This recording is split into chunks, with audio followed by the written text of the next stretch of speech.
Good morning, folks. I'm Tom Toland, announcing from the Stotesbury Cup Regatta here on the Schuylkill River, high above the Schuylkill River. Actually, not that high because the water level is about 1.5 feet above normal.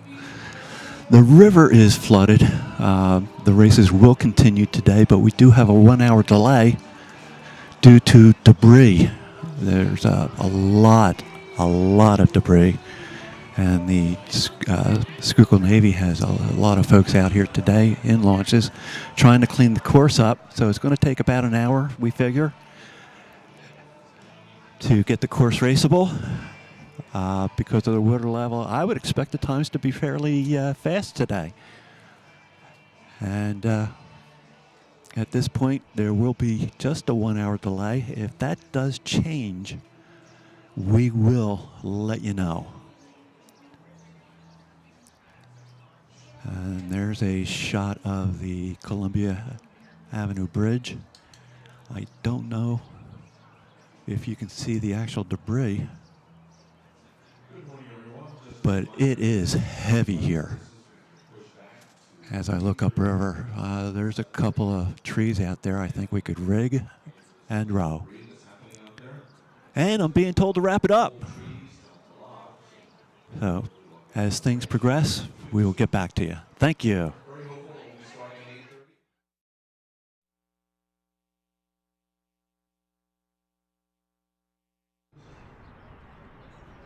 Stotesbury Village. Several cars up there, so really cool parking, a lot of hybrids, I think. So take this time up there, say hello to people. Everybody is very, very generous to the Stotesbury Cup Regatta. Tri-State dealers have been very helpful to us over the years. Also at the Badfield Village, there are Toyota trucks. Toyota trucks calling those boat cars.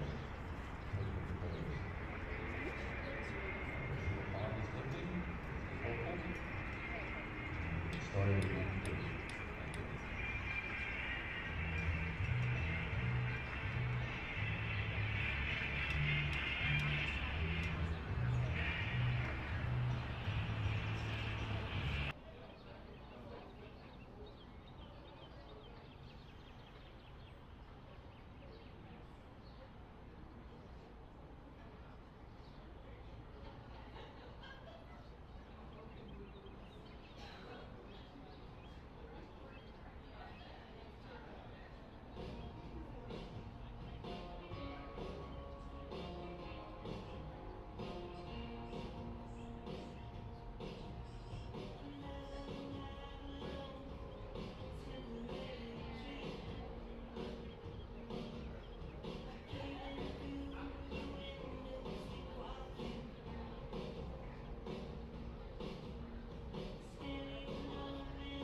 Ladies and gentlemen, your attention please on a very important update.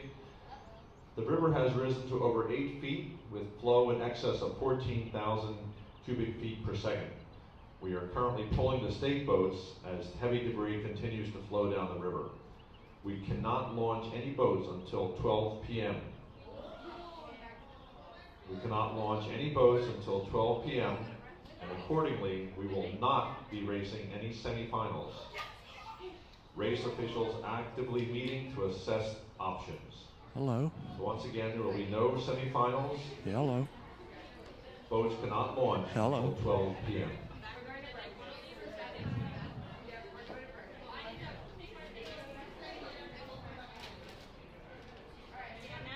We encourage everyone to continue checking the live stream and your social media. And anything new changes, we will have information to you as fast as possible.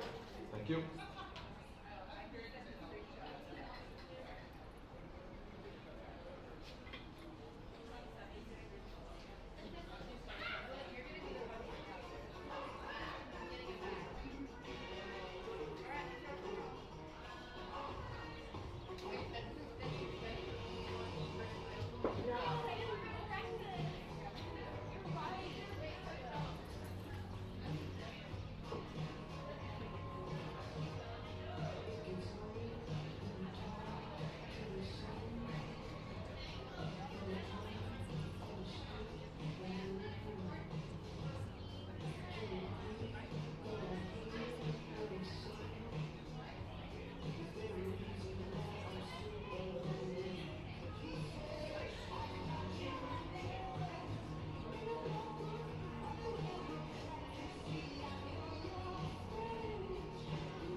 Yeah, tell me about it.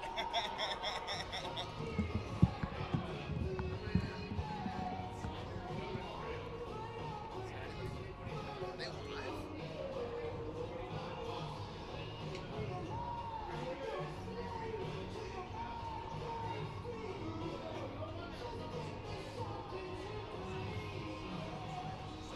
Okay, folks.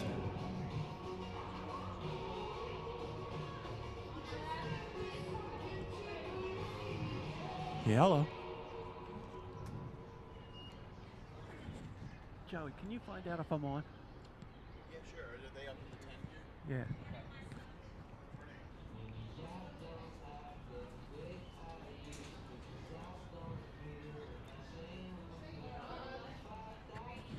Am I on? I don't think so. But yeah. Just trying to make sure everything's connected.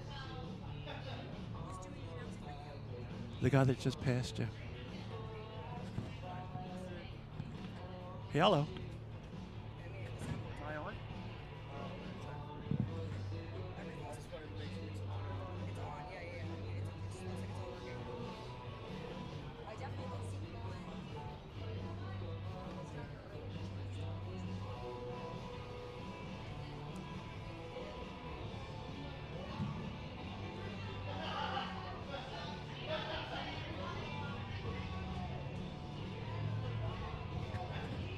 I can hear all sorts of music and stuff. Yeah.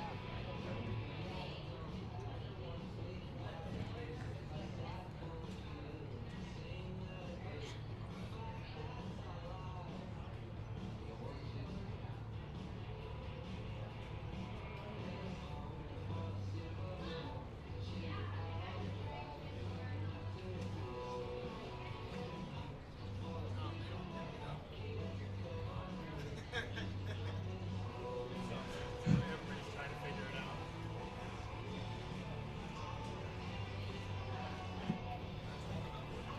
That's right. We got the majority on these tests. Feel sick. Feel dead. Keep people watching.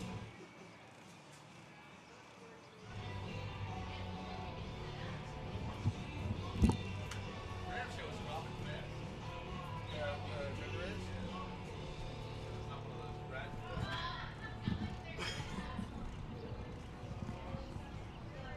Hello. Start talking. Hello. Who wants to talk? Oh. I'm on. Yeah. Good morning, folks. Tom Toland here with the Stotesbury Cup Regatta. Quick update to what's going on.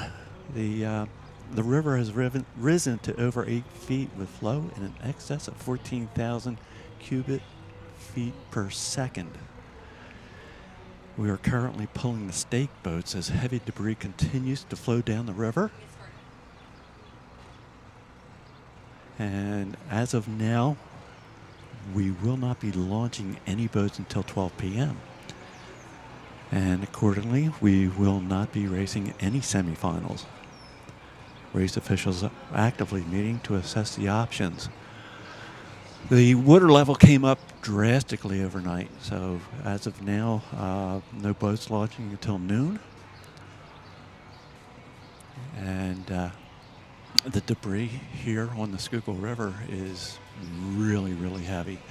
And the Schuylkill Navy is out here with many, many launches trying to clear the debris. The water flow is very fast. When the races do start, conditions will be quick. That will help some crews and hinder some. But not a whole bunch we can do about it, folks. I apologize. The fog, most of the fog has lifted. I can actually see up to Strawberry Mansion Bridge. I'm situated here high above the Schuylkill River at the finish line. And I'm just amazed at the amount of debris that is coming down. And I'm getting text.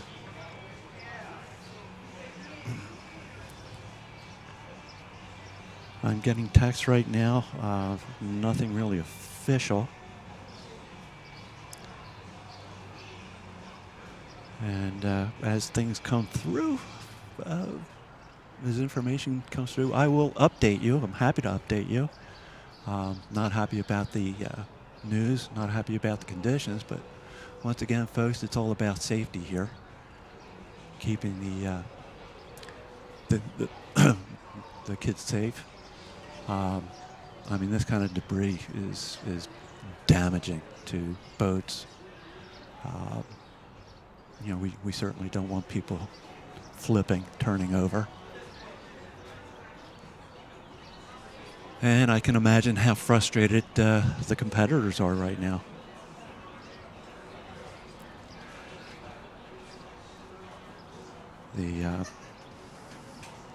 Seriously, I see some trees coming down that we should be able to rig and race. Some big stuff. But the Schuylkill Navy is trying to assess the situation and come up with a solution. Great bunch of folks, the Schuylkill Navy.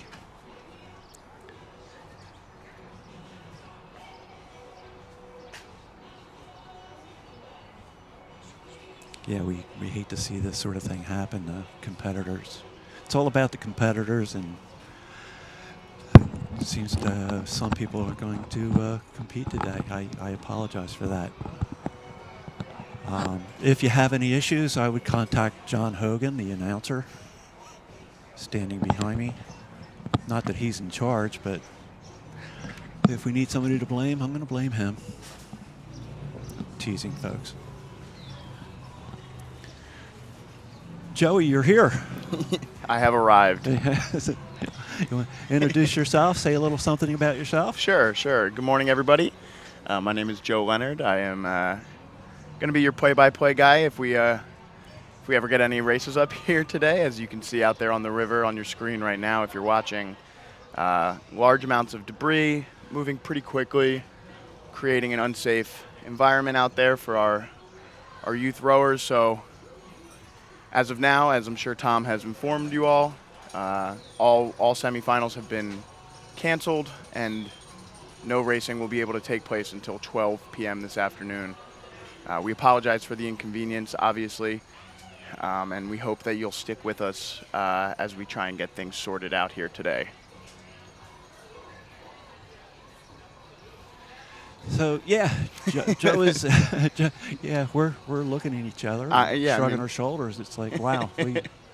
But yeah, Joe's play-by-play. I'm Tom Tolan, more of the color sort of person. Yeah, Tom, first year doing Stotesbury. Excited? Yes, I am. Very happy to get the call. Yeah, From the minor leagues to the big show here. This is awesome. I've been doing this all by myself for about 5 years now, so it'll be fun to have someone else to bounce things off of. Boy, I wish I were you. Getting some relief. So we're going to cut the stream for a little while, and as things progress and we get more information, folks, we will get back to you. And God bless us all, huh? This is wild. Not much we could do. We'll be back soon, folks. Thanks. Thank you.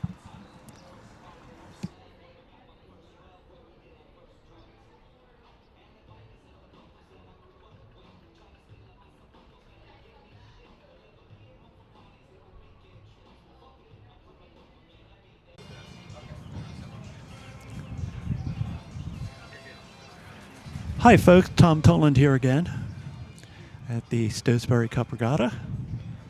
And the latest update, the regatta officials and coaches committee, having watched the river drop, they are now adding semifinals back for select events. Semifinals are back on for select events. The schedule for which events will come in will be in the next bulletin and set of tweets, so stay tuned. But some semifinals are back on. So stay tuned, folks, and we'll keep you updated. Thank you so much.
Hi, folks. Tom Toland here again from the Stotesbury Cup Regatta.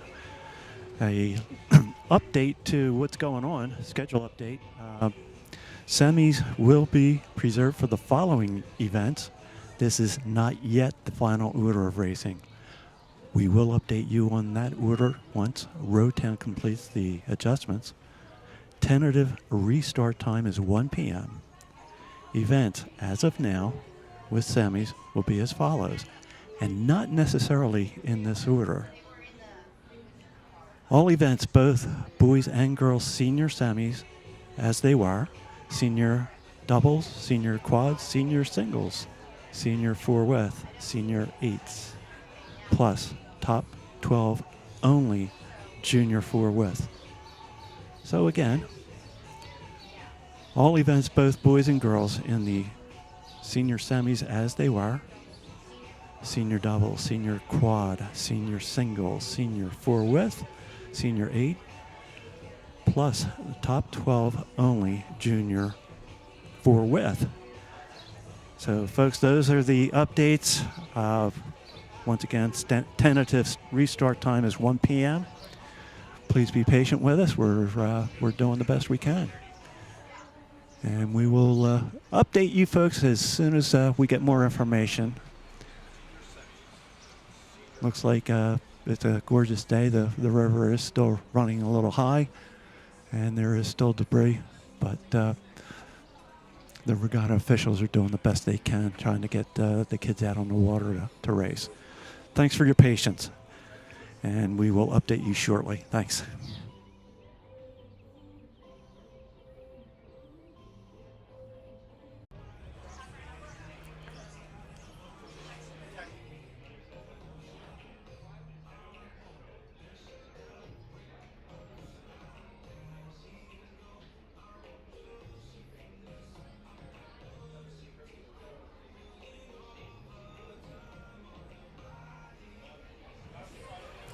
Hey folks, Tom Toland back, chatting to you from high above the Schuylkill River here at the Stotesbury Cup Regatta. The new schedule is now posted on Road Town, with the exception that the adaptive tube double will be moved to the start of the finals. The plan remains to begin semifinals at 1 p.m. With first call to launch at 12:10. And updates on awards and racing infrastructure are coming shortly. We are also on Twitter, and we have the regular announcements here at the regatta. So you folks now have the latest, what's going on. New schedule is posted on Road Town. Ladies and gentlemen, we And have another lost and found item. the adaptive double will be at the start of the finals. It is a Thank you very much, and we'll talk to you shortly. Thanks.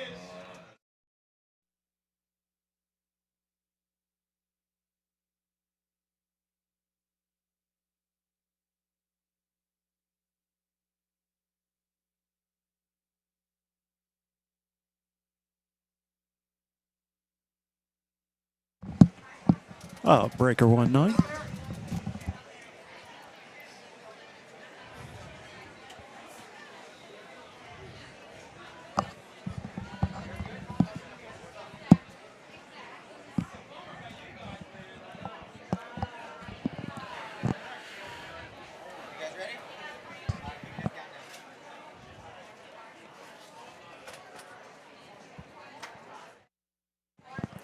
Good afternoon, everyone, and welcome in to the live coverage of the 2022 Stotesbury Cup Regatta presented by Toyota.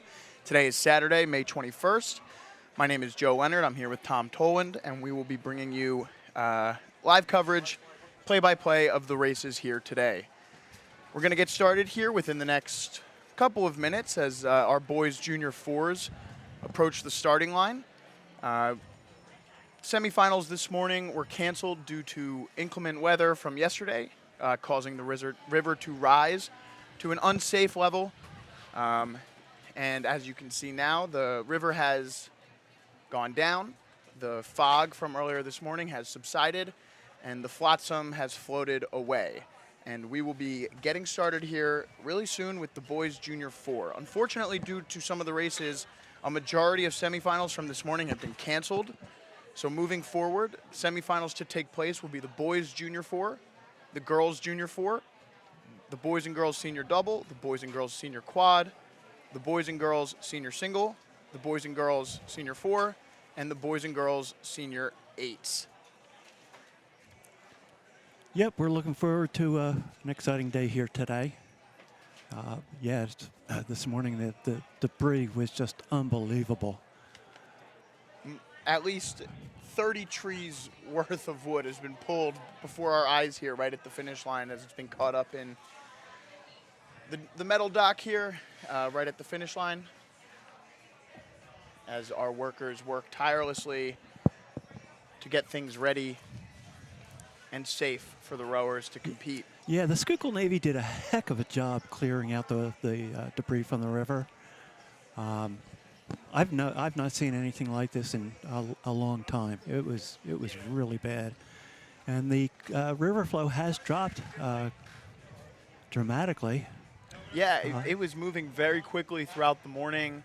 It's definitely still some speed out there, as you can see kind of the pieces of remaining debris floating by, but it's definitely slowed down, which is good for the race course. It'll even the playing field out a little bit more, so the better boats will have a better chance at winning. A fast river can often kind of even the playing field and make things more interesting, but this morning the discharge was 15,000 cubic feet per second, and right now it's down around 10,200.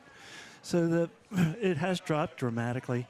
Normally it's under 8,000, under 6,000, but somewhere it rained upriver and brought a ton of debris. But this afternoon's races should be nice.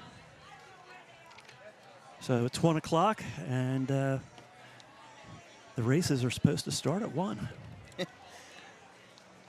Supposed to is a key phrase there.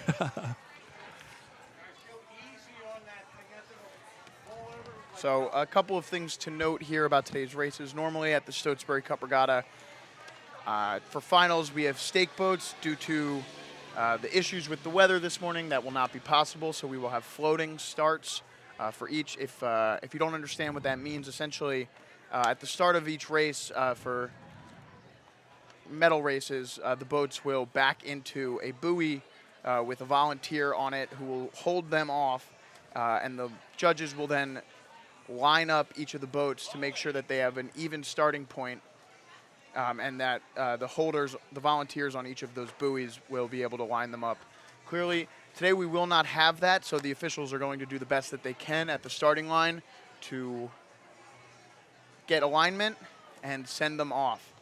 Also, due to the delay today, we have a very accelerated timeline of races. Races will be going off every 5 minutes. We'll be doing our best throughout the day to give you coverage of each and every race, but please bear with us as we try and bring you the finish of each race and get you some coverage potentially midway through, as they're going to send these things off very, very quickly. Our first race today on the course is the boys junior 4 semifinal number 1. Top 3 places will go to the finals. In lane 1 is Montclair, lane 2 is Canisius, lane 3, Christian Brothers, and lane 4 is Haverford School. Lane 5 is Lake Brantley, and in lane 6 is Lower Merion. And yes, it looks like they're lined up. I'm looking through binoculars here at the finish line. I'm looking upriver, 1,500 meters. So it's going to be tough for me to tell when they actually start. They're on. They're on the course. Yes. And it looks like our first race of the day is off. The race has started. In the boys junior 4. And again, top 3 places going to the semifinals. A little bit of context here from the heats. Christian Brothers in lane 3 finished first in the time trials yesterday with a time of 4 minutes and 46 seconds. And And it looks like some of the crews are through the bridge. In lane 4, Haverford School finished off of Christian Brothers by about 9 seconds, and they are the second fastest from the heat in this heat. So one thing to watch here is that if we hold true to the time trials from yesterday, Christian Brothers, Haverford School, and Canisius are the fastest in this event. Outside of that, Lake Brantley, Lower Merion, and Montclair will be looking to play spoiler, put up a faster time than they did in the time trial. In general, one of the things to keep in mind about the Schuylkill River and this race course is that due to the current, there is an advantage in lane assignment. So the time trial results are generally very important. The faster times take, what, lanes 3 and 4? Fastest goes in lane 3, second will go in lane 4, then lane 2 and 5, and lane 1 and 6. So the reasoning for this is that in lane 3 and 4 have the fastest current, and therefore will generally produce faster times from the same boat. And as I'm looking through my binoculars, the crews are, yes, through the 1,000 meter. And we have an image up now of the race, as you can see on the race course. That's about the same view I Yeah, have. I was going to say, Tom, I think you looking through your binoculars might be better. It does look as though Christian Brothers there with the white oars and the blue oar faces are out in front. And again, out in lanes 5 and 6, looks like there might be a collision. Jeez. Yeah, some issues. One of the other side effects of this storm is that some of the lane markers have been disrupted throughout the course. So keep an eye on some of these coxswains today trying to navigate their way down the river. For some of them, it might be their first time on this course. As you can see there, Christian Brothers coming underneath the wire as we come to our first drone shot of the day. Under the wire here, about 400 meters left to go. And you have Christian Brothers out in front, followed by the Haverford School, and then Canisius right behind them in lane 2. Canisius, however, having a tough time trying to find their line here. Montclair and Lake Brantley both pushing up on them. So, yeah, it looks like lane 3 is out in front comfortably. Christian Brothers. Moving the boat well, actually. A lot of steering issues here, folks. And a nice shot here as they come by. And they'll be exiting Peters Island in just a few strokes. See there, a nice controlled motion here for the boys from Christian Brothers. Not too high on the stroke rate as they begin to pick it up there a little bit. Yep, tapping the boat along nicely. Yep, they're coming into the sprint now. They're picking it up a little bit, and they're going to walk away with this one. And they will move on to the finals again. Top 3 moving on to the finals here. We have a nice lane 4. A nice race here for third place. Lane 5. Lake Brantley and Canisius locked in. Christian Brothers crosses. Haverford School comes next. Third place is going to be tough. And here tough. comes Canisius. Canisius will cross third, Wow. followed by Lake Brantley. Nicely rode there. Montclair crosses in fourth. So I'm In thinking, fifth, and Lower Merion will cross in sixth. yeah, I'm thinking there might be debris out there, and the coxswains are trying to avoid it. It's definitely a potential added obstacle here on this race course The today. second race is on the way. And as I said, they're coming down hot and heavy here. In lane 1 is Nutley. Lane 2 is Radnor. Lane 3 is Edgewater. Lane 4 is Norfolk Academy. In lane 5 is St. Joe's Prep. And in lane 6, Egg Harbor. Semifinal number 2 in the boys junior 4. And again, top 3 places moving on. And you see there a nice shot from our drone coverage, giving you a good idea. And it's breaking out pretty similarly to the last race. Lane 3 out in front, followed closely by lane 4. And then a nice battle for third here between lanes 2 and 5. Lanes 1 and 6 currently off the pace. Just about 600, 700 meters into this race, approaching halfway to go. And that is Edgewater there in lane 3 out in front. Doing a really nice job spinning the boat a little bit. They are out of lane. They're gonna steer here and correct. The referee is got the flag out. Definitely some steering issues here. Again, a lot of these crews may be new to this race course. Edgewater and Norfolk Academy there as they come under the wire. 500 meters left to go here. Boys Junior 4 semifinal number 2. Each crew rowing nicely. And you see Edgewater out in front, followed by Norfolk Academy, and it looks like St. Joe's Prep at the moment has taken over 3rd place. Radnor in lane 2 trying to stay with them And as they come through Peters It is, Island. what, 3 to the final? 3 to the final to join Christian Brothers, Haverford School, and Canisius.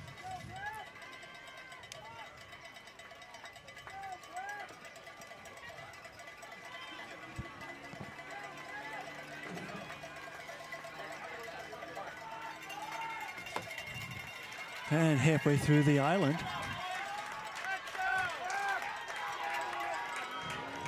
Nice shot here of our boys. Lanes 3 and 4 out in front. A little bit of a tighter race here, which is to be expected with lanes 2 and 3. Or 3 and 4. Yeah, it finishing looks like closer. St. Joe's Prep is inching up here. And you see Edgewater, Norfolk Academy, St. Joe's Prep. 3rd place is going to be tight. Radnor making a push here.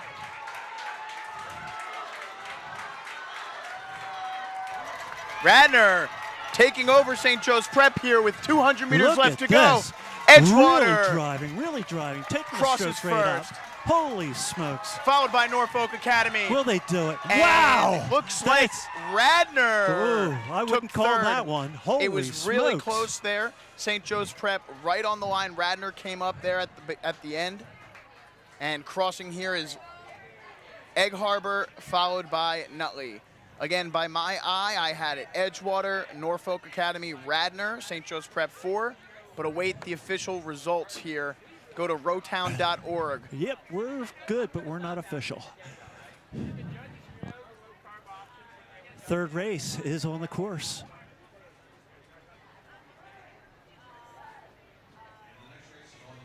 They are through the bridge.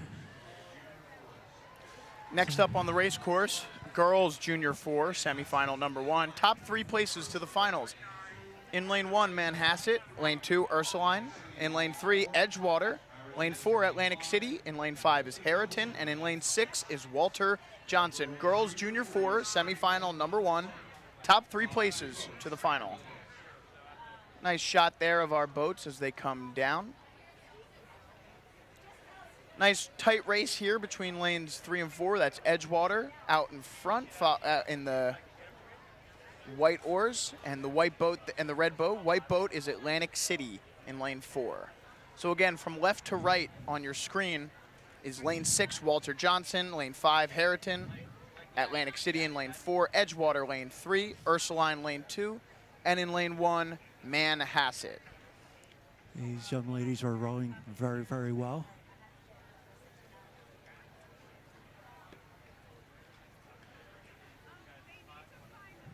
Neck and neck for first place here.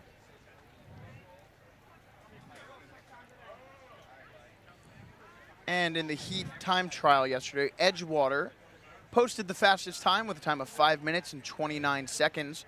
Atlantic City, the second fastest in the time trial yesterday, came in with a time of 5 minutes and 35 seconds. So just about 5.5 seconds off of Edgewater. And you see there, playing it a little bit tighter now that they're head-to-head. One of the really interesting things about rowing in general is that these time trials are often how you seed out the top 12 to 18 to move on to the semifinals. And it's a completely different race than rowing head-to-head from a stopped position. Edgewater and Atlantic City out in front here. Very, very close. Radnor in lane 2, steering back into lane 2. As they approach the wire, 500 meters left to go here. Edgewater out in front. Atlantic City not far behind. Those two are in really good position right now to move on. Ursuline currently holding down 3rd place out of lane 2.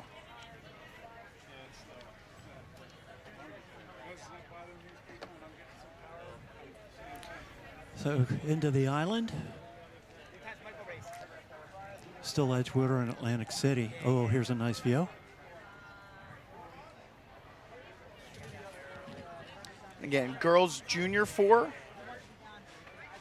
Top 3 to the finals. Edgewater, Atlantic City, Ursuline, your position places at the moment. Can Harriton, Walter Johnson, or Manhasset break in? Edgewater bringing up the stroke rate nicely. Yeah, and with just about 300 meters left to go, teams will be entering into their sprint. Forcing out ahead.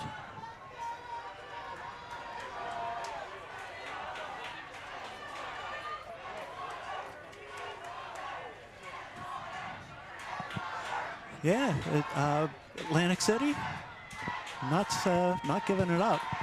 Here comes Edgewater. Final few strokes here. Nice, and nicely looks like rode. we're going to get a chalk finish here as Edgewater crosses, followed by Atlantic City. And we have a few more boat lengths. And Ursuline will cross in third, and those will be your 3 moving on. Ursuline rowing very, very well. Manhasset will come in 4th, followed by Harriton, and in 6th place, Walter Johnson. So again, moving on in the girls junior 4, Edgewater, Atlantic City, Ursuline. Excuse me, folks. And the next race is well on the course. Yep, already about halfway through here in girls junior 4, semifinal number 2. In lane 1, North Catholic. In lane 2 is Blair. In lane 3, National Cathedral. Lane 4, Mount St. Joseph. Lane 5 is Unionville. And in lane 6 is Yorktown. Lane 5 looks like they're out in front. Lane 4s and 5s. National Cathedral and Mount St. Joseph were separated by 0.4 seconds in the time trial yesterday, and they are in lane 3 and 4, respectively. Blair, just 4 seconds off of their pace. They would be the 3 most likely to move on based on yesterday's results. Unionville into the 500. Unionville, however, right behind Blair yesterday in the time trial. So this will be a fun one. You see there Mount St. Joe's in lane 4, just out in front. Looks like lane 2, Blair currently in 2nd place. And Unionville in lane 5 in 3rd. Can National Cathedral make a push back here to get back into the top 3? About 400 meters left to go now. Mount St. Joe's out in front. Mount St. Joe's, coached by Megan Kennedy. Mike McKenna. Mount's got a heck of a program. Tough angle here to tell exactly. Looks like Unionville out of lane 5 is making a nice push. They certainly are. And there's a good shot right there. Again, holding firm, Mount St. Joe's. Blair out of lane 2, and then Unionville in lane 3. National Cathedral off the pace. They need a big push here if they want to make the final. Mount St. Joe's cruising along, and barring anything unforeseen, will likely qualify. As they enter into their sprint, you see them right there start to push those legs down a little bit harder and bringing the rate up. Bring the rate up. Pulling away, pulling away. Oh, this is getting close for second here. Looks like Blair is holding down that 2nd place Blair at the moment. Is walking and nicely. Mount Look St. Joe's at this. will cross. Whoa. Blair, looks like with Blair. a strong finish, takes 2nd, followed by Unionville, and those 3 will move on. Whoa, National that's exciting. Cathedral. That is exciting. Finishes in 4th. What do you think, Joey? That was a good race. Whoa. Here comes North Catholic. They'll cross 5th, followed by Yorktown crossing 6th. So moving on in the girls junior 4 to the final, Edgewater, Atlantic City, Ursuline, Mount St. Joe's, Unionville, and Blair. And the next race has not taken off. The first 4 races came through rather quickly. Yeah, we got a bit ahead of schedule there. This race is scheduled to take off at 1:20 p.m. It's the girls' senior double, semifinal number 1.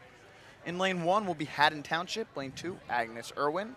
In lane 3, Niskayuna. Lane 4 is Matthews.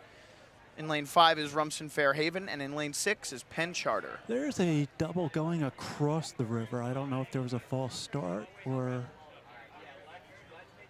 Once again, I'm standing here with binoculars. Joey's got the drone shots on the computer screen.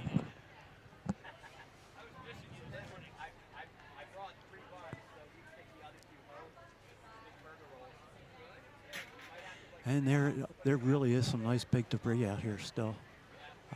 Most of it's out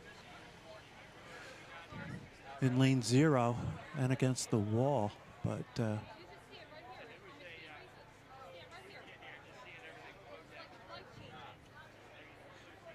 I think it's one thing that, when you have a coxswain steering and they can see the debris, but doubles, that's a little more difficult. Quads, more difficult.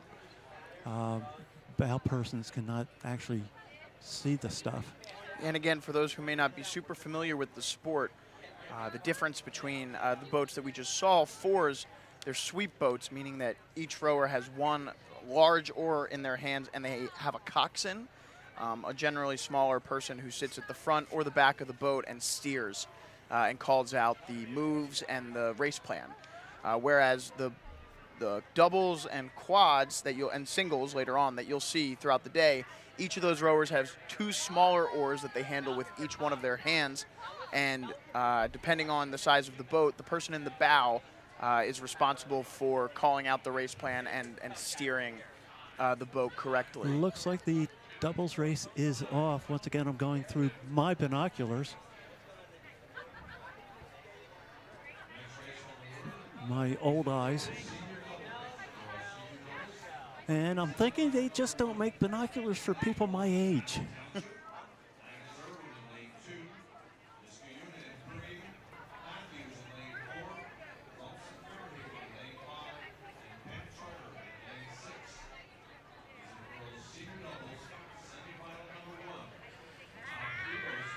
So in the time trial yesterday in this girls' senior double event, Niskayuna had the fastest time by almost 20 seconds. So expect them to set a blazing pace here at the start.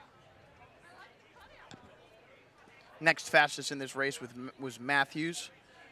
They were 30 seconds behind Niskayuna. And then after Matthews, it'll become a little bit closer. Again, top 3 places moving on to the final.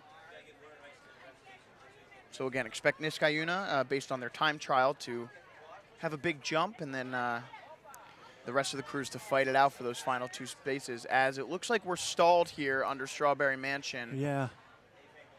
I wonder if they're going to start them. They are. It looks like they're going to start them just under the bridge as they're off here. That was a bit odd. There's something going on. We don't know what. The race is off, though. Somebody's coming through the bridge. It looked like they had stopped there underneath the bridge for a second. I wonder if the current is just taking these girls downriver before they can get alignment. So they put them under the bridge just to make it even and sent them off, because as you can see, they're on their way down. Niskayuna in lane 3, already off to a hot start, just like about 100 meters into the race, and they're already out in front. They are a fast double, aren't they? Yes. White oars there for Niskayuna in lane 3. From right to left on your screen, once again, Haddon Township in lane 1, Agnes Irwin, Niskayuna, and then a big gap there. And you'll see Matthews in lane 4, Rumson Fairhaven. They look to be in second, Rumson Fairhaven. Yes, and then they do. Penn Charter in lane 6. So from this angle, as we're getting from the drone, it looks like we've got Niskayuna out in front, followed by Rumson Fairhaven, and then Agnes Irwin out of lane 2, currently up on Matthews. Doubles are pretty finicky, though. A bigger lead is more easily surmountable rather than an 8 or a 4, as it's just 2 rowers. It's a bit more of a mind game out there for them. Double's a fun boat. Doubles can be a fast boat. Definitely a lot of mental pressure, though. A lot. Penn Charter, coached by Tom Simpson. Tommy Simpson's a really good guy. One of my favorite people in the world. Not that that matters to anybody. I'm sure it matters to Tommy. Tommy he's probably down at the boathouse thinking, oh, Tom Tolan, you're a hell of a guy. And you see there a good view there of the girls from Niskayuna right above them. Pretty in sync here. A little dip to starboard there, but overcoming it, and no, nicely rowed. Now they're nice and moving relaxed. through it. Coming through. Bit of steering there, as you see. Now, is that steering? Is that the drone? looks like steering. Yeah, it's always easier to blame the crew than the And looks like about 500 meters left to go. They are rowing very, very well out in front here. And they're coming about 500 meters left to go as they approach the wire. Niskayuna there, great tracking shot here as we see. And yeah, you see there, they're putting some pressure on those starboard oars as you see them come underneath. They're all the way out in lane 4 and they're trying to move back over into their lane. They're so far out in front at the moment that it doesn't They're not hindering. really matter, but I'm sure that the bow seat would like to get back into her lane. Yeah, they're not hindering anybody, and it should not be an issue.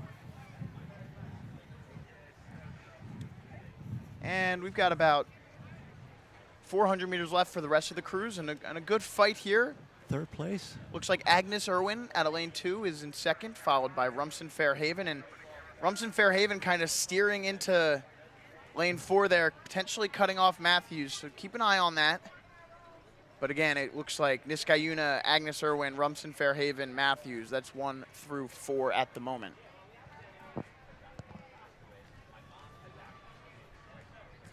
Rowing nice, relaxed, nice tempo. They're really not overstroking anybody.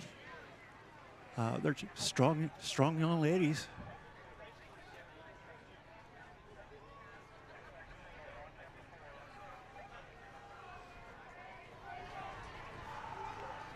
Way out in front, Niskayuna. Oh, second place. Looks Nice like shot there of what the second place race looks like as Agnes Irwin and Rumson Fairhaven duke it out. And crossing the finish line will be Niskayuna securing their place in the final. Agnes Irwin coming up and through Rumson Fairhaven. And it looks Look at like that. Agnes Irwin will come second, Rumson Nice. Fairhaven third. Well They'll move rowed. on. Matthews just behind them in fourth. And finishing up our race That will be was Haddon Township and Penn Charter there on your screen. They have about 200 meters each left to go. That was well done by Agnes Irwin.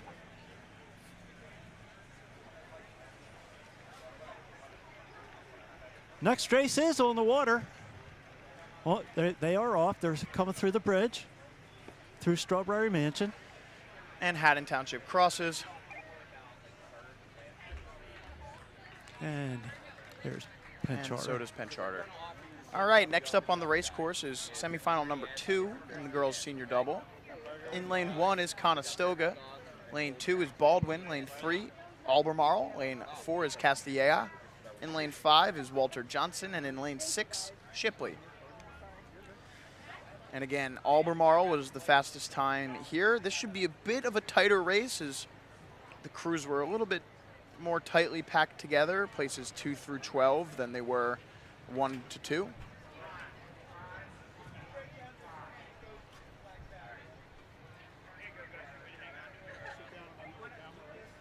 And again, if time trial holds firm, although it did not on that last race, as Matthews finished in 4th. Castilla, Baldwin, and Cassier and Walter Johnson. Albemarle would be If I were to guess, most I would likely. say Castaneda and Walter Johnson out in front.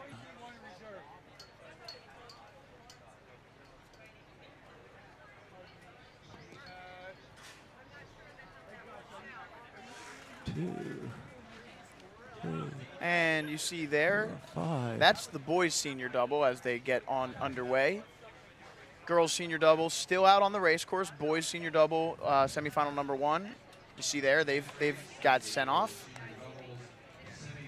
Girls' senior double still out on the race course though. And there they are. They're about 500 meters left to go there for our girls. In the girls' senior double, again, top 3 places move on to the finals to join Niskayuna, Rumson Fairhaven, and Agnes Irwin.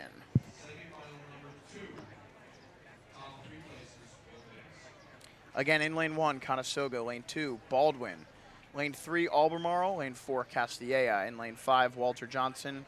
And in lane 6, Shipley. And lane 5 looks like they're out in front. What am I missing here? Am I missing a boat?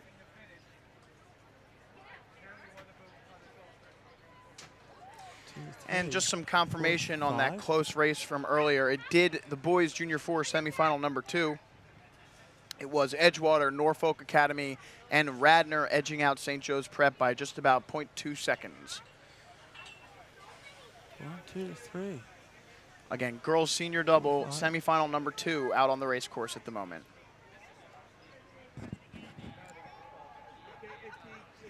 Five boats. If the other boat leaves the lane and causes your boat to steer, the boat that caused that loses. But did the boat causing it finish first, second, or third? Third. Doesn't matter. It Yeah, wasn't folks, one- I'm not going crazy. It wasn't one- I've been accused of it, but no, I see 5 boats, not 6. Definitely 5 boats here out on the race course. I do believe that is Lane Bow- 4. bow number. Is that bow number 4? I see bow number 4 way out in front here. That is Castilla. They are, where are they from? I have no idea. Well, Tom. apparently they are well coached. They're, Palo Alto, California. that would explain their accent. They are really, really well coached. And they'll cross in first here. Albemarle out of lane 3 Lane is 3. going to come in second, and they're going to qualify here. Lane And 5. looks like Walter Johnson out of lane 5 will be your next school. So Stunning. it looks like Shipley out of lane 6, a late scratch, as Walter Johnson crosses third, followed by Baldwin, and in 5th is Conestoga. And you see there, hot on their tails, coming under the Wow. line are the boys senior doubles semifinal number 1. As They you are approaching the and 500. again, that's a good image right there of the starting line at the moment. That's semifinal number 2 for the boys. And you can see kind of the struggle that some of our starters will be having today without stake boats, of getting alignment here. It's kind of just going to be doing our best to get these races close together. And once again, I'm counting 5 boats. And just about, I see 6, Tom. But just about 400 meters left to go here in this race. Boys senior double semifinal Yep, number you're 1. right. In lane 1, Penn Charter. Lane 2, Roman Catholic. Lane 3 and out in front is Niskayuna. In lane 4, Albemarle. Lane 5 is Malvern Prep. And in lane 6 is Ridgewood. So the boys and girls senior doubles out of Niskayuna setting blistering paces here to start. Way out in front. Open water.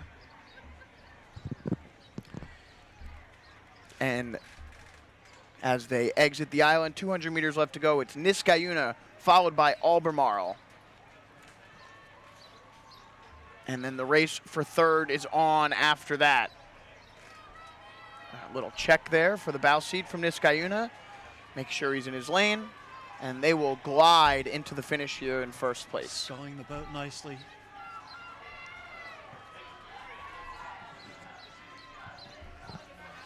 And Niskayuna crosses, followed by Albemarle.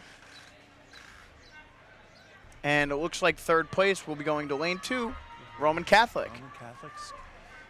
Roman Catholic, and then Malvern Prep, Ridgewood, and Penn Charter. And that is boys senior double semifinal number 1. Again, Niskayuna, Albemarle, and Roman Catholic, your top 3 finishers. There's And next up on the race course, boys senior double semifinal number 2. Again, top 3 places moving on. In lane 1 is Germantown Friends. Lane 2, Notre Dame College. In lane 3, Western Albemarle. Lane 4, Conestoga. Lane 5, Seton Hall Prep. And in lane 6, Lower Marion. Boys senior double semifinal number 2.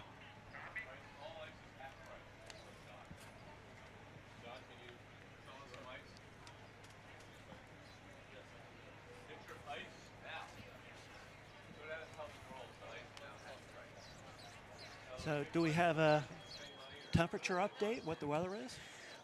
Last I checked, it was 90 degrees outside. Feels like 96 due to the humidity. Bit of a headwind here. A little bit It's not bad. more aggressive about an hour ago. It seems to have calmed down a bit. 91 according to the Apple Weather app. As you see, boys senior double semifinal number 2 making their way down the river now. It's the 135 race. And it looks like lane 3, Western Albemarle, out in front here.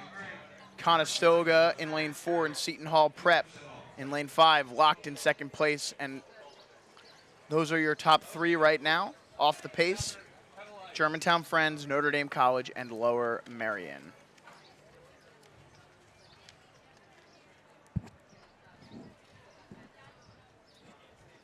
So we're not playing any music between the things, or you just, oh, you got the races coming down. Bet. This next race is the boys senior doubles, semifinal number 2. So, yeah, lane 3. About 500 meters left to go here for our leaders as they approach the wire. Conestoga in 4, Seton Hall Prep in lane 5, Lower Merion in lane 6. These are the boys senior doubles, semifinal number 2. The top 3 votes will advance. So, yeah, it looks like lane 3 is out ahead. Thank you, John. Thank you. Keep telling ice. Yep, Western Albemarle out in front.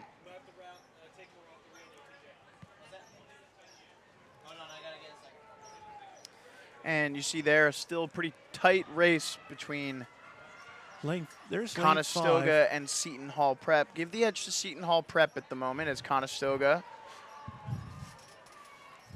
looks pretty calm in their stroke. Pretty short strokes there from Conestoga. Western Albemarle setting a pretty strong pace. Good compression. Yeah, check out Good. that that bow bounce up and down as Yeah, these kids have done this before, haven't they? yeah, they're moving. And then Seton Hall Prep in lane 5. And Western Albemarle will cross and qualify. And followed by Conestoga. Looks like Seton Hall Prep is going to be second here. Boy, they are strong. Look at out those of lane kids. 5, and then Jeez. Conestoga, bucket hat. Conestoga's just not giving up, are they? Look at that. They'll finish third. Yes. Oh, Notre Dame in fourth. bow seat looking around for the finish line here. Lower Merion and Germantown Friends round out the boys senior double. So moving on in the boys senior double, Niskayuna, Albemarle, Roman Catholic, Western Albemarle, Conestoga, and Seton Hall Prep. All right. And next up on the race course, although it does not Senior. seem to have started, will be the girls' senior quad, the senior quad. And these will be some of the fastest boats on the race course today, the senior quads and the senior 8s.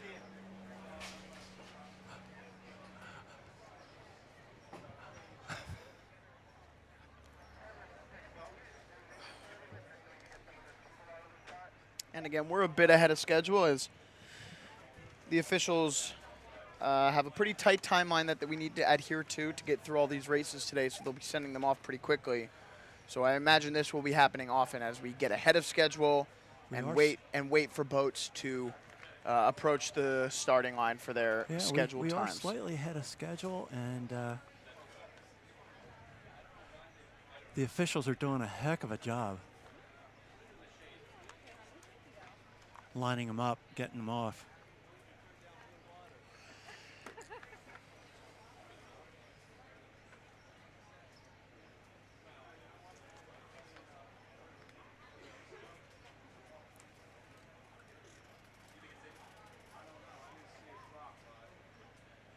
So I want to thank my beautiful wife for buying me binoculars.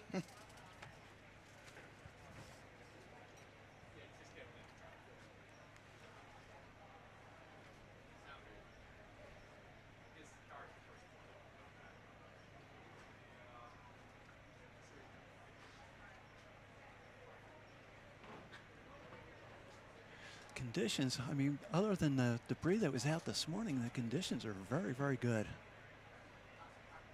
It is warm out, but the wind is not disastrous. No, the course has really calmed down, and the conditions have taken a pretty solid turn for the better. Should have a nice afternoon of racing as we make our way through these semifinals to eventually set up our final races. And I expect the finals will be much of the same, just trying to get boats off as we race against the sun here today. This next race is on. Here they Oh, come. yeah, and there, as you see, underneath Strawberry Mansion Bridge there are the girls' senior quads. Semifinal number 1 in lane 1, Springside Chestnut Hill. Lane 2, Lower Merion. Lane 3, North Allegheny. In lane 4, Ridley. Lane 5, Hockaday. And in lane 6 is Haddon Township. The girls' senior quad, top 3 places moving on to the final.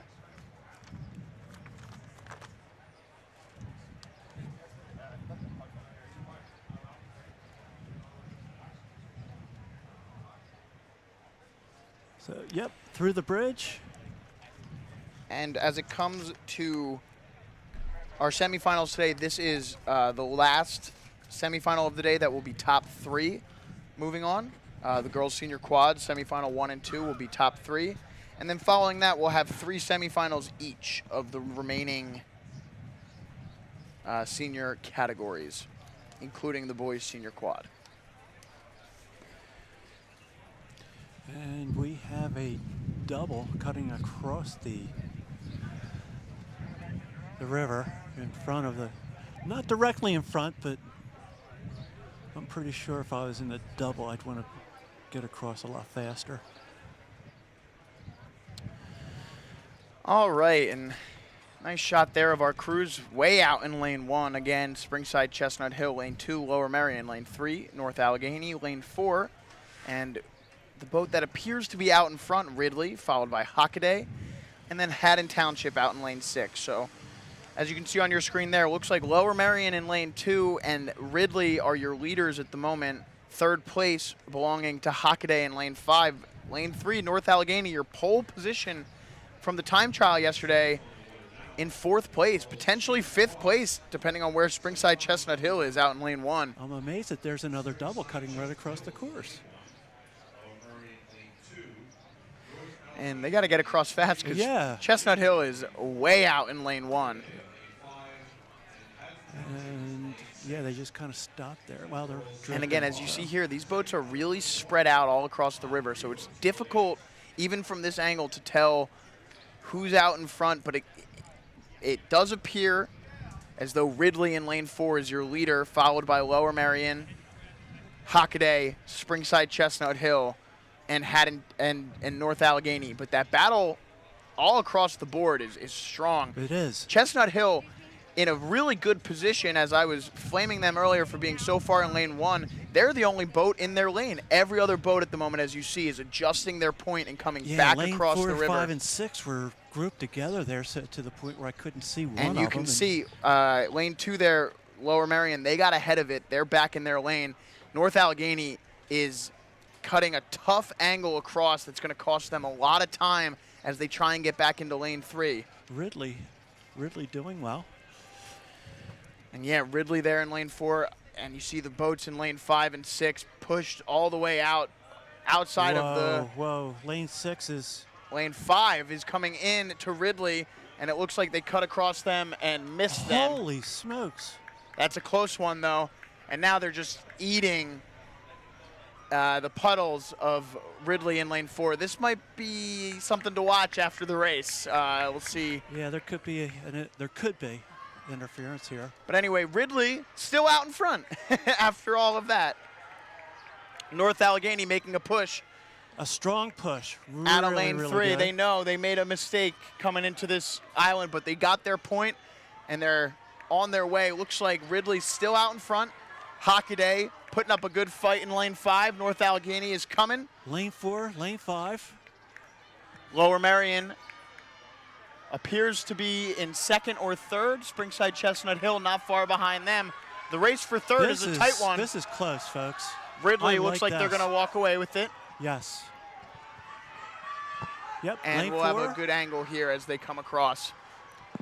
And as they Here cross, comes lane 2. Here it comes is lane 2. Ridley crossing first. Lane 2. Followed lane two. by Lower Holy Marion, smokes. Hockaday 3. North Allegheny will cross in 5th behind Springside Chestnut Hill taking 4th. And in 6th there is Haddon Township. So again, by my eye, not final, it went Ridley, Lower Marion, Hockaday, Springside Chestnut Hill, North Allegheny, Haddon Township. Yeah, second place was too close for me to call. Thank you.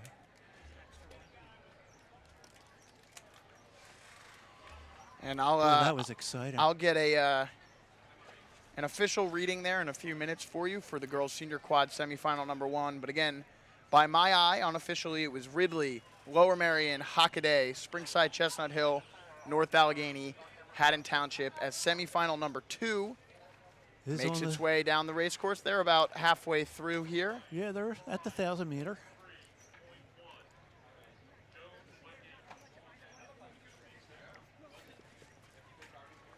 In lane 1 is Matthews. Lane 2, Conestoga. Lane 3, Agnes Irwin.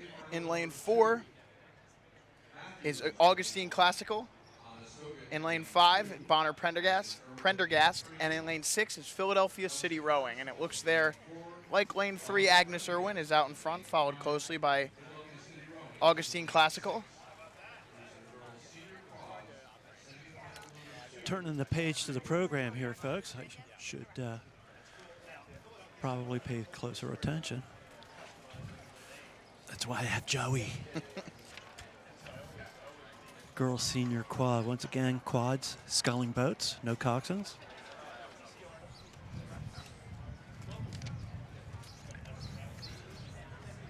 As they approach the 500 meter mark.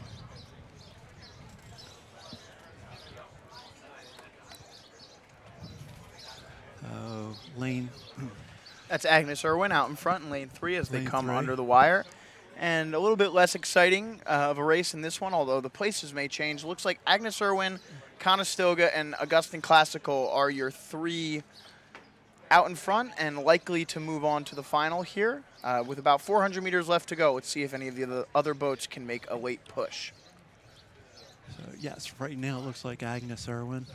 And a nice split screen shot there as the boys' senior Oh, quads get lined up. Lining them up, lining them up.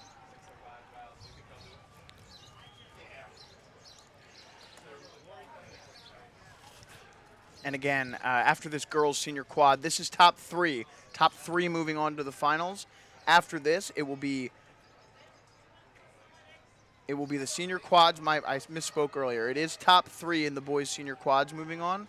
And then after that, it will be top 2. But top 3 here for the girls' senior quad. The next 2 races, top 3. And then we will be moving on to 3 race semifinals. But Agnes Irwin here, and they're off there in the boys' senior quad, semifinal number 1.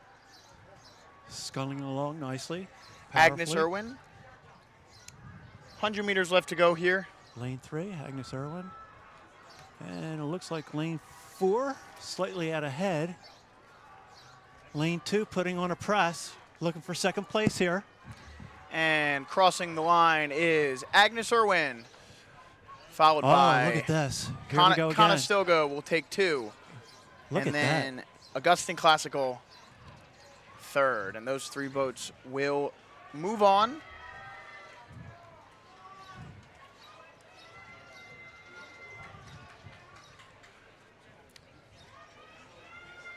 Lane And 1, Matthews. looks like Or, Matthews. sorry. Yeah. Bonner, Matthews followed by PCR and Prendy.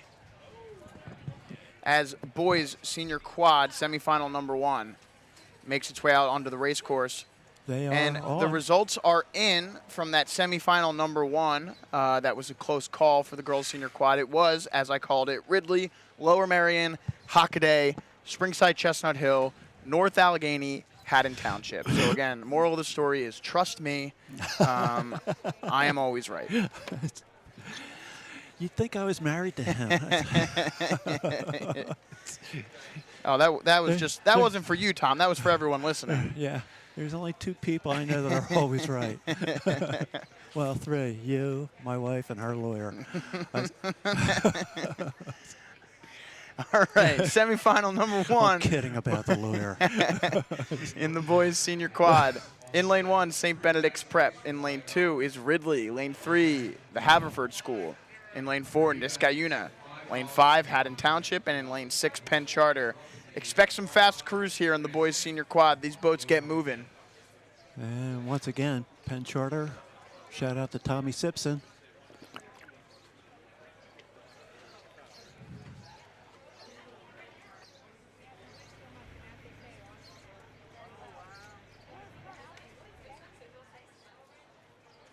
Next race is the boys senior quads. This is still a close race. Nobody's really kind of broken out. Lane 5, Lane 2, Haverford School in 3. lane 4, lane 5.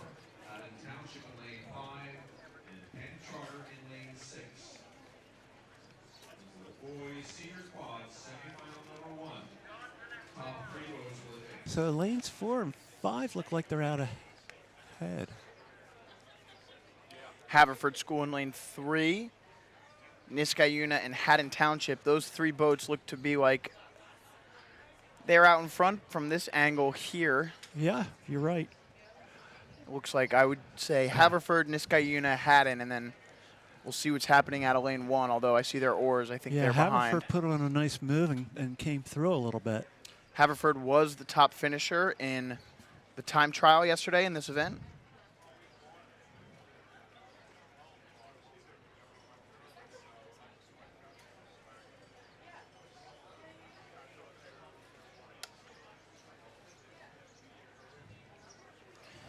As they have just under 400 meters left to go here as they make their way through Peters Island. It is Haverford School with the yellow boat and oars, the white unis out in front. Haverford, always a really good sculling school. Niskayuna in lane 5 and Haddon Township in lane 6. Oh, I'm sorry. In Niskayuna in 4, Haddon There in you lane go. 5. Yep.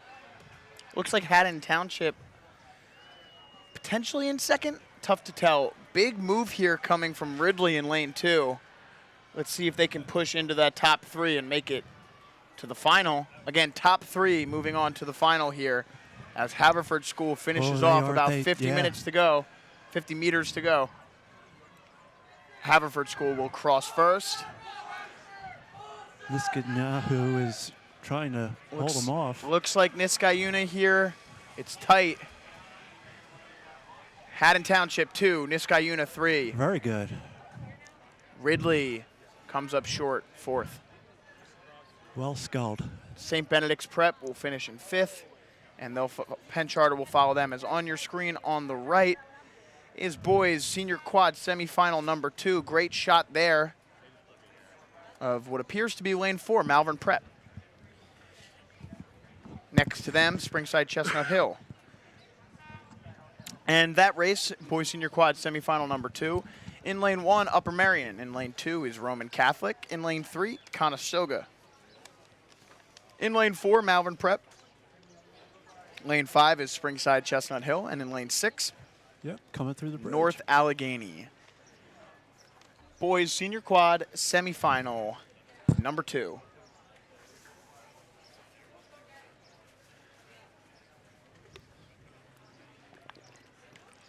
I'm really impressed with how fast these racers are getting off.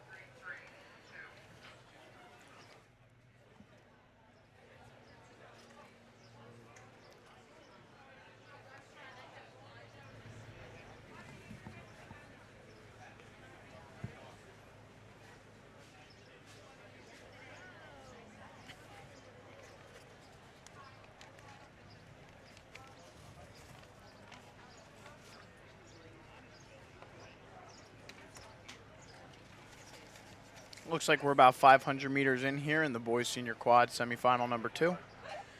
And a lot of course correction going on out there for lanes 1 through 3. A lot going on. Pretty tight. Looks like lane 3's in lane 2, lane 2's in lane 1. As they're getting it sorted out. Again, in lane 1 is Upper Merion. Lane 2, Roman Catholic. Lane 3, getting called over there by the officials, is Conestoga. They need to move over, as potentially Roman Catholic just taking lane 3 from them. And Some interesting stuff going on. That's Springside. It Chestnut is Hill? Springside Chestnut Hill appears to be out in front at a lane 5. Malvern Prep, expect them to make a move here as they approach the halfway to go. And then in lane 6, North Allegheny. So at the moment, call it Springside Chestnut Hill, Conestoga, Malvern Prep, Roman Catholic, who has moved into lane 3, is in 4th. So Conestoga, bow number 3, has moved into lane 2. Roman Catholic, bow number 2, has moved into lane 3. Springside Chestnut Hill out of lane 5 out in front.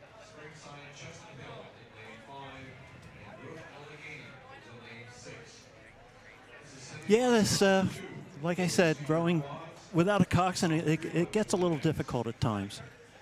Yep, just about 500 meters left to go here, 2/3 of the way down. Springside Chestnut Hill Rowing starting strong. to lose a little bit. Looks like Conestoga's overtaken them. Conestoga in lane 2 at the moment, out in front.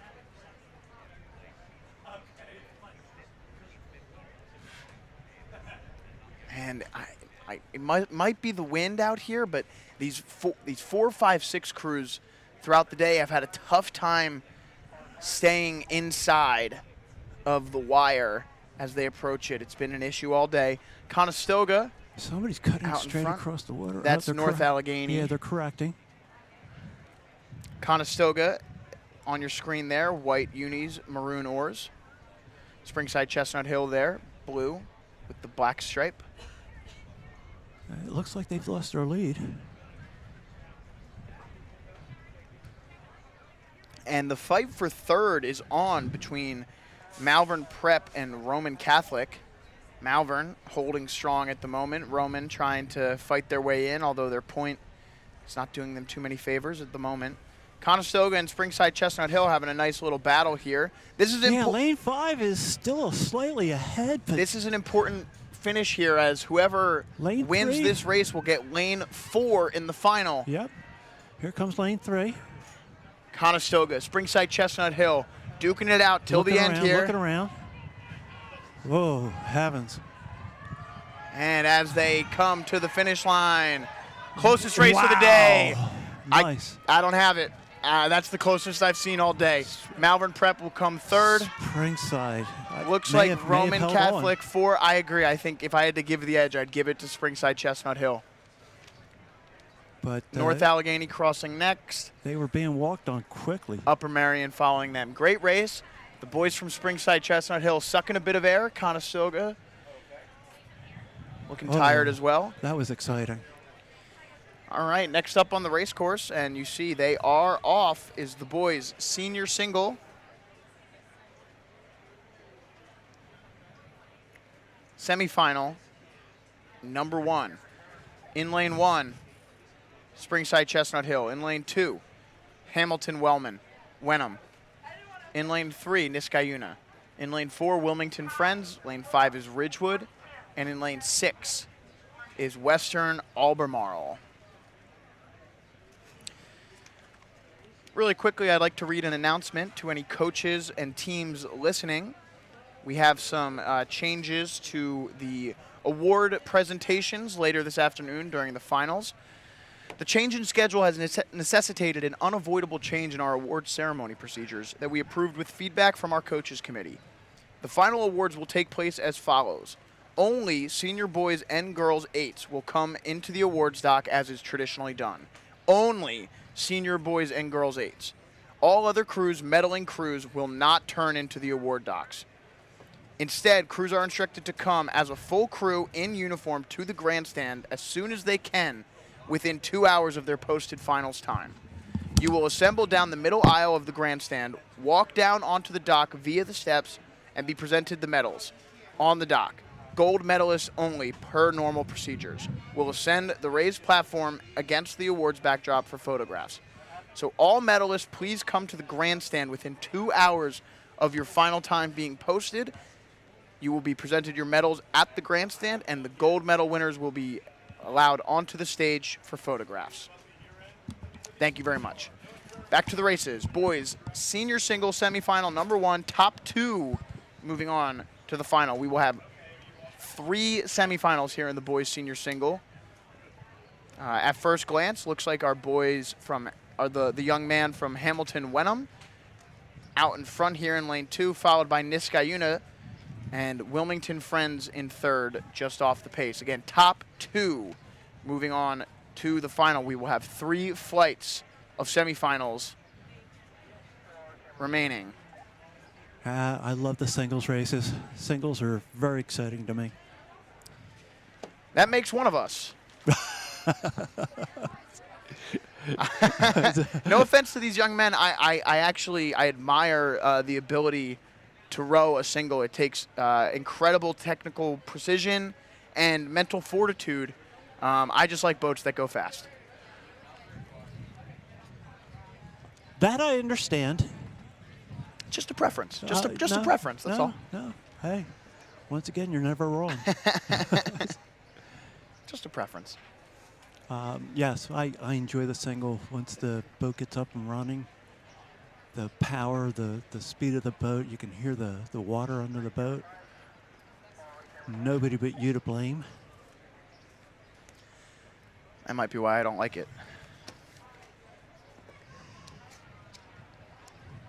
So lanes 1, 3, 4 look like they're out in front. Yeah, we'll have to get another look here. Going as they by come my binoculars, which are unofficial. Lost and found collection, a car fob with a Best Holy Order, and it looks like it maybe sort of golf. Golf, I think so. So it looks like these boats, at least lanes 1 and 2, might have gotten a little mixed up here. Because I believe that was Hamilton Wenham there on the bottom of your screen, to the right of the screen. But I'll have to confirm as they come by. Out in front, however, is Niskayuna. It looks like Wilmington Friends in lane 4 in second. And I believe that's Hamilton Wenham in lane 2 in third. Because those were the 3 boats out in front, as you see semifinal number 2 getting lined up. Yeah. So into the island.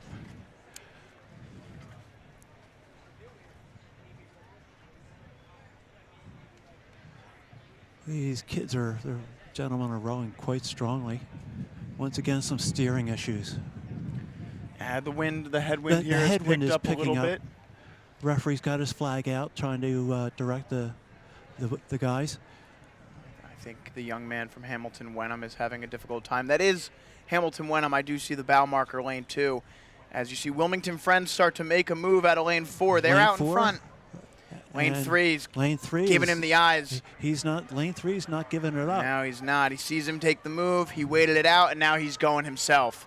Great rowing out of lane 3. Smart. Ooh, he's got some bend in the shaft of that oar. Look He at hasn't that. taken his eyes off of lane 4. Yeah. He's looking at him all the way. Wow. And he's going to cross in Yes, first, he lane is. 3, Niskayuna, great row, followed by Very well. Wilmington Friends, another strong row. That'll be a fun final between those 2. Lane 2, Hamilton Wenham, they'll cross. Nice.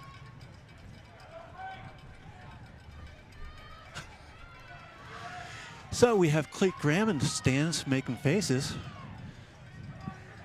which he doesn't have to do. And next up, it looks like I do like his tie, though. we had North Allegheny, Western Albemarle, Ridgewood, and then finally Springside Chestnut Hill finishing there. And the next race is off. Boys senior singles semifinal number 2. In lane 1 is Manhasset. Lane 2 is Paramus. Lane 3, Notre Dame College. Lane 4, Upper Marion. In lane 5, Don Bosco Prep. And in lane 6, Great Valley. Boys senior singles semifinal number 2. Notre Dame College in 3, Upper Merion in 4, Don Bosco Prep in 5,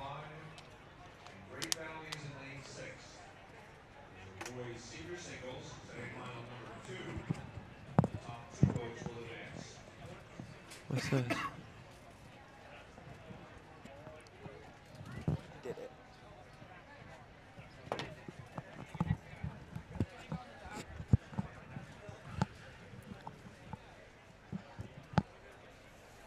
And I'd like to take this pause here as we approach halfway to go in boys semifinal number 2 in the boys senior single to thank our sponsors. Thank you so much for all you do to make Stotesbury exciting. Oh. The Stotesbury Cup Regatta is proudly presented by your local Tri-State Toyota dealers. Visit Toyota.com to find your brand new Toyota today. Toyota, let's go places.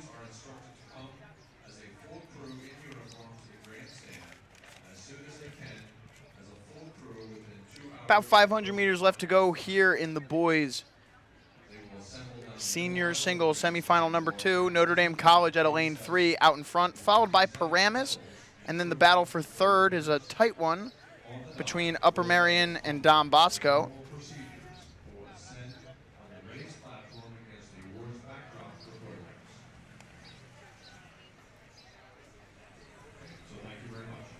Top 2 places moving on to the final here to join Niskayuna and Wilmington Friends.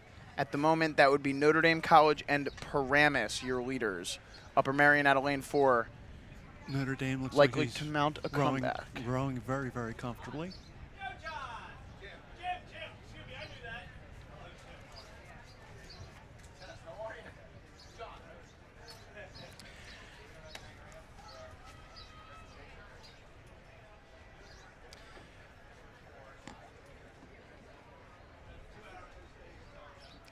And 400 meters left to go here at the boys senior single. Semifinal number 2 at the Stotesbury Cup Regatta presented by Toyota. Toyota and the Tri-State Toyota Dealers Association are in their 8th year as presenting sponsor of the Stotesbury Cup Regatta. Toyota supports the Schuylkill Navy's 365-day-a-year efforts on behalf of the rowing community, including river stewardship, ensuring river user safety, and developing rower talent at an entry level. Thank you so much to Toyota and the Tri-State Toyota Dealers Association. All right, couple 100 meters left to go here in the for Notre Dame College. Upper Merion. Our leader.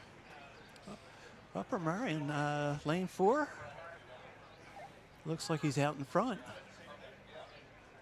Is that Upper Merion? Unless I have the wrong program.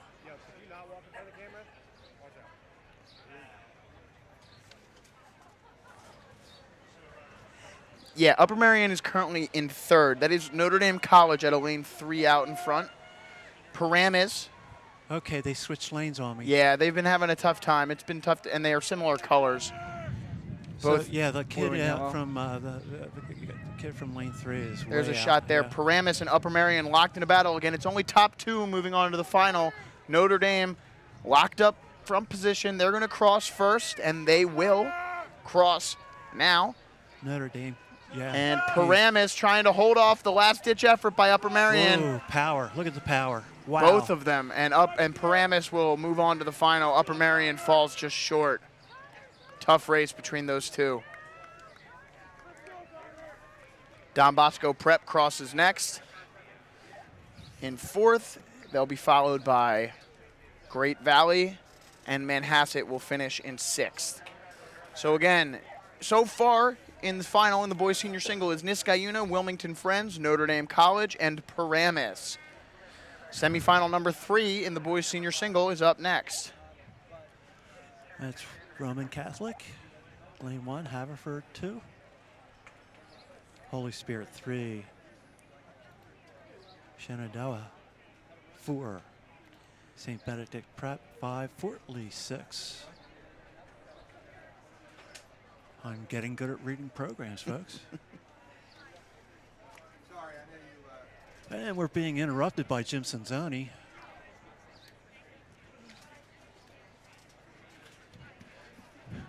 Masters rower extraordinaire, former president of Fairmount Rowing Association. Second best looking guy in the whole place. Jimmy, you should have voted. Everybody else tied for first.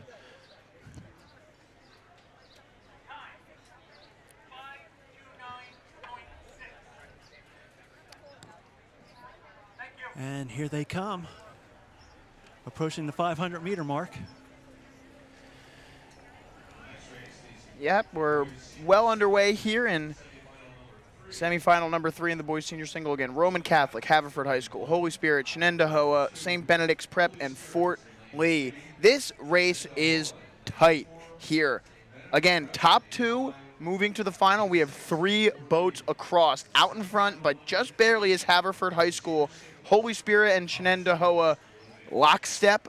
In second at the moment, Holy Spirit adjusting their point. This is important right here. Get their points adjusted for the final 400 meters once they enter under the wire. And again, this is shaping up to be a fun race. Again, only 2 boats can move on to the final, and we have 3 boats right there with each other within just a couple of strokes either way. Lane This will 5 be is fun. cutting across the river. He's got to adjust his point here. Lane 6 might miss the island. Oh my gosh. It is close. Tight race here, lanes 3, 4, and 5. Looks like 3 are getting very close together. Looks like Shenendehowa is Lane 6 just changed his course completely. So lane 4 is You see the rower in green there from lane 4, Shenendehowa. sculling the boat nicely too. Lane 6 trying to get back onto the course. God bless him. Lanes 3. And a tight lanes race, 2 Holy and Spirit. 3. Lanes 2 and 3 are very almost touching blades. That is Holy Spirit there in lane 3. And they have some work to do if they want to make it into this final. Shenendehowa out in front at a lane 4. Sculling Haverford the boat High nicely School too, right there. nice and relaxed. But And the here other it 2 comes. boats, here they come. Here they come. 250 meters left to go for your leaders. There's Shenendehowa. He's out in front. Haverford High School in second. Holy Spirit just behind him. Haverford High School making a strong push here at the end. Final strokes. Oh, here we go. Lane 2. 2 boats moving on to the final. Lane 2, walking through. And it is crossing first. Shenendehowa, Haverford, Holy Spirit. That was exciting. Was a good race there. And Shenendehowa and Haverford will join Notre Dame College, Paramus, Niskayuna, and Wilmington Friends in what should be a fun boys senior single final. And finishing up here we is go. Don Bosco. I'm sorry, St. Benedict's, Strong finish. Roman Catholic, and Fort Lee at a lane 6 with what is, in my opinion, the best hat of the day so far. Trying to keep cool. All right. Next up on the race course is the girls' senior single. And again, three events of this. I don't know that they've left the gate yet. I see them there at the starting line. Let me see if I can find out whether or not this is the first semifinal. If so, that would be Phoenix Country Day in lane 4, Albemarle in lane 5. And that does look like a Ridgewood Ore in lane 3. So this looks like girls semifinal number 1 in the senior single. And again, we're about 3 minutes ahead, so. Which is good. Means the officials are really pushing things along. The kids are obviously, if they're not going to start the race unless the kids are all agreed to it. So, yeah, we want to get a little bit ahead of schedule, get the races in, and head into the finals. Yeah, based on the. And they may be off. They are off There they. in the girls' senior single. Semifinal number 1 in lane 1, Holy Spirit in lane 2, Hockaday. Lane 3, Ridgewood. 4, Phoenix Country Day. In lane 5, Albemarle. And in lane 6 is Belleville. Oh, there's a good view on the computer.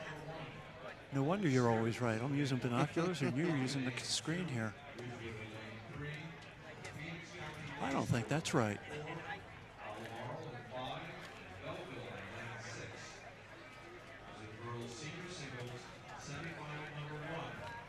Ridgewood in lane 3 had the fastest time in the time trial yesterday based on their lane assignment in the semifinal.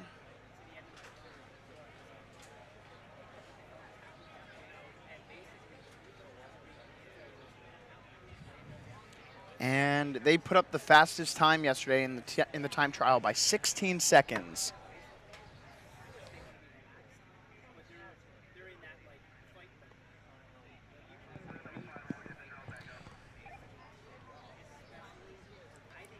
And it's tough to tell exactly. It looks like there's some serious debris there right at the... Wow, looks like Some serious- lane 1, lane 2. Some serious debris there, very yeah. serious debris right around the wire. The quarter-mile mark, really. Oh my gosh. That does not look good.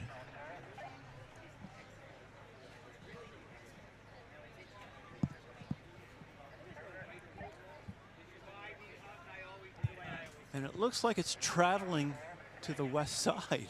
I'm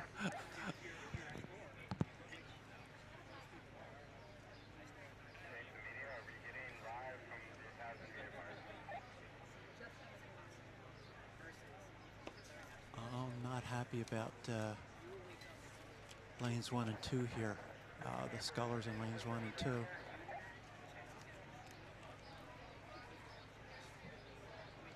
It looks like they're going to have to go right through that debris.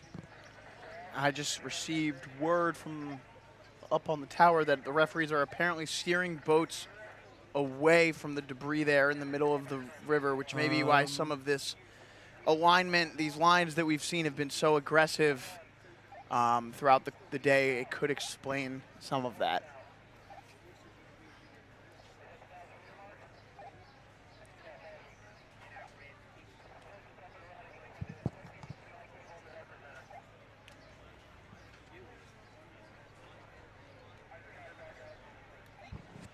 Yeah, the referee's trying to get lane 1 to go way out. Here comes a launch to try to...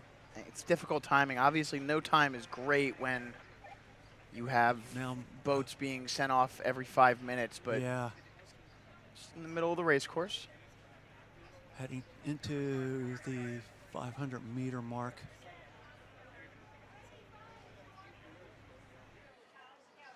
So, it looks like lane 1's going to miss I'm interested into how that launch driver was able to reverse the boat while not He's being good. in control. Yeah.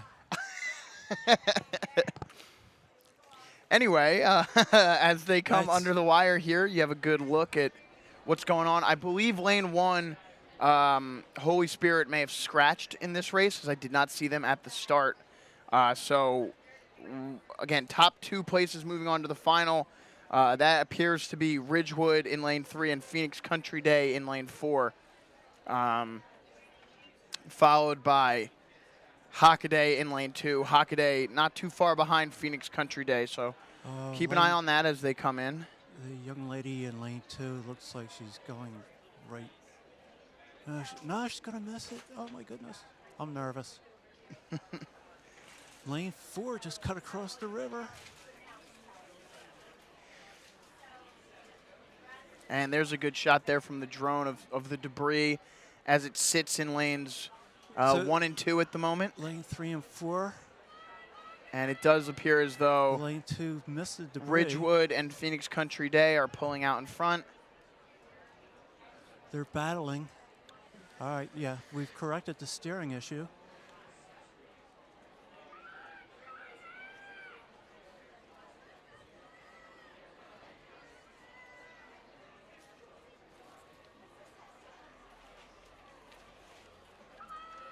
So, yeah, it's a battle between lanes 3 and 4. Both rowing strong. And a couple hundred meters left to go here. Lane And single. 2 is well in 3rd place. How she avoided that debris is, hey, God bless her. Yep, and we'll see Ridgewood and Phoenix Country Day likely move on here. Again, top 2 places moving Nicely to rowed. the final. Nicely rowed. Ridgewood. And the officials are out Phoenix clearing, Country Day. clearing the debris for the next event. Hockaday finishes third. And eventually they will be followed by Albemarle out of lane 5 and Belleville out of lane 6.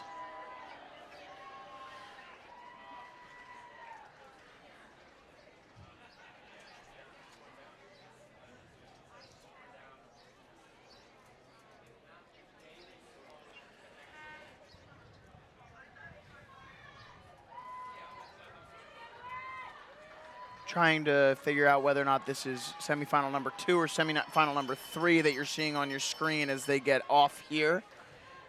Appears to be semifinal number 2. Yep. In lane 1, Manhasset. Lane 1 is Manhasset. I got that Yes. right. Yeah. Lane 2 Great is Great Bridge. Bridge. Lane 3, Dennis Morris. Lane 4, Ridley.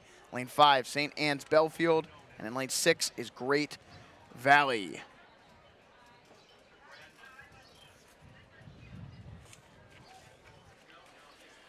And I'd like to take some time here to read off a message from our sponsors. The Marine Corps Chin Up Challenge presents a test of strength and determination to determine to willing participants. Stop by the Marine Corps booth in Stotesbury Village, meet with Marines, and test yourself in the Chin Up Challenge to see if you have what it takes. We'd also like to thank the United States Army for returning this year as a sponsor of the Stotesbury Cup Regatta. If you live to serve and want to make an even bigger difference, consider joining the U.S. Army. The U.S. Army currently offers over 150 career paths, with training in fields like medical care, linguistic, and engineering. An Army career can amplify your efforts with humanitarian opportunities all over the world. The Army offers competitive pay and incredible benefits. To learn more at goarmy.com or stop by their tent in Stotesbury Village and speak with their team to learn more about the U.S. Army and the many career and life-changing opportunities the Army has to offer. All right, back to the racing. Girls senior single, semifinal number 2, out on the race course. And a good shot here as they come by our camera. Out in front, Dennis Morris in lane 3. Sculling the boat rather nicely. And it looks like Ridley is in second based on this angle, although we can't really tell what's going on in lanes 2 and 1. But again, there's a nice shot of the rower from Dennis Morris as she sculls her way along. Again, top 2 moving on to the final, and at the moment, that is Dennis Morris and Ridley. Both scullers rowing quite nicely.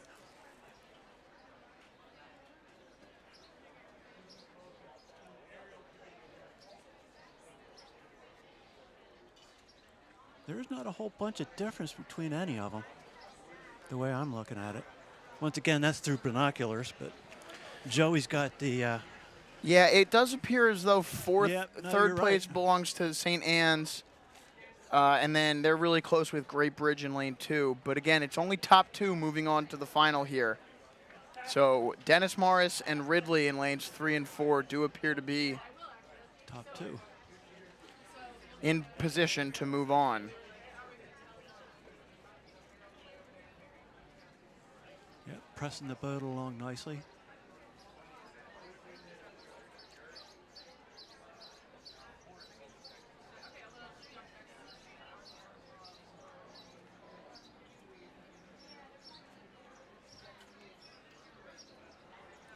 And we still have an official's launch down here trying to clear out the debris out in lanes 2 and 3. Yep, just about 500 meters left to go now for our leaders in semifinal number 2 in the girls' senior single.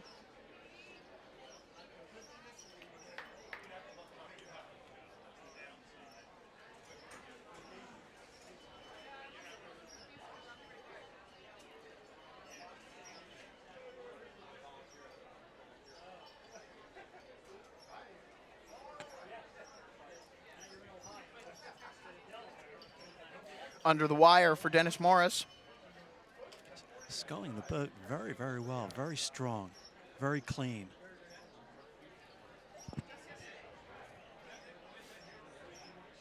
controlled stroke rate, as the rower's well out in front. So she can row her own race here, put up a solid time, but not test herself to the full limits, as she'll have another race here in just about 3 to 4 hours. Yes. And again, it's hot out there, so these rowers, one of the key things I'm sure these coaches will have them doing is getting inside in some air conditioning and hydrating. That's going to be the key here for these rowers. A win could come down to which boat after the race, their semifinal, takes it the most seriously and recovers the fastest. And those certain things are intangible. As they are off here in girls semifinal number 3. And we'll finish up here with semifinal number 2. So, As Dennis Morris and will followed by cross. Ridley. And Ridley will come in not far after them, and we'll probably get about another 20 to 30 seconds before the rest of the crews finish here.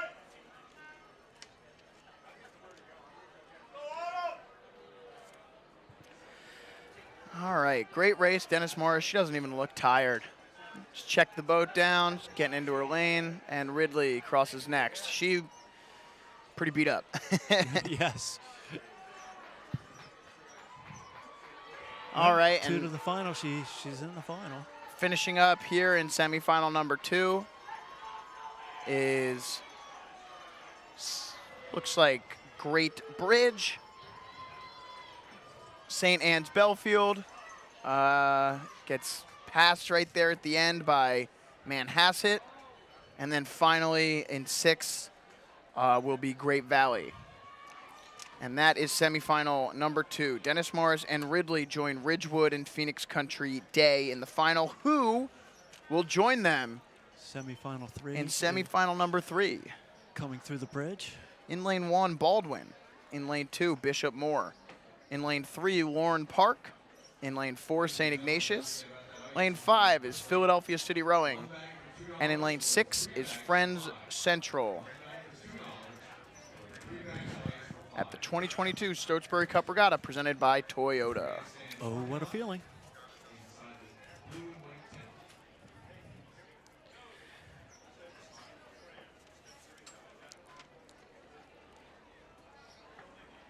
Yeah, we're definitely past the bridge, coming past Temple's Boathouse, the canoe club. And there's a good shot there, as they have about about halfway to go here. Semifinal number 3. Top 2 places moving on to the final. After we move through the singles, we'll have our boys and girls 4s and then our boys and girls 8s, which should move a bit quicker.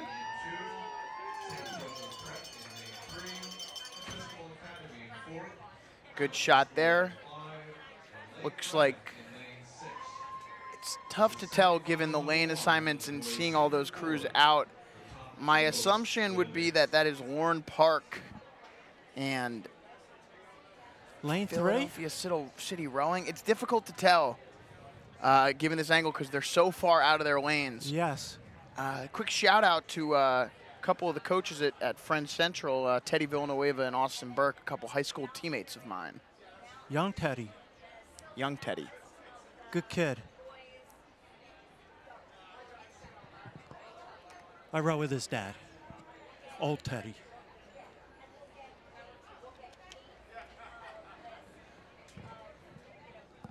One, two, three. So I'm thinking it's lane 3 out in front. In the bright orange. I don't know the schools from Lauren Park and St. Ignatius well enough to know their colors.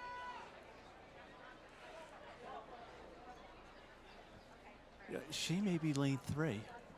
Once again, we're getting somewhat confused here. Coming through the 500-meter mark, approaching the wire.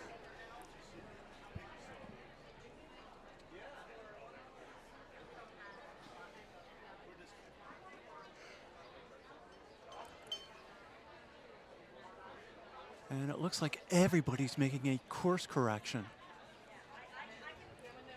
Coming back towards the east bank here. On your screen there are the boys' senior fours getting lined up. And they are off in semifinal number 1 in the boys' senior fours. As we finish up here in the singles. Right now, that lanes 1 and 2 are going straight down the course. 3, 4, 5, and 6 are all cutting. They're coming directly towards us. So Okay, they're correcting. They are correcting. This is going to be interesting. So with about 500 meters left to go here for our final rowers in the single. So it's lane 4. Lane 4 is out ahead. I would not be shocked to see these rowers in these fours come up and nip at the heels of these singles as they start finishing with how quickly they're sending these off. But again, I'm sorry, that's lane 3. I am so confused, folks. I apologize. Lane 3 is way out ahead. Who is that? that is Lorne Park. Followed from by lane 3. 4. Lane 4 is St. Ignatius. Okay. So Lorne Park and St. Ignatius, actually that is bow number 5. Get out. Is it not? I got a 4. Okay, I'm wrong. You're what? So, yeah, lane, Lorne Park lane crosses 3. and lane- St. Ignatius out of lane 4. Apologies for the confusion there. It's difficult 4. sometimes with these singles. Yeah, there was a lot of lane adjustments here. So Lorne Park and St. Ignatius will be moving on. And in the next event, no, we'll not catch these. No, no, no, no. And a lot of this lane changing may be due to officials steering the. Bishop Moore kids crosses in around the 3rd parade. there. They're followed by It couldn't possibly be us. Friends Central finishing in 4th. 5th is Philadelphia City Rowing. And in 6th will be Baldwin, the rower from Baldwin. Boys senior fours. All right, and next up, and as I said, already out onto the race course, approaching halfway to go, is the boys' senior 4. They're around the 1,000-meter mark. Yeah. In lane 1 is Stone Bridge. In lane 2 is Petty. In lane 3, St. Joe's Prep. Lane 4, Episcopal. In lane 5 is Haverford School. And in lane 6 is Lake Braddock. Episcopal. Coached by Molly Konopka and Rob Meyer. 2 very, very, very good coaches. Looks like a young Konopka is stroking this 4. This, I believe, is their last child. I actually rode with him about 18 years ago. Turns out that I was in a 4-with at the Philadelphia Youth Regatta, and Fairmount had to change out some kids on the water. So Molly Konopka, the coach. And there's a shot there of what our schools look like. And again, top 2 places to the semifinals. Out in front, under the wire, St. Joe's Prep. In 2nd, Nice. Petty. Episcopal currently in 3rd, about half a length of open water behind Petty. And about half a length behind, a full length behind them is Haverford School. So St. Joe's Prep, Petty, Episcopal, Haverford School. So we were taking the 4 back to the boathouse, and turns out that Molly was several months pregnant at the time, and I had no idea. She was pulling me around the water. Split screen there as Here we semifinal go. number 2 approaches the starting line. As St. Joe's Prep attempts to pull away here, Petty hanging on tight. Episcopal trying to do everything they can to get into that grand final later today in the boys' senior 4. Rowing Here they nicely, rowing nicely. Couple Here. 100 meters left to go. Lane Some 3, water Prep. splash there from Episcopal. St. Joe's Prep. Cool, calm as they approach the finish. Lane 2, coming through. Petty making a nice little push here at the end. They're going to Episcopal. hold off Episcopal Yes, they are. as St. Joe's Prep Wow. tries to hold them off. And they will do so. St. Joe's Yep, Prep finishes Prep. 2 seats ahead of Petty Episcopal. and about a length of open water, Episcopal. Well rowed. Haverford School finishes 4th. Stone Bridge will come in 5th. And finishing in 6th is Lake Braddock. So again, St. Joe's Prep and Petty moving on to the final there. Boys Senior 4 semifinal number 2 out onto the race course. Well into it. In lane 1 is Hill School. Lane 2, Holy Ghost Prep. Lane 3 is St. Joseph's Collegiate. Lane 4 is Unionville. Lane 5 is South County, and in lane 6 is Egg Harbor. We've had some exciting stuff going on so far.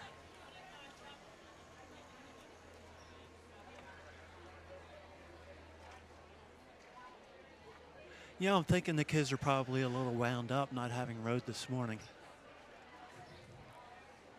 Well, they'll have some fun today when they have 2 races in the span of 6 hours. Yeah.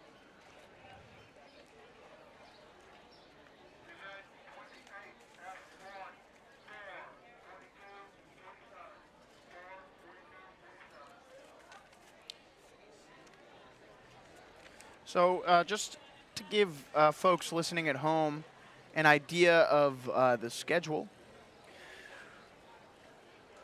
we are on semifinal number 2 in the boys senior 4. That race was scheduled to go off at 2:35. The final semifinal today will be at 3:25. That will be the girls senior 8 semifinal number 3. We'll take a quick 15-minute break at that point, and then at 3:40, our final racing will begin. 3:40 p.m. we will start the finals for today. I'd like to take a quick moment to read a message from one of our sponsors, NND. The regatta would like to thank its longtime apparel partner, NND. The NND tent with official regatta merchandise is always a must-stop for regatta goers. We thank NND for sharing proceeds of their sales with the regatta and Schuylkill Navy to further our work in river infrastructure, developing rowing talent and access to rowing, and park stewardship.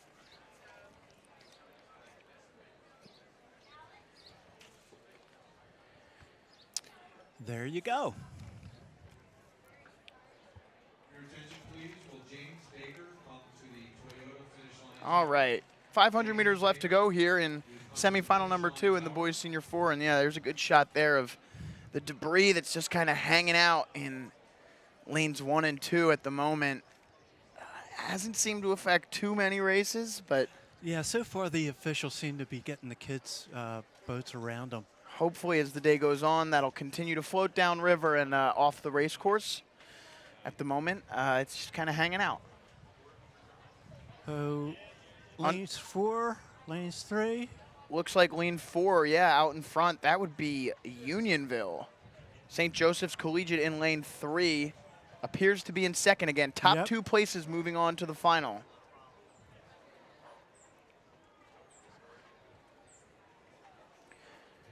As you see on the right part of your screen Lanes 5 and there. 6 look like they may be clashing blades. Semifinal number 3 approaching the starting line. Couple hundred meters left to go here in semifinal number 2. Unionville with a commanding lead as they are off in semifinal number 3. Bit of a tough start there, but the crews are into it, and referees are off. No false starts. Wow.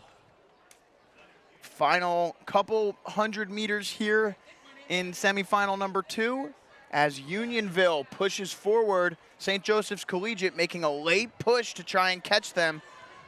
Those 2 boats have a strong hold on your positions to move to the final at the moment. Lane 1 just barely missing all that debris. St. Joseph's Collegiate making a strong Very push strong. at the end here. Look at this. Awesome. But Unionville will hold them off. Unionville third place. Holy crosses. smokes. Nice. St. Joseph's Collegiate in second. Those 2 boats will move on.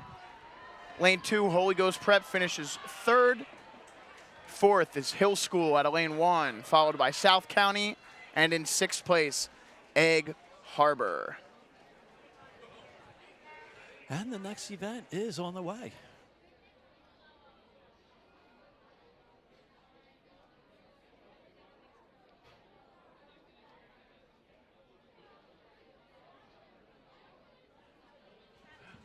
text.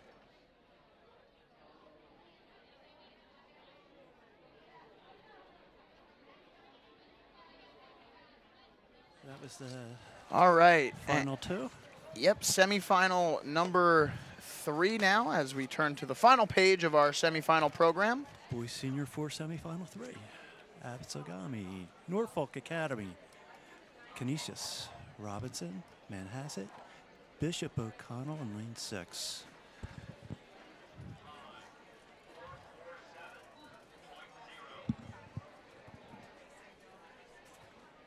And where did you row prep? I rode at St. Joe's Prep. There you go.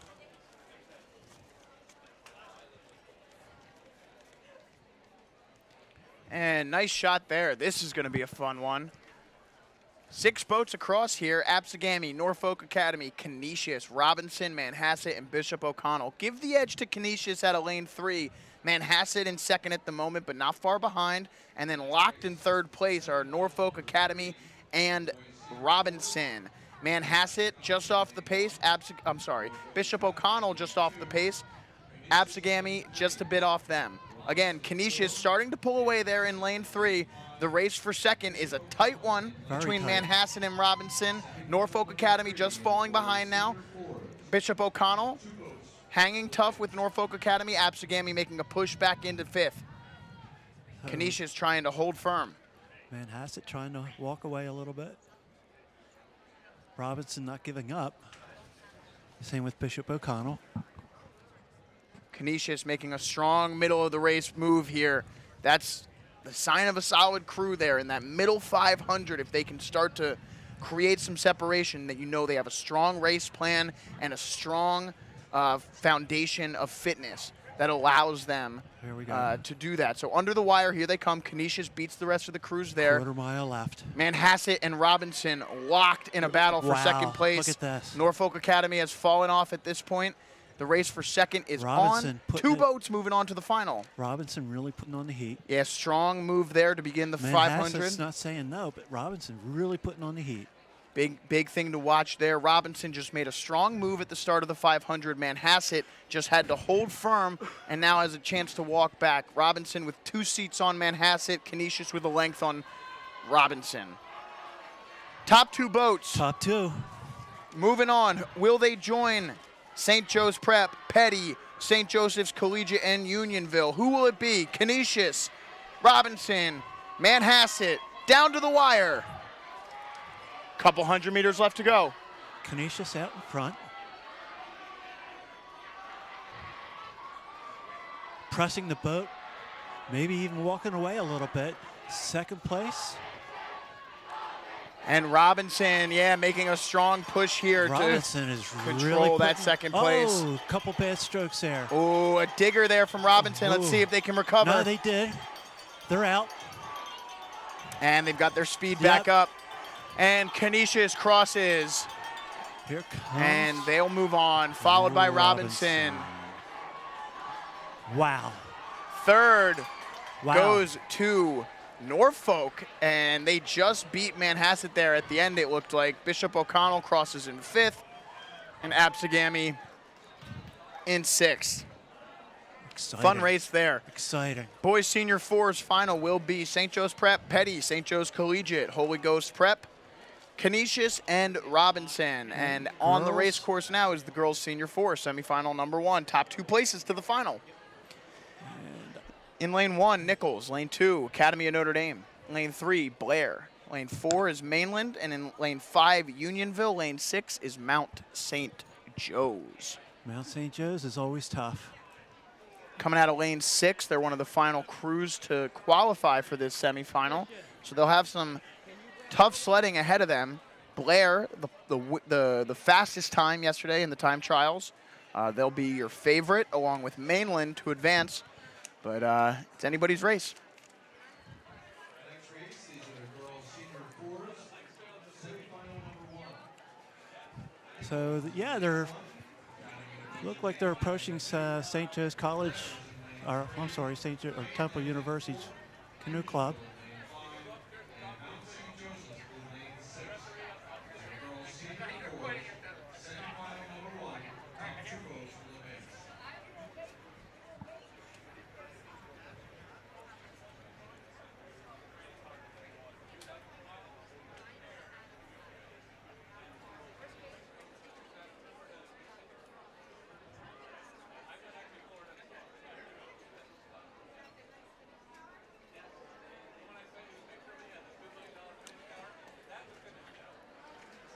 So, yeah, they're through the 1,000-meter mark. What are we showing on the screen here, Joey? Not much at the moment. Probably similar to your binocular view at the moment. Well, I'm going to say that Joey's telling me who's out in front. Let's see. It's tough to tell as those. Yeah, those lane 2 and lane 4 and 5. It does look like Notre Dame in lane 2 is having a good row. There's a good shot, and Yes. there it is. Lane 3, Blair is out and is your leader at the moment. No kidding. Yeah, Blue Oars with the B, Blair. Yep, there they are right there. They're out in front. The battle for second is a tough one. Looks like we might have had a scratch out of lane 1. Doesn't seem like Nichols is in this race. I think we have 5 boats. Blair out in front, followed by Mainland in lane 4, Notre Dame in lane 2. Big course correction there. And Mount St. Joe's and Unionville just off the pace in lane 6 and 5, respectively. Again, Blair, though, setting a pretty torrent pace. They've got 2 lengths of open water on Mainland. yeah, they are out in front. Absolutely.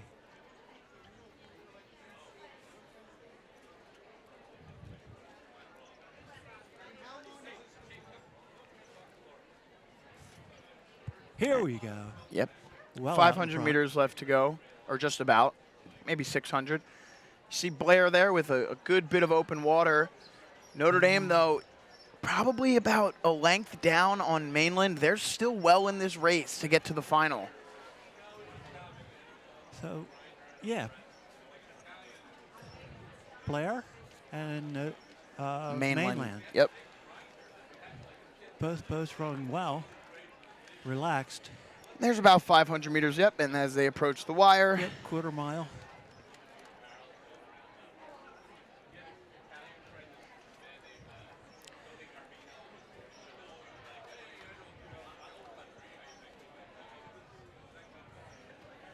And Blair is going to cruise to this one, barring any unforeseen issues. Really nice stroke there.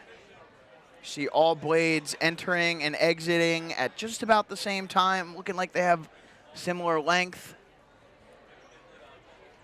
They are well coached, these young ladies.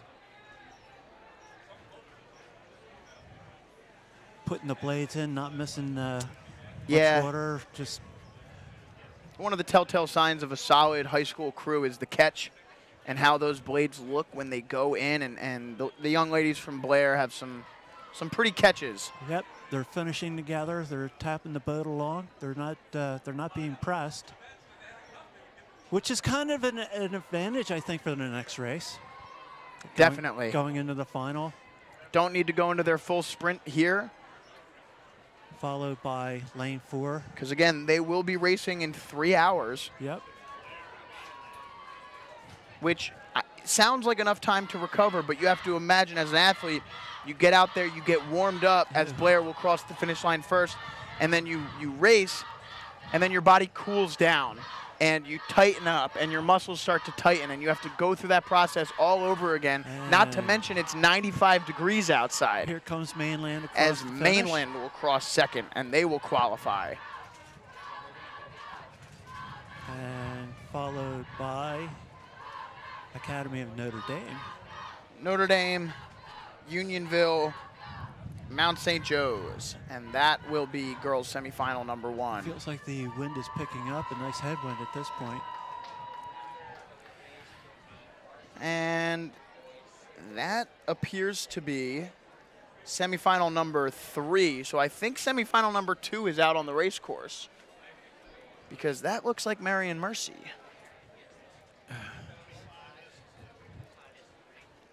Oh, Yes. sorry, that is semifinal number 2. Yeah. Marion Mercy in lane 3. So semifinal number 2 approaching the starting line. That race is scheduled to go off at 2:50, so we're right on schedule. In lane 1 is Lower Marion. Lane 2 is Absegami. Lane 3 is Marion Mercy. Lane 4, Nardin Academy. Lane 5 is Bishop O'Connell. And in they lane are- 6 is Villa Maria. They are off. Often they are not off. They're sitting there making a fool of me. Marion But Mercy. thank God Joey's never wrong. One of the coaches. Oh, look at this. This is how they're lining them up. Oh, my gosh. It's tough. Yeah, It it's been is. tough. Marion Mercy, coached by another high school teammate of mine, Joe McCary. Shout out, Joe.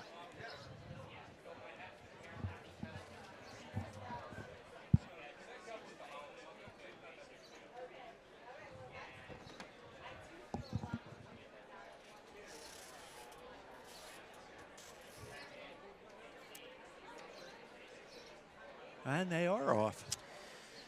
Yep, it's a start.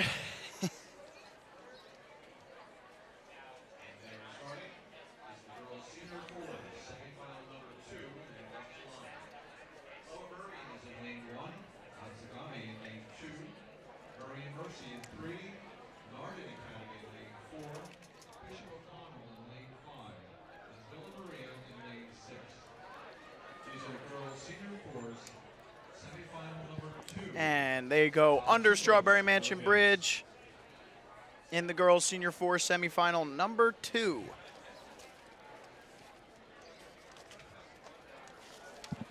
As I'd like to take a quick moment to thank our new sponsor this year, Hauser.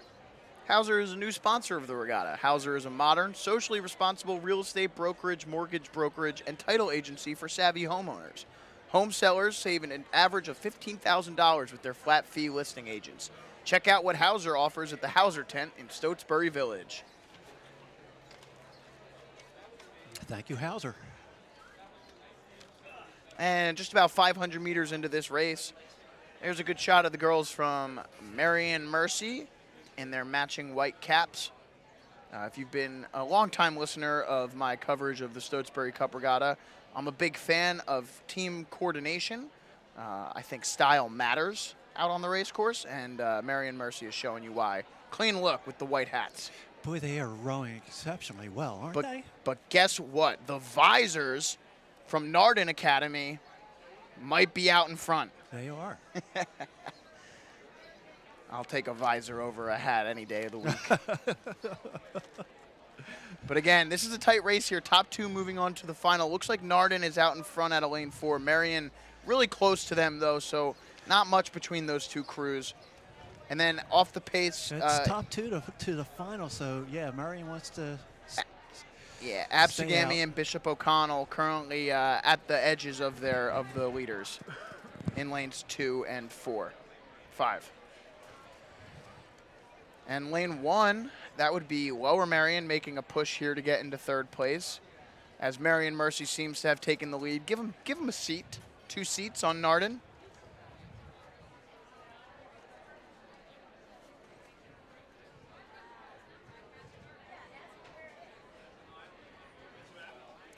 That's nice, lane 4. And lane 3, Nardin and Marion Mercy. Marion Mercy's walking. Yeah, nicely. Marion with a nice little middle 500 there.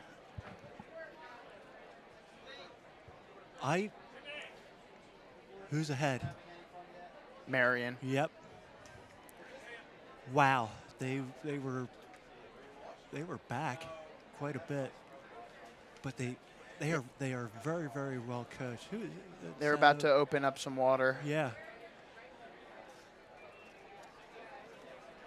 It was Mike Brown coaching them for a number of years. I guess it's Tony Matson now. As Joey shrugs his shoulders. I'm throwing out names.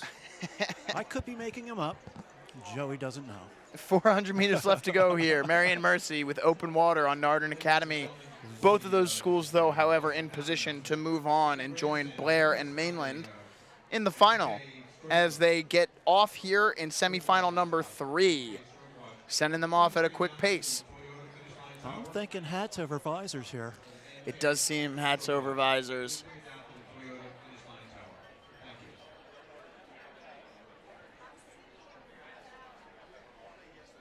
Although I do believe that the girls with the visors are out in lane 5, Bishop O'Connell.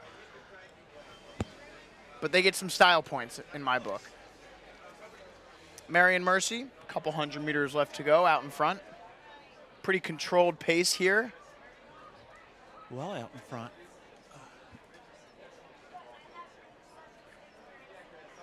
Let's see if we can get a. They're different- getting outstroked at the moment by Well, Narden Academy, but holding them off. Yeah, they're strong through the water. Narden has a commanding lead for second.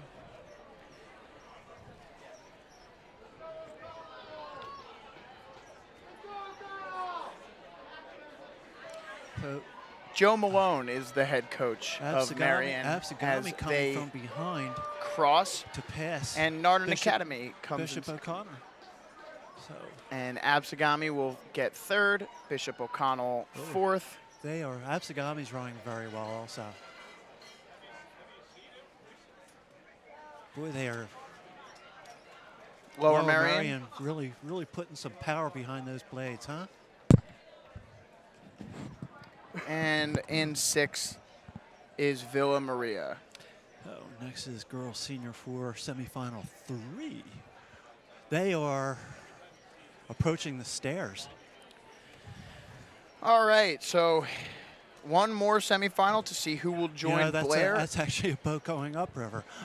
My bad. We'll see who will join Blair, Mainland, Marion, and Narden in the final. In lane 1 is Yorktown. Lane 2 is Petty. Lane 3 is Villa Joseph Marie. In lane 4 is Montclair. Lane 5, Holton Arms. And in lane 6 is Ocean City.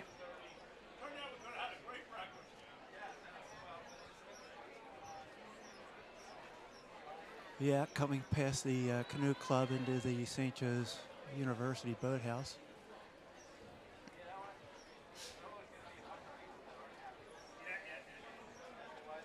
All right, and there's a good shot of how this is shaken out at the moment. It looks as though lane 4, Montclair, out in front. Villa Joseph Marie in second behind them, but a little bit tighter here in this race with about 750 meters left to go as Montclair holds a lead over Villa Joseph Marie. And then it looks like we've got Holton Arms and Petty in a race for third. Let's see if either of them can make a push to catch one of these boats in position to move to the final. Yeah. Again, top 2 moving on to the final. So, yeah, Montclair looks strong and long, relaxed. So the fight here's for second place.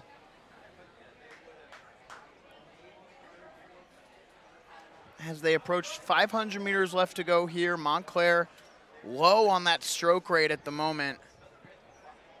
Just relaxing. They know they're out in front. They're And relaxed. you can see them take it up just a bit now.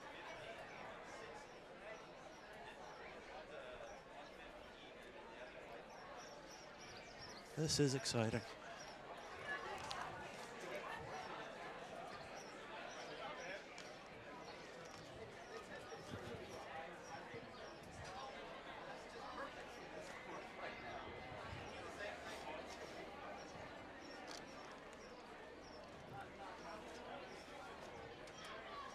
And another overhead shot here as Montclair continues to maintain their lead over Villa Joe.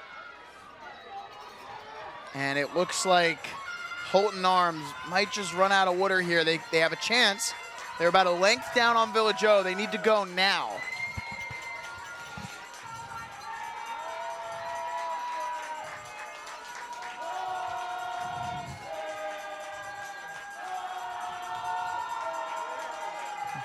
You can probably hear the folks in the background cheering.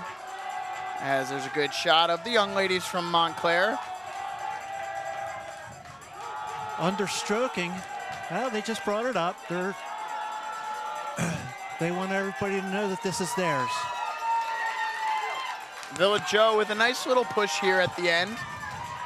But it will be Montclair. Yep, Villa Joseph Marie. Second Montclair crossing first. Villa Joe follows them. Good, little off stroke there. Third is Holton Arms. Fourth to Petty.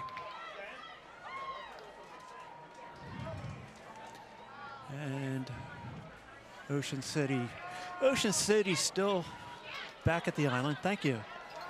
getting updates here for the finals.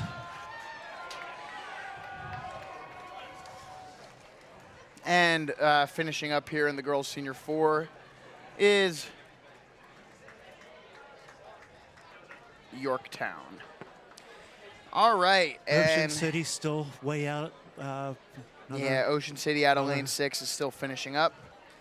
And as you not see giving there, up, just we have a nice shot of our next race coming up as we move into in what is my opinion the most exciting event of the day, the boys senior 8, followed eventually by the girls senior 8. But there you see a nice shot through the Strawberry Mansion Bridge of our semifinal number 1 in the boys senior 8. Again, we'll have 3 flights of this, followed by 3 flights of the girls senior 8s, and then we'll take a short 15-minute break before resuming our final stretch of final races for the day. 2 to the finals.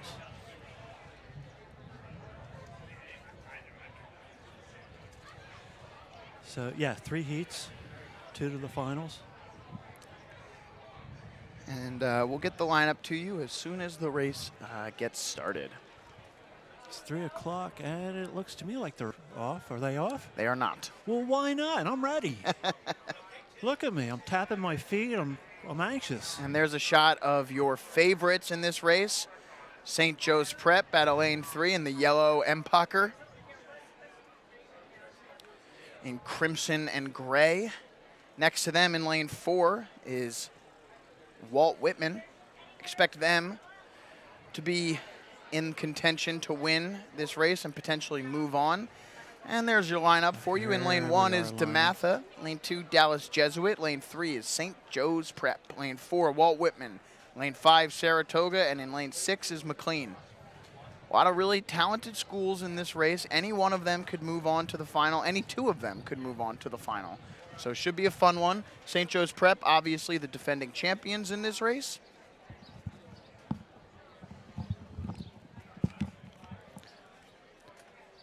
Yeah, I agree with Joey. And they're off. This is an exciting event.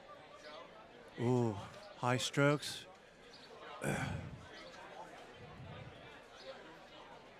Short high strokes starting to lengthen out. Approaching the bridges, or the bridge, and lengthening, settling in. Semifinal number 1. DeMatha is in lane 1. Here we go. Now we're going to work. Yeah, good shot there on your screen. It looks like that's DeMatha and Dallas Jesuit. DeMatha with the red cross, Dallas Jesuit with the yellow cross, and St. Joe's Prep to the left of the screen in the solid crimson oars.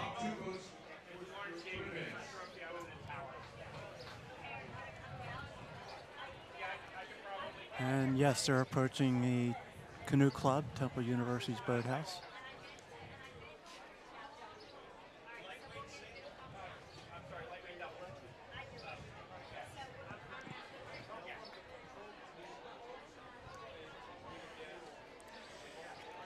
And there you see St. Joe's Prep, at the very least, out of these 3 crews that we see out in front. And we'll get a nice little shot across here as they pass by the camera. Looks like St. Joe's Prep is out in front, followed by Saratoga in lane 5. Yep. St. Joe's Prep, nice. Oh, actually, completely incorrect. There's They're Walt full- Whitman. yeah. Walt Whitman in lane 4 out in front. Lane 4 looks to me, using binoculars, like they're out in front. They are. It was a difficult angle there that our camera took as they panned around. You saw Walt Whitman out Joey in is front. not wrong. It was the camera. I just didn't. They just weren't on the screen. They were so fast they were off the screen. Walt Whitman, with about halfway left Yeah, to go no, here. and it's unusual for me to actually pick that up with the binoculars from this angle. But There's a good shot of it as you can see Walt Whitman. Yeah, the prep's right there. Give him 6 seats on St. Joe's with about 750 left to go. Good race shaping Who's up here. in lane 1? That's DeMatha in lane 1. And yeah, there's a really good shot of it. The bow of St. Joe's Prep right at 7 seat of Walt Whitman. They're about 6 seats back. Oh, look at the timing. Wow. Yeah, great shot there. Wow. That is gorgeous. I put the binoculars down, folks. I'm going to watch this on the screen. Can just St. like Joe's you. Prep claw back and they- take down Walt Whitman here? They need to be second. 500 meters left to go. It looks like these two crews have pretty much locked up the top two finishes to move on to the final, but St. Joe's may not press. the seeding really does matter, though, with does. the lane assignments. So St. And Joe's the times, yeah. No, you're right. lane assignments matter. I believe the winner of this race will get lane 3 in the final. Who's walking? St. Joe's Prep entering their sprint. They're taking a seat per every 2 strokes, it seems. St. Joe's down 2 seats. St. Joe's Walking. St. Joe's just decided that we're going to do this. Wow. Little rope-a-dope there, Muhammad Ali style. The timing is in both crews. It's still close, though, with only a couple hundred meters left to go. Walt Whitman, give him a seat. They've got a bow length on St. Joe's Prep. Here we go. St. Joe's sitting really low into those finishes. Approaching the end of the island.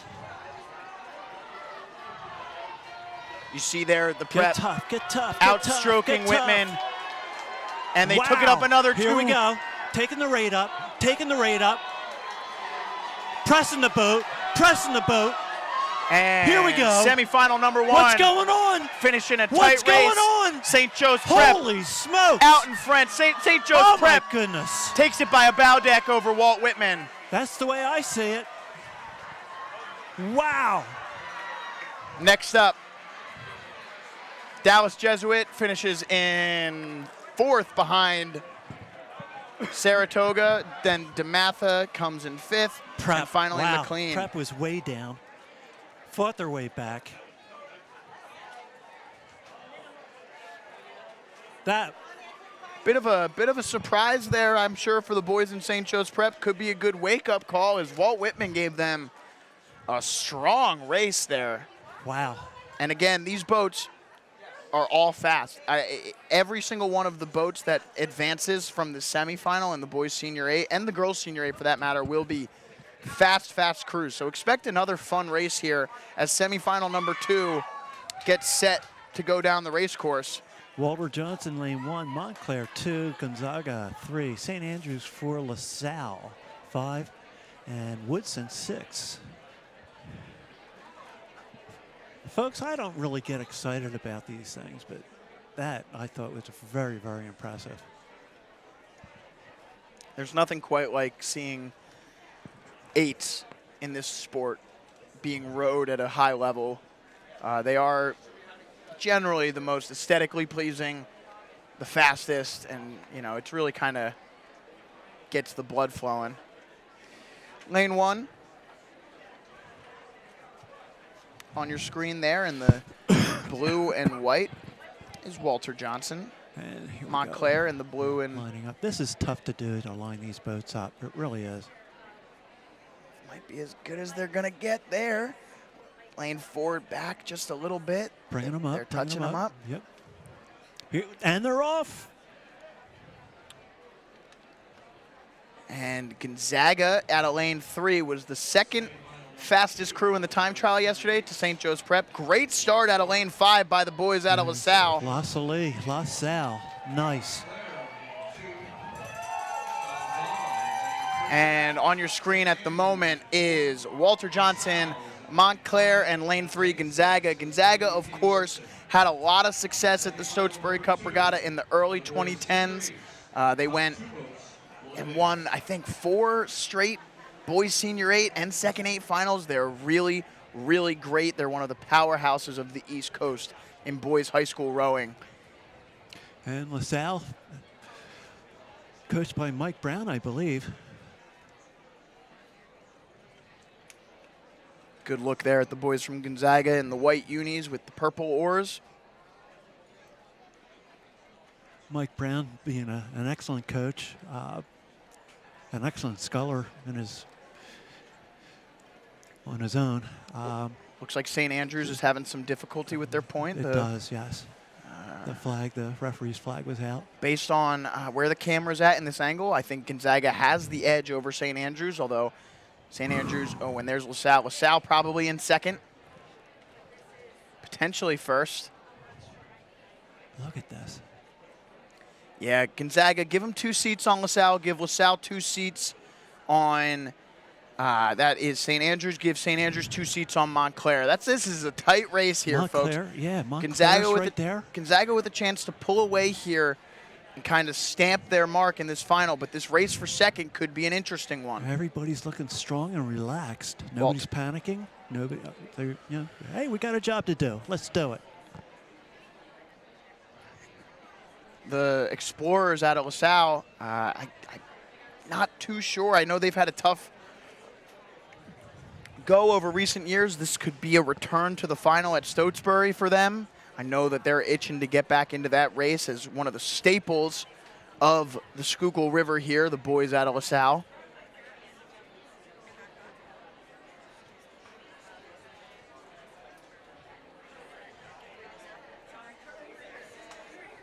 And there's a good drone shot. Gonzaga has about a length lead. It looks like second place. Give it to Montclair right now. LaSalle, pretty lockstep with them. St. Andrews right there. This race is tight, folks. Again, only 2 out of these 4 boats can go on to the final as they have 500 meters left to go here. This is just about anyone's race. As these boats are so fast, our drone has to take some time to catch up. There you see it, Gonzaga, Montclair, Gonzaga. LaSalle, St. Andrews at the moment. Montclair, LaSalle. really strong. LaSalle walking, coming into the wire. Are they going to be second in the wire? Looks like LaSalle is slipping into 4th place at the moment. Montclair with a clear second, St. Andrews in 3rd. They took a couple seats on LaSalle. LaSalle fading through the wire. Gonzaga taking it in stride. Can Montclair or St. Andrews push Gonzaga here? Montclair, St. Andrews Look at this. pushing on Gonzaga. Look at this for second place. Oh, my heavens. Here comes LaSalle.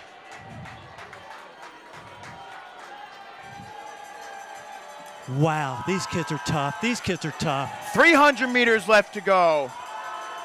St. Andrews steering into Gonzaga. Oh no, are they going to clip oars?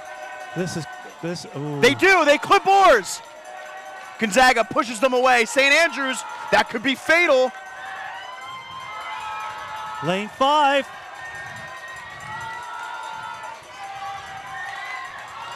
Here they Oh, come, heavens. final strokes. It is crossing first, Gonzaga, followed by Montclair, St. Andrews, and LaSalle, all within Montclair 3 looks seconds like- of each other. What a race. Probably within a second of each other. All 3 within a second of each other. It looked like Montclair. Next is Woodson, followed by Walter Johnson. So do you think they hit oars? I think St. Andrews clapped oars with Gonzaga there. Wow. Yeah.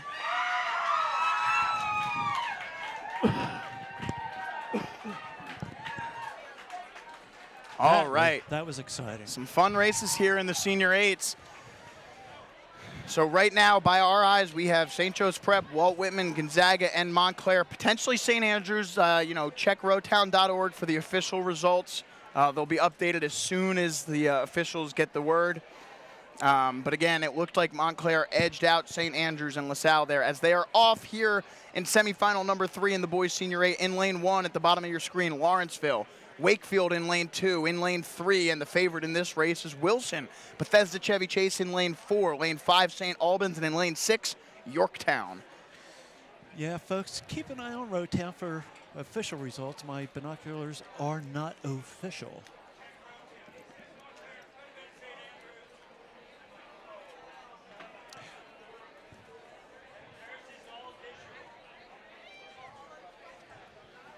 This is exciting.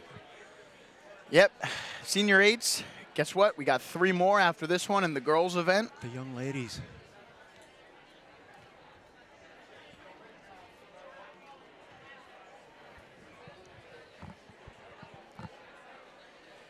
And there's a good shot there of the boat out of lane 3, Wilson in green. Again, they'll be your favorite. They had the 3rd fastest time in the time trials yesterday, just off the pace of St. Joe's and Gonzaga.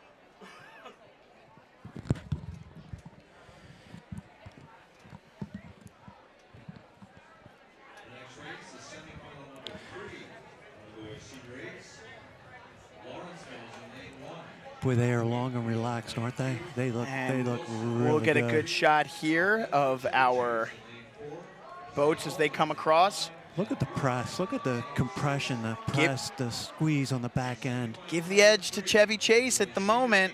Looks like Chevy Chase out in front, and a tight race between Wilson and St. Albans for second. So again, 3 boats right now, all vying for those 2 positions. Only 2 can move on. Bethesda Chevy Chase definitely out in front at the moment. St. Albans, always tough. Wilson, always tough. Here's a good shot. It is Bethesda Chevy Chase, followed by Wilson, followed by St. Albans. Then Lawrenceville in lane 1 and 4th. Lane 2, that's Wakefield, call them 5th. And then in 6th is Yorktown out of lane 6. Anything can happen here. Yeah, this is tight. This is very tight. Sixth place is only a length of open water behind first place, so this is a tight one. There's a good shot there of how things are shaking out. Give Bethesda Chevy Chase about 3 seats on Wilson. Give Wilson about 5 seats on St. Albans. Look at Wilson. Look how strong they are. Wilson starting to move. Can St. Albans keep up with these 2 as Wilson starts to pull even with Bethesda Chevy Chase? Give Bethesda Chevy Chase a full length on St. Albans at the moment. Yeah, they're coming into the 500-meter mark. Plenty of time. 500 meters left to go. It's a bow deck lead for Bethesda Chevy Chase over Wilson. St. Albans maintaining that length deficit at the moment. Can they make a push? It's these 3 boats with open water on the rest of the Here field. they are under the wire, quarter mile.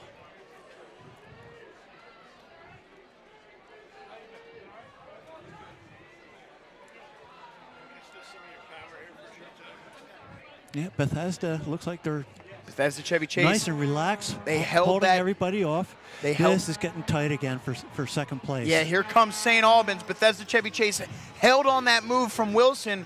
Wilson, did they go too early? Here comes St. Albans. It's 4 seats behind Wilson. Wilson, 3 seats back of Bethesda Chevy Chase. 300 meters left to go here. Boys Senior 8, semifinal number 3. 2 spots up for grabs in the finals. Who's going to take it? Bethesda out in front. Oh, Wilson making their final move. here comes Wilson. Walking, walking, walking. Bethesda trying to hold them off. St. Albans giving St. it all they Albans got. trying to, here we come, here we come. Great shot Right in here front of us. as they cross the finish line. 10 Holy meters to go. smokes. Wilson with a great push. It's Bethesda Look at Chevy this. Chase. Wilson, St. Albans in third, just behind. Incredible. Boy, that's exciting. Wakefield will finish 4th. And 5th and 6th is really tight there between Lawrenceville and Yorktown. Could have gone either way. But again, a lot of good strokes in all 6 boats. Awesome. final results in the boys senior 8 semifinals. Moving on to the final will be St. Joe's Prep, Walt Whitman, Gonzaga, Montclair, Wilson, and Bethesda Chevy Chase. That one's going to be a fun one. All right, final 3 semifinals of the day in the girls senior 8. First up, in lane 1, St. Andrews.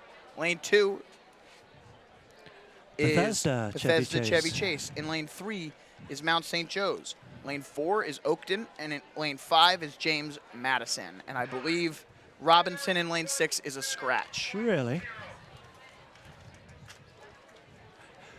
Joey, that was exciting. Boys senior 8s, as they are off here in the girls senior 8s, let's see if we can't get some fireworks here too. This will be as exciting, I'm sure. Mount St. Joe's, the fastest time in the time trial yesterday. Philadelphia powerhouse school. Semifinal number 1, girls senior 8. And they'll be facing off against some out-of-town schools. St. Andrews out of Delaware, Bethesda Chevy Chase out of Maryland, always good. 3, Oakton, lane 4, James Madison. And here they are. Under Strawberry Mansion Bridge, Mount St. Joe's. Looks like they're going to be the first out, at least out of these 3. You see the sun start to hit their backs. Boy, did they look clean, huh? one of the staples of Mount St. Joe's rowing is that they don't, as you know, I commented earlier, like the boys from St. Joe's Prep were getting really low in those finishes. The girls from Mount St. Joe's stay pretty straight up and down, and they get those hands back out really quick. Fast hands pops the bow of the boat up a little bit sooner, and if you don't rush the slide, the boat runs out just a little bit more. And yeah, the Mount is rowing exceptionally well here. Yeah, and I don't think anyone's close to them at the moment. And you see lane 4, that's Oakton, and they've got at least a length of open water already, not even 500 meters into the race. As they cross the 500-meter mark right here, it's Mount St. Joe's well out in front.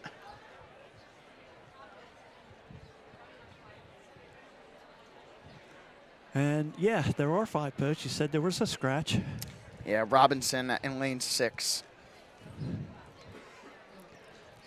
But again, top 2 boats moving on to the finish, and although Mount St. Joe's has a commanding lead here, Tapping the race the boat along nicely. The race for second is on. Again, St. Andrews in lane 1, Bethesda Chevy Chase give them the edge. Lane 4, Oakton, and in lane 5, James Madison. So right now, St. Andrews and Bethesda Chevy Chase pretty tight for second place. Oakton and Lane 2 and lane 5. Oakton and James Madison just a bit off the pace. Bethesda Chevy Chase starting to make some room here between them and St. Andrews. Now, the Mount doesn't, because there's 3 heats, they still want a fast time to get a good lane, correct? So I'm not 100% sure how it works, but I believe the time trials and the way they end up in the semifinals decides Their final lane assignment. So Okay. whoever wins this race, Mount St. Joe's or any of the other boats, would get lane 3 in the grand final. Okay. Because this is semifinal number 1. Okay. So winner of semifinal number 1 gets lane 3. Winner of semifinal number 2 gets lane 4, and winner of semifinal number 3 would get lane So 2. it looks like Bethesda is opening up. Yep, Bethesda looks like they're moving into second place. And then the Mount is cruising nicely. And the second heat is lining up. I'm really surprised at how fast these officials are getting these races off. It's impressive. You have to give a lot of credit to the officials. And they're off. Look at that. To the officials, to the coaches for making sure that their crews are getting up to the we river have on 500 time. meters left in this race, and the next race is already off. Yeah. Mount St. Joe's has a full boat length of open water on Bethesda Chevy Chase, who now has a length. It looks like Oakton is trying to make a final push to get back into this one. And I've got my binoculars back out. And since they're off, I'll read you the. I'll wait until we finish this race to give you a lineup so I don't confuse myself or you. But Mount St. Joe's looking strong here. They're probably, without anything crazy happening, going to finish first in this race. Oakton is making a strong push here out of lane 4 to get that second spot away from Bethesda Chevy Chase. Let's see. Their rate is really high right now. They're giving it all they got. They have to. They want second place. They got to have second place. Great shot there of semifinal number 2, as you see National Cathedral in lane 4 having a strong race. Yeah, it looks like lane 4 is just, well, lane 2's not giving it up. Mount St. Joe's. The Mount just tapping the boat along nicely. They've definitely given up some water here in the final Here we 500. go. Here comes the second place. Lane 2 walking. Mount paddling through the finish line. Look at this. As Lane 2.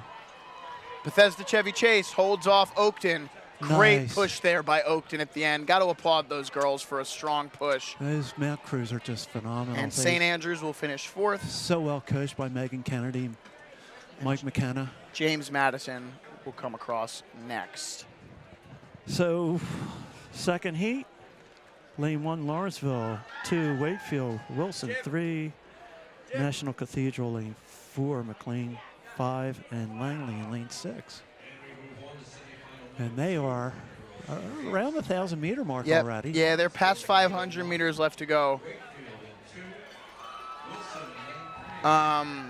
In lane 1 here we have Lawrenceville. In lane 2, Wakefield. In lane 3, out in front is Wilson. In lane 4, National Cathedral in second. In lane 5, McLean, and in lane 6, Langley. So a little bit less drama here as we get through this race. Looks like Wilson and National Cathedral have open water on everyone else. Let's see if Yes. somebody can make a push here back into the race. National Cathedral was also towards the middle of the 2010s, just a perennial winner in this girls' senior 8 event.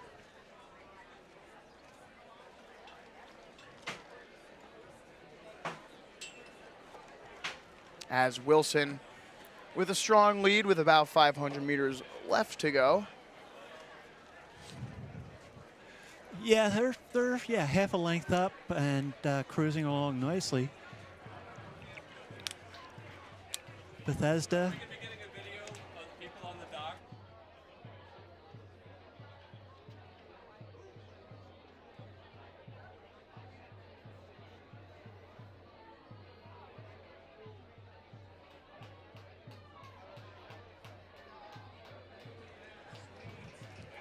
And we've got about 400 meters left to go. I'd call the race, but there's a lot of people in my way. I got my binoculars up, and all I can see is a guy with a black hat. National Cathedral and Wilson cruising at the moment. It looks like, barring anything unforeseen, they will be the two to move on out of this one. Mount St. Joe's, Bethesda Chevy Chase having already locked their positions in the final. Wilson, 350 meters left to go. Wilson way out ahead. National Cathedral easily in second place. And McLean trying to make a final push here, but they'll probably just run out of water. As you see, semifinal number 3 and our final semifinal of the day getting out onto the race course as they line up. You see Wilson and National Cathedral putting the finishing touches here. Nice Just and about relaxed. 100 meters left to go. Nice and relaxed, just tapping the boat along. No pressure. They are rowing exceptionally well. Yeah, Wilson also taking it a bit easy here, just as the Mount did at the end. And they'll cross, and they'll move forward. A little bit of open water. As will National Cathedral. Strong late push here for the girls from McLean, but just coming up short as they finish third. Wakefield takes takes fourth out of lane 2. And then finishing up here, lane 1 will cross. That's Lawrenceville, followed by Langley in lane 6. All right, and it looks like we've had an issue here at the start of semifinal number 3. Potentially a false start. I'm sorry I missed it. I was watching the end of semifinal number 2, and semifinal number 3 appears to have had a false start. So after getting through 29 semifinals without a hiccup, going off every 5 minutes, we have finally had our first snafu of the day. False start? Seems like it, yeah. Well, whose fault is that? It's probably ours. Oh, Joey, what did you do this time, my man? All you got to do is call the race. Yeah, they know. are backing them up. Yeah, and there's some of those boats are pretty far downriver, so we could have a bit of a wait here. Well, that's okay. There's nothing. When did the finals start? 3:40. In the meantime, So we have 10 minutes. I'd like to take some time to thank our sponsors of today's 2022 Stotesbury Cup Regatta presented by Toyota. The Stotesbury Cup Regatta is proudly presented by your local tri-state Toyota dealers. Visit Toyota.com to find your brand new Toyota today. Toyota, let's go places. And M.E. Kaiser. The Kaiser family and their jewelry business have supported the Stotesbury Cup Regatta for more than 20 years. They create handmade ore jewelry in gold and silver. All M.E. Kaiser Ores jewelry is custom made with your school's blade design and hard-fired enamel. This year they have introduced an exclusive line of Stotesbury ore jewelry. The Kaisers also make and donate the Engman Trophy replica pendants awarded to the girls Varsity 8 winners.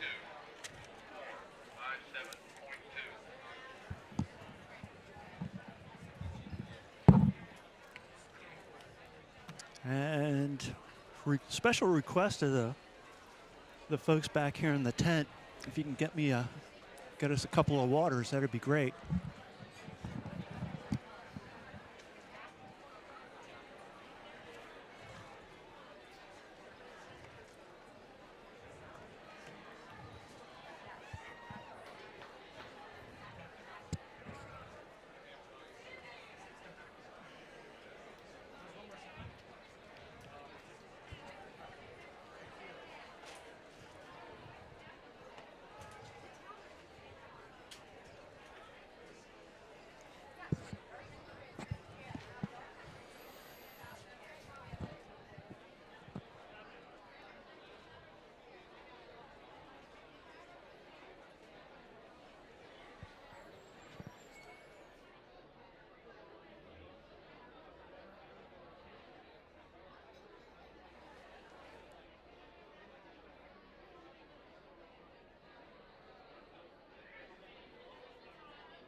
Hello.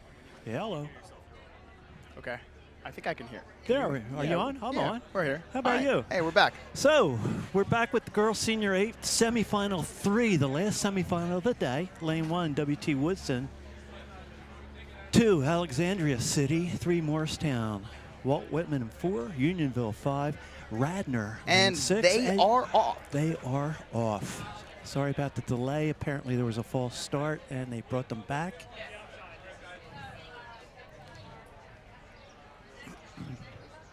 Once again, it's top 2 places to the finals. To the finals. Let my Philly accent get in the way. Yo, how you's doing? Finals. Here on the Schuylkill. And good shot there, I believe. That's Wow. our school out in lane 6. Radnor.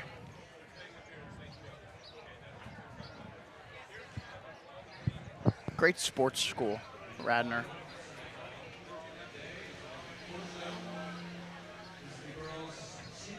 Is that one of those Italian rig boats they talk about? Explain that to me. Looks like A bucket, a bro? bucket boat.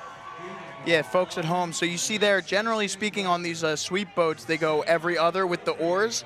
If you count starting at the coxswain, the next seat is 8, 7, 6, and then 5 and 4 are both starboard side rowers.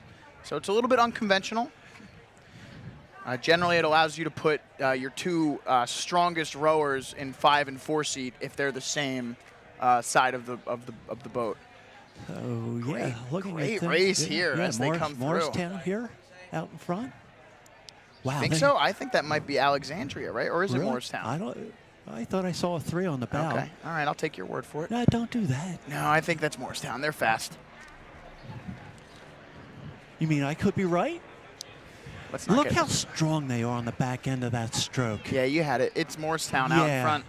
Boy, they are just squeezing that finish. Again, already punched their places. Mount St. Joe's, Bethesda, Chevy Chase, Wilson, and National Cathedral. So it looks like Walt Whitman in lane 4. Yeah, Walt Whitman in lane 4, currently in second place, although Anything could happen. yeah, 5 and 6 are not that far off. Unionville, Radnor, and then lane 2, Alexandria City also there. Lane 1, W.T. Woodson, just off the pace. Morristown looks so strong. Yeah, Morristown, open water, before halfway through the race, they have open A water. little turn there, but I'm not going to worry about it. Not. I mean, they all have to turn. It's kind of been the theme here is that these boats are kind of taking a bit of a loop in the middle of the Look race. at lane 2. Yeah. Jeez. Lane 2 trying to cut across to get out of the puddles of lane 3. Smart. Yep. But yeah, it looks like Morristown's got a little bit of open water and not crushing the stroke here, just really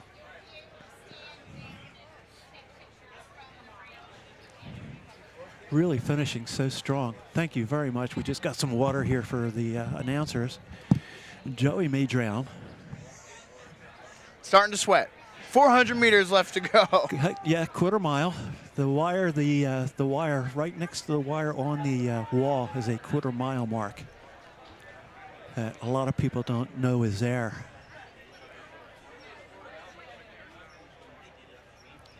So everybody tends to take a sprint at the 500 meter mark. I like to hold off until the quarter mile mark. I've always thought that a smart race plan was taking it up a beat at the 500 meter, a beat at the 400 meter, and then when you hit the middle of the island is when you go all out on your sprint and just unleash that. Middle of the island is a really good, that's like 40 strokes, 45 strokes left. From the end of the island, theoretically, it's 20 strokes. It's a little bit late there at that point. But it's a little late. So the middle of the island is a good place to go. But yeah, And Morristown looks like they're sometimes cruising. if you're a coach, you can give your team a race plan. And if your coxswain is good enough, you can give them the discretion to throw that out the window and say, listen, we need to kick this up a notch earlier in the race. We got to get back into it. So having a good coxswain can often make or break a team. As Morristown's going to cruise to the final here. And it looks like Walt Whitman, second place. Yeah, Walt Whitman with by about a length. open water over Unionville. Wow, Morristown really strong. Yeah, Morristown crosses, and Walt Whitman follows. With the starboard stroke, Walt Whitman, starboard stroke.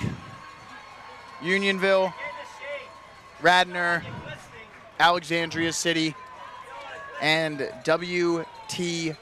Woodson. And I believe all 8 should be starboard stroke. Ask me why. Why is that, Tom? You know, it's funny you should ask. Because I prefer starboard and I like the stroke. There you go.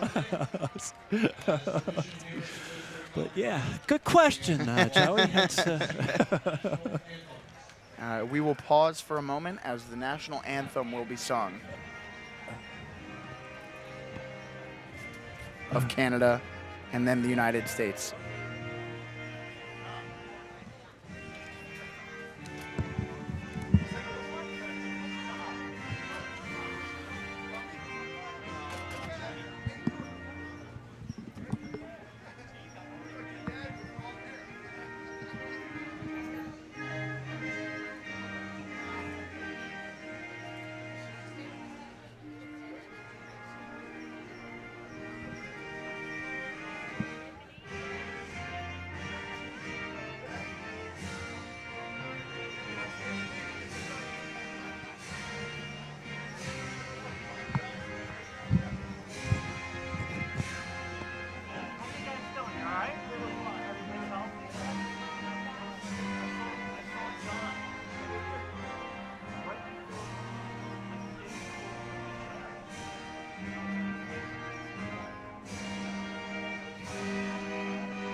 And I'm just going to jump back in here real quick to announce the girls' junior double final. Our first final of the day coming down the river in lane 1, Hockaday, lane 2, Lower Merion, lane 3, Notre Dame College, lane 4 was Western Albemarle, in lane 5 is Ridgewood, and in lane 6 is State College.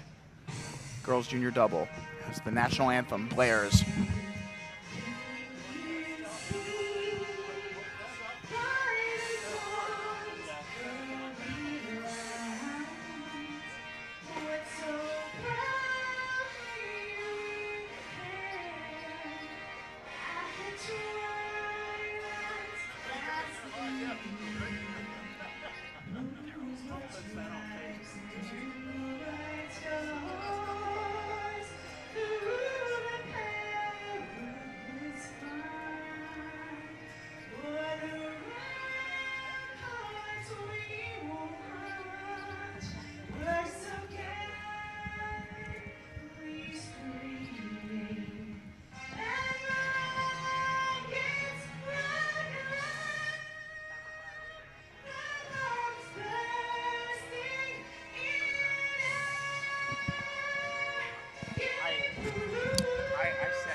I haven't said anything. I just gave the lineup. Do you know what the lineup is for this? Yeah.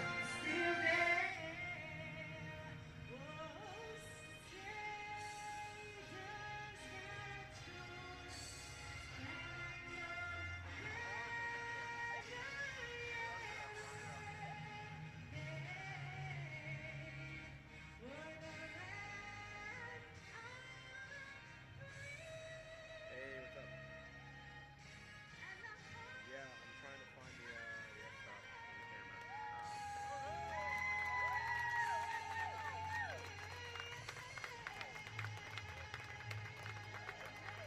What's that? No. So we are very strongly into our race here in the girls' junior double final, our first final of the day in lane 1, Hockaday, lane 2, Lower Merion, lane 3, and as you see way out in front, Notre Dame College, lane 4 is Western Albemarle. Lane 5 is Ridgewood, and in lane 6 is State College.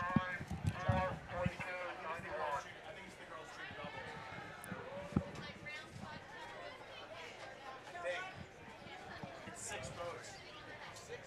6 boats, yeah.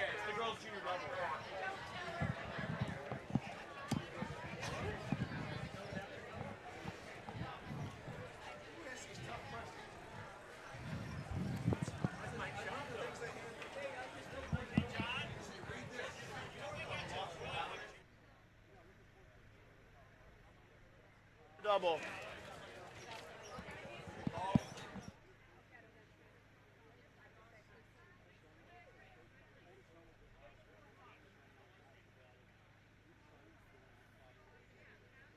Meters left to go here in our girls junior double first final of the day.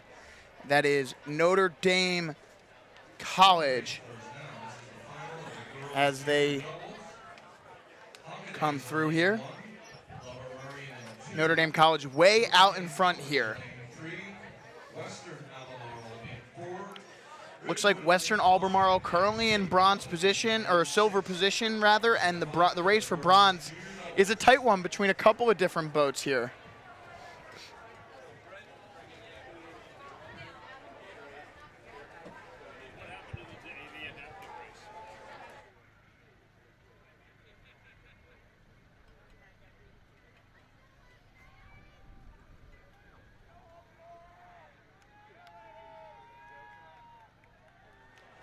All right, and a couple hundred meters left to go here in the girls' junior double.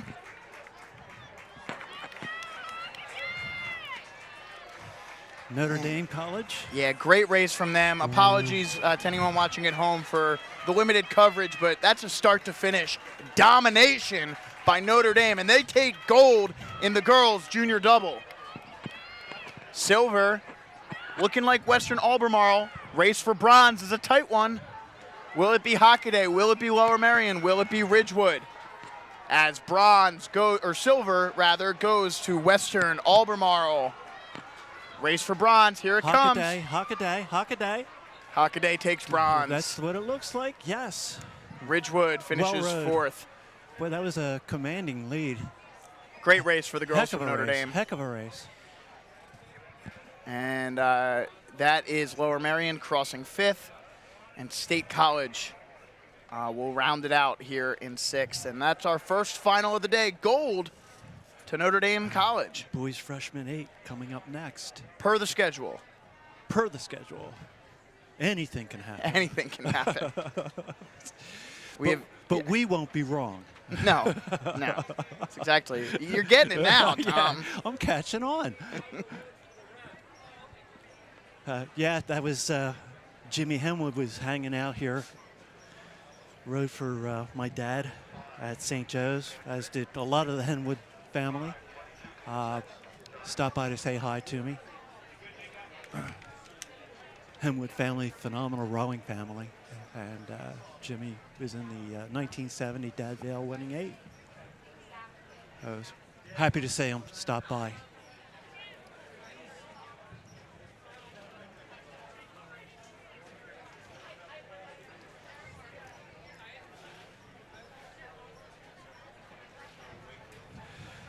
The time is 3:49. Yeah, as we get into these finals, just a bit of a delay here.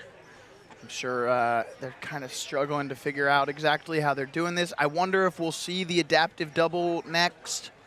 It does look like there's some doubles coming up to the starting line. Yes. So I wonder if we'll get the boys junior double in front of the freshman 8. Adaptive double. Yeah, well, the adaptive double is also a possibility. Yeah. So, folks, it's just not easy being us. No.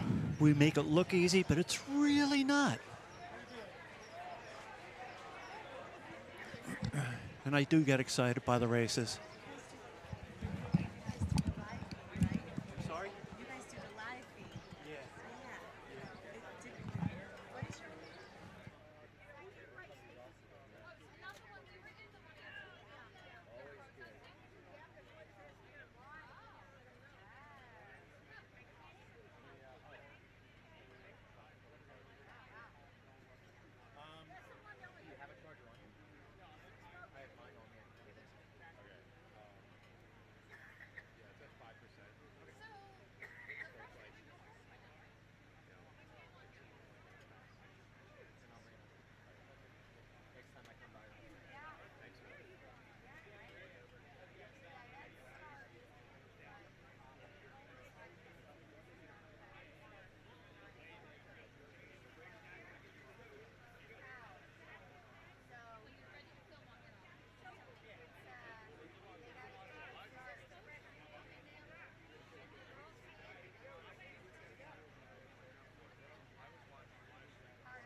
Hello.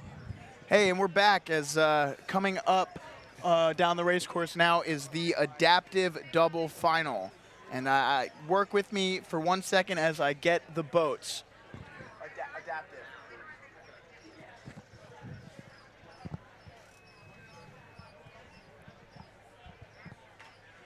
They aren't. This race is not in the program. It is in the program. It's just with all the changing that we've had. It's not in my program. Yeah. So it does count.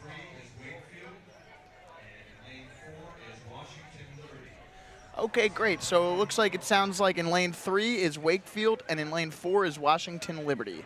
So they're coming through each side of the bridge. If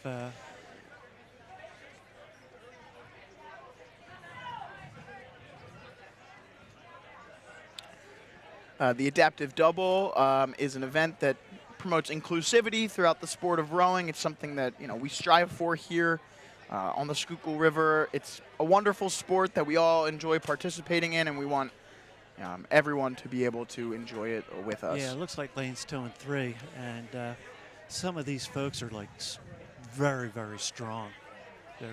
They are a pleasure to watch.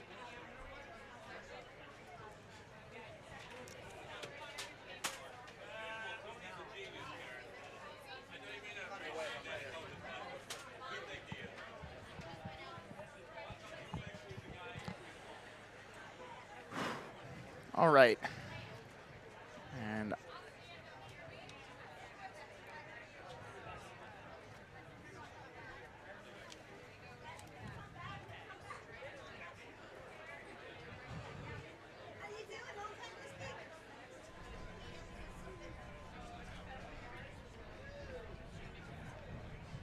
Yeah, we got 93 degrees here. yeah, it's hot. It is toasty.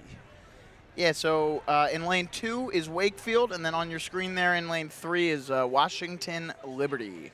Washington Liberty in the adaptive double.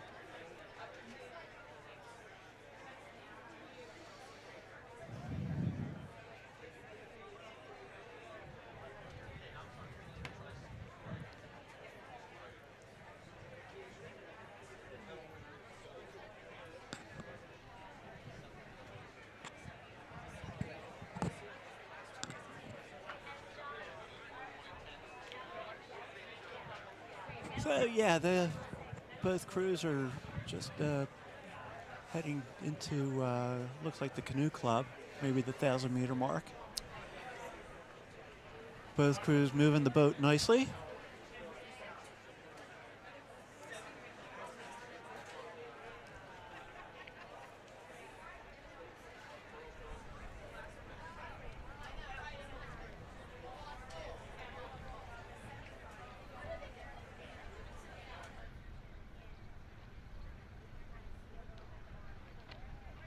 It's amazing they did clear out all that debris down here.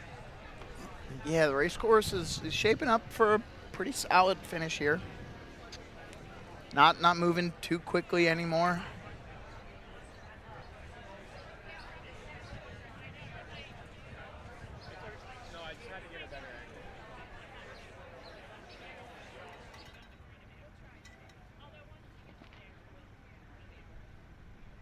Whoa. And again, Washington Liberty there in lane 3 and Wakefield in lane 2. Washington Liberty with about 500 meters left to go. Wakefield with about 600 meters left to go.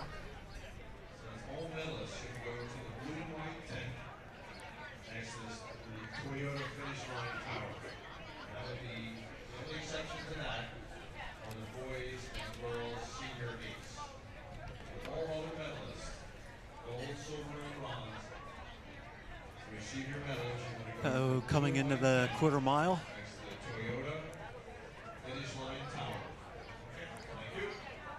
Timing's good.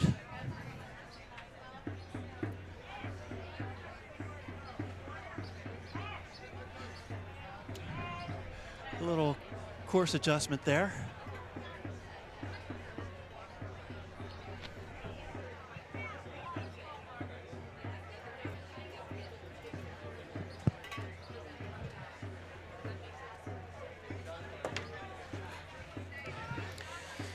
And final few hundred meters here for the boys from Washington Liberty.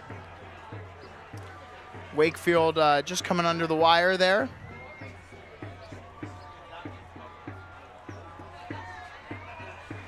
And another quick course adjustment. Coming back straight down the river, approaching the foot of the island. Once again, timing is good.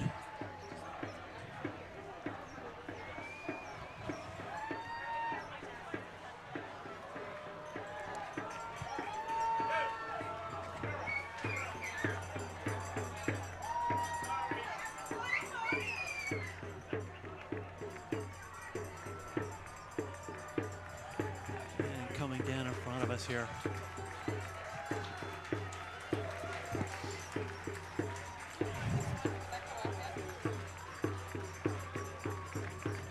And as you can see, the buoys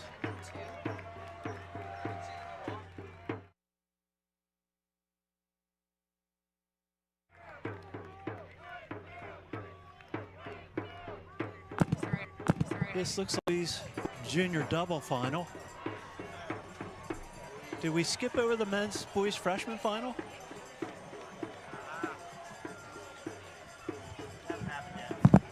So this is the boys junior double.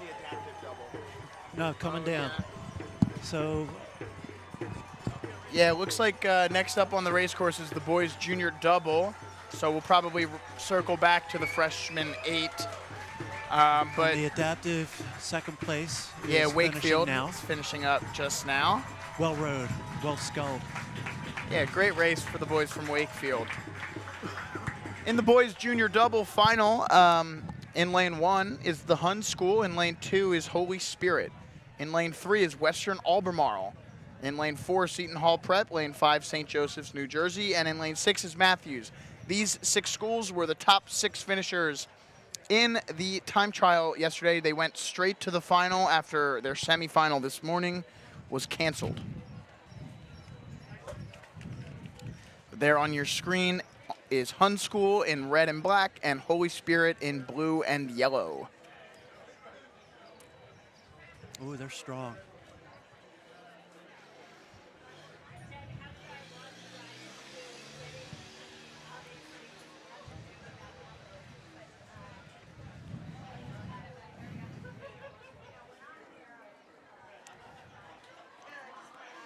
And a nice shot there of how this race is shaping up. Holy Spirit out in front of Western Albemarle and pretty much locked in there with Seton Hall. So actually, scratch that. Lane 5. Lane 5. St. Joseph's. Yep. Out in front. Followed by Holy Spirit, Seton Hall, Matthews, Western Albemarle, and Hun School. Close race, though, overall. Ladies and gentlemen, we understand that the boys freshman 8s has been postponed. I think someone's been some breakage. So on the water now. Oh, boys freshman 8 has been postponed because of breakage. So we'll let you know how when that happens, okay, folks? So right now we are watching the boys junior double final. Lane 5 is St. Joseph's, New Jersey. And in lane 6 is Matthews. Is the boys junior double final.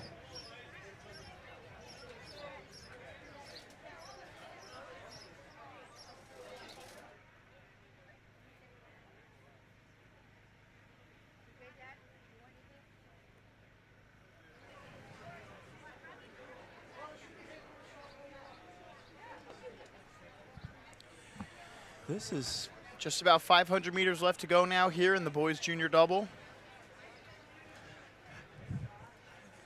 you have the same view I do as with the binoculars. Yep. From this angle, seems as though St.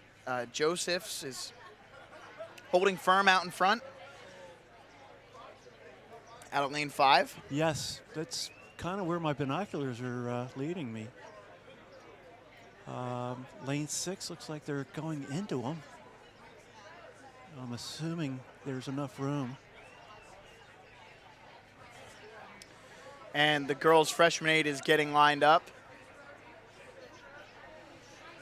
So we'll see when we get the boys' freshman 8 back. Obviously, we got behind schedule there. Lane 4 is right in this. So they're just going to start sending these races off.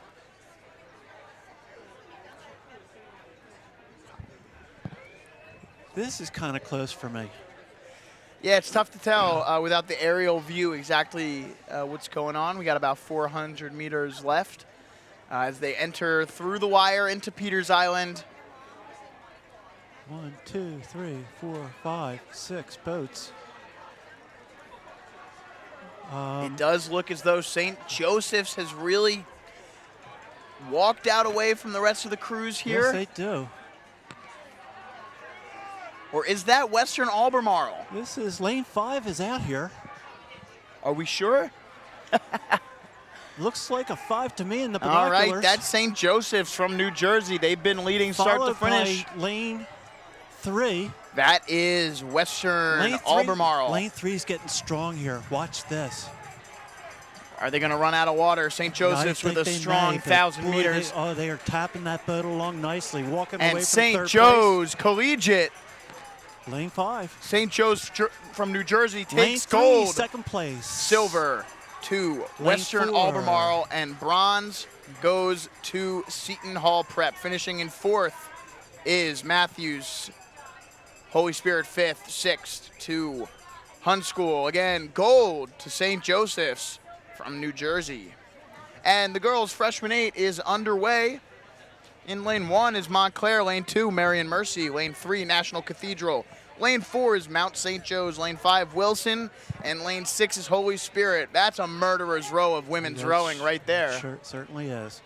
And I'm assuming that's the girls. We don't know where the boys are. Hey, Coach. That was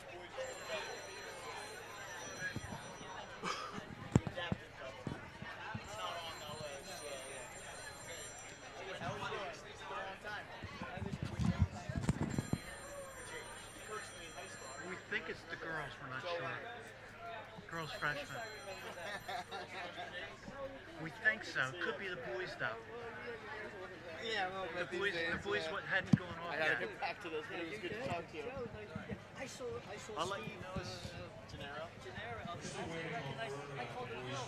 I said, yeah, Bill. He said, no, Bill. And I said, yeah. I said, boy, you Gennaro.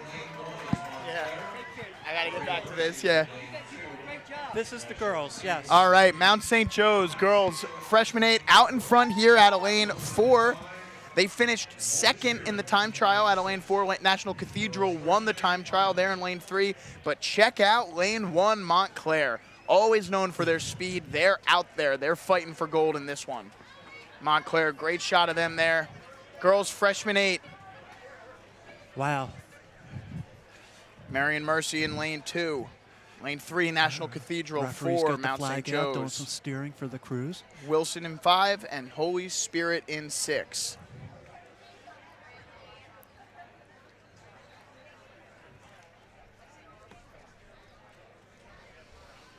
Halfway through here in the girls' freshman 8 final.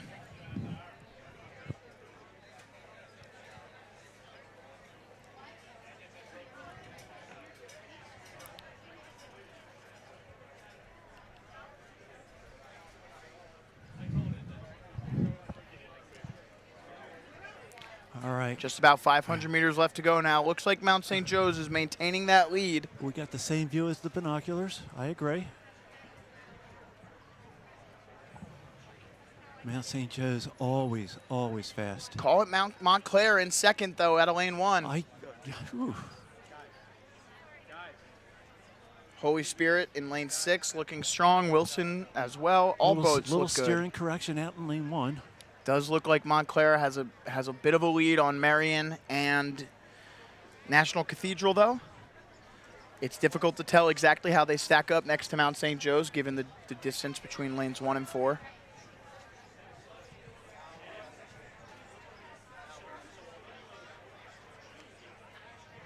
This is exciting. This is exciting. And there's the drone. And it is Mount St. Joe's with maybe a seat or two on Montclair. Montclair right there with them. Yeah, absolutely. Give third place to Wilson out of lane 5. I'm sorry. No. I am wrong about this. Out in front is National Cathedral. National Cathedral has walked through Mount St. Joe's. Montclair in second, Mount St. Joe's in third. National Cathedral walking away with this one. Mount St. Joe's falling off the pace. Montclair trying to push for that gold. Pressing nicely. And there on the line is the girls' lightweight double. National Cathedral looks like National Cathedral really putting their Mount stamp St. on Joe's this in race. second. Montclair in second, Mount St. Joe's in third. Do you think? Absolutely.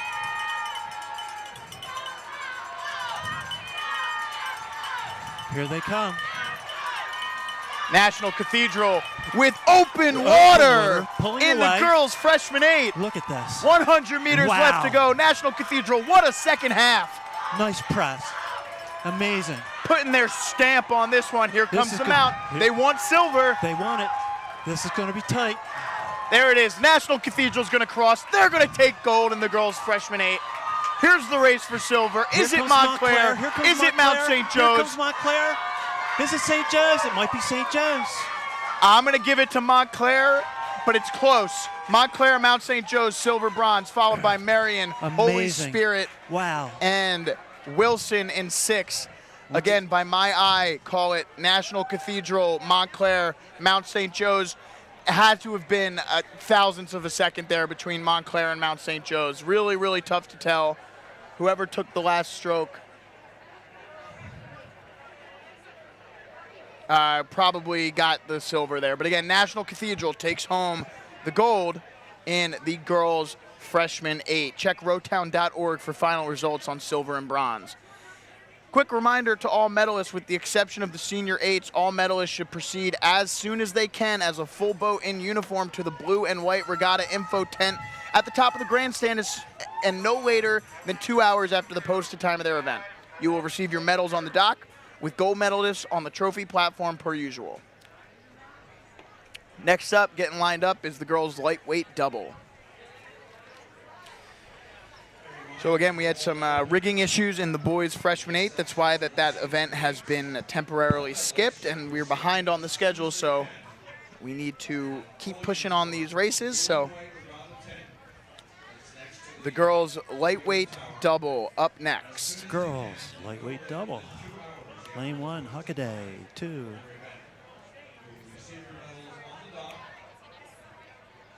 As I'm looking through my binoculars again, hold on a second there, folks.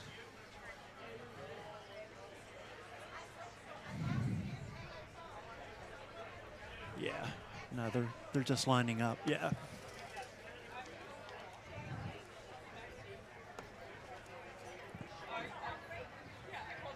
Backing them up, backing them up.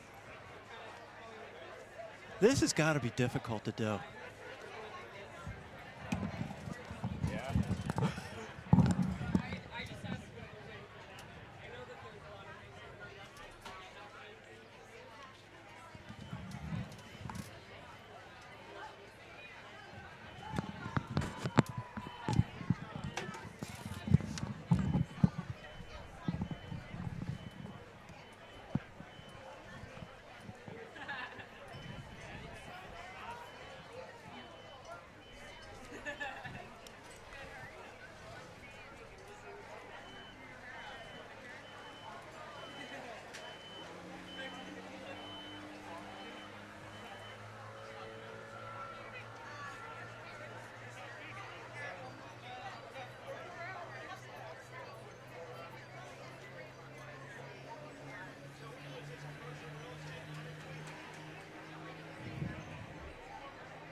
the girls' lightweight double final.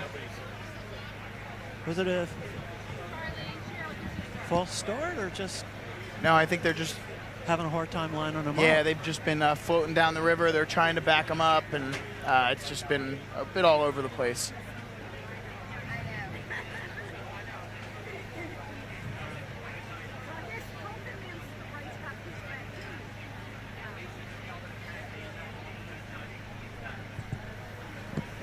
Receiving the bronze medals for the girls' junior double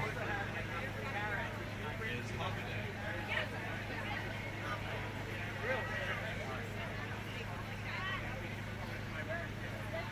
Races will resume momentarily. I'm reading this monitor really well. I read it like I mean it.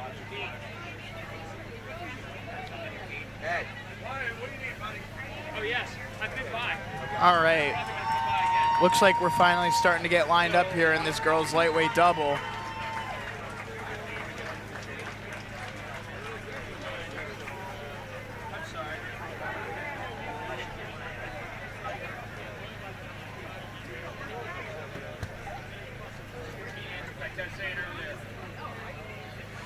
Joey's looking over at me like I have something to do with this. I thought you were speaking, but it's just someone behind us. Yeah, we have some rather loud folks down here at the finish line. They are starting to give out awards to the winners. All right, So looks like we're finally about to get started here in this girls' lightweight double. Bringing them up, bringing them up. All right, and a little lineup check here in this event. In lane 1 is Hockaday, lane 2 Albemarle, lane 3 Agnes Irwin, and lane 4 is Germantown Friends, lane 5 North Allegheny, and in lane 6 is Conestoga. Girls, lightweight double. All crews sitting your boats ready. Up, bring your boats up. Don't start behind, kids. Gotta get at the catch, lane 2. Never, never start behind. Gotta get to the catch. There you go. Get to the catch.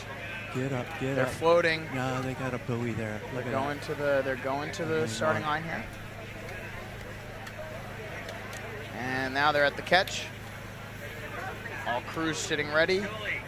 And they're off. Here we go. Lane 3, the favorite in this event, with a bit of a head start there. Agnes Irwin. I didn't see that. Yeah. See what? Hockaday, Albemarle, Agnes Irwin, Germantown Friends, North Allegheny, Conestoga, girls, lightweight double. The 4 o'clock event starting at 4:18. Yep, we're struggling a bit here. Hopefully, with the delay, Heading the into crews will bridge be able already. to get up to the start, and they'll be able to send them off.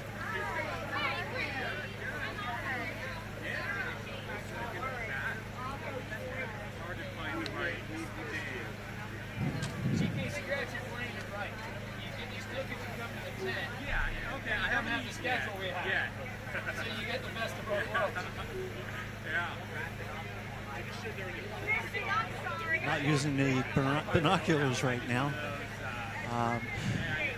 Anything I can see, we can see here on the monitor. And that on your screen there is Agnes Irwin in lane 3. Yeah, you didn't have the early alarm this morning, so you had to come hang out. Yeah, well played. So in the girls' lightweight double, what's the weight maximum? You don't know? I don't know. So here we are calling the races, and we don't know what we're talking about. They do have to weigh in, so. It's like purple, like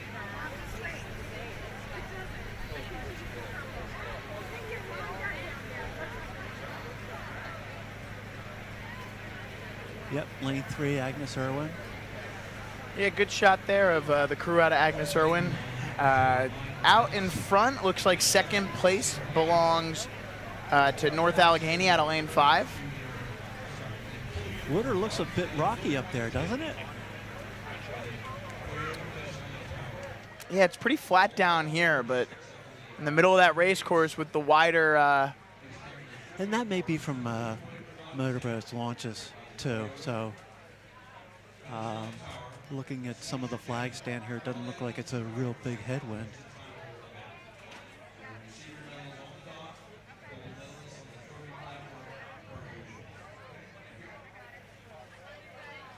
And here we go.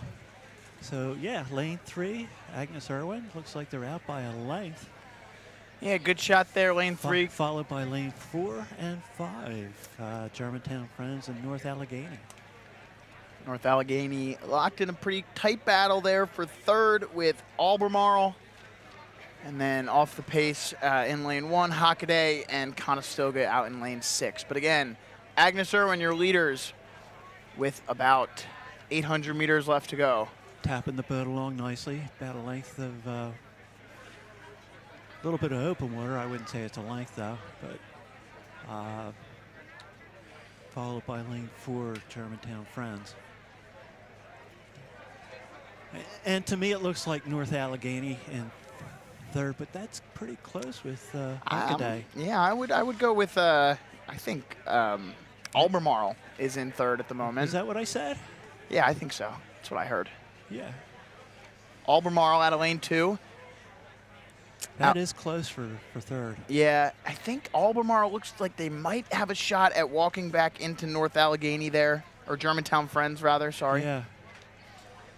As Agnes Irwin continues to hold that lead, potentially open it up even Germantown further. Friends is maybe opening up a little bit now too. Just a bit under the wire.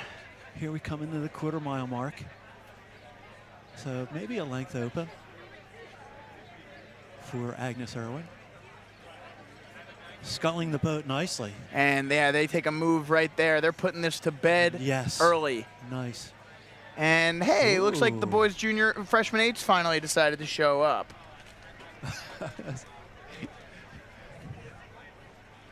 Lining them up.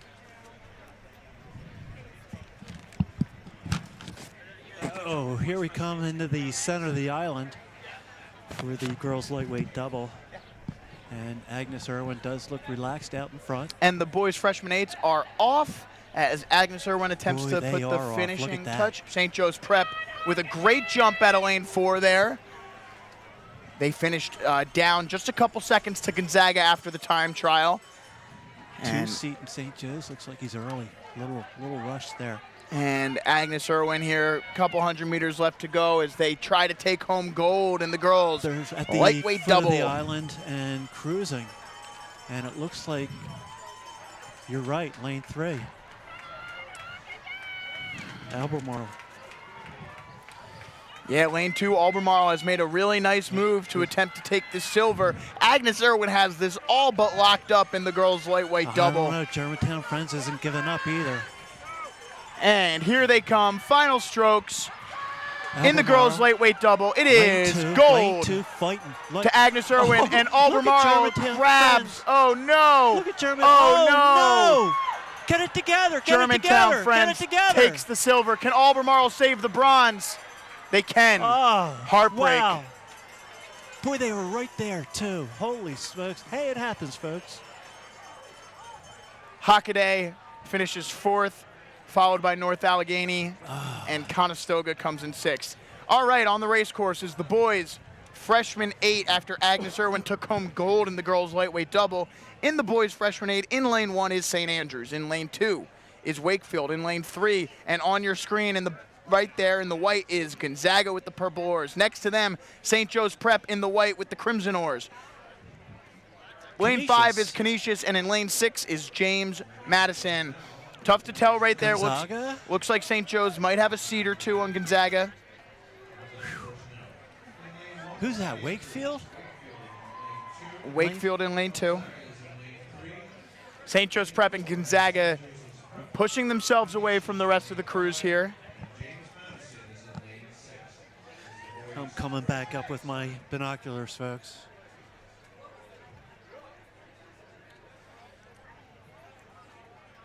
That's Canisius crossing there. And James Madison is out in lane 6.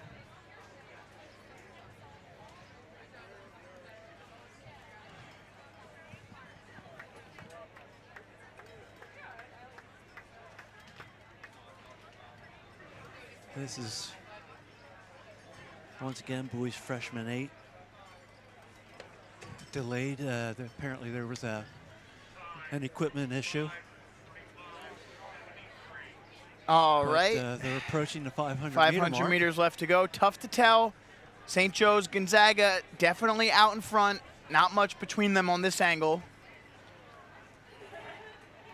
As I said it, they're getting these crews off quick. There goes the boys junior 4. The boys junior 4 is off the line as the boys junior 8 comes under the wire. Boys freshman 8 rather, my apologies. Boys junior 4 onto the race course. Boys freshman 8 finishing up. Looks like St. Joe's is starting to walk away a little bit. Under the wire, here they come.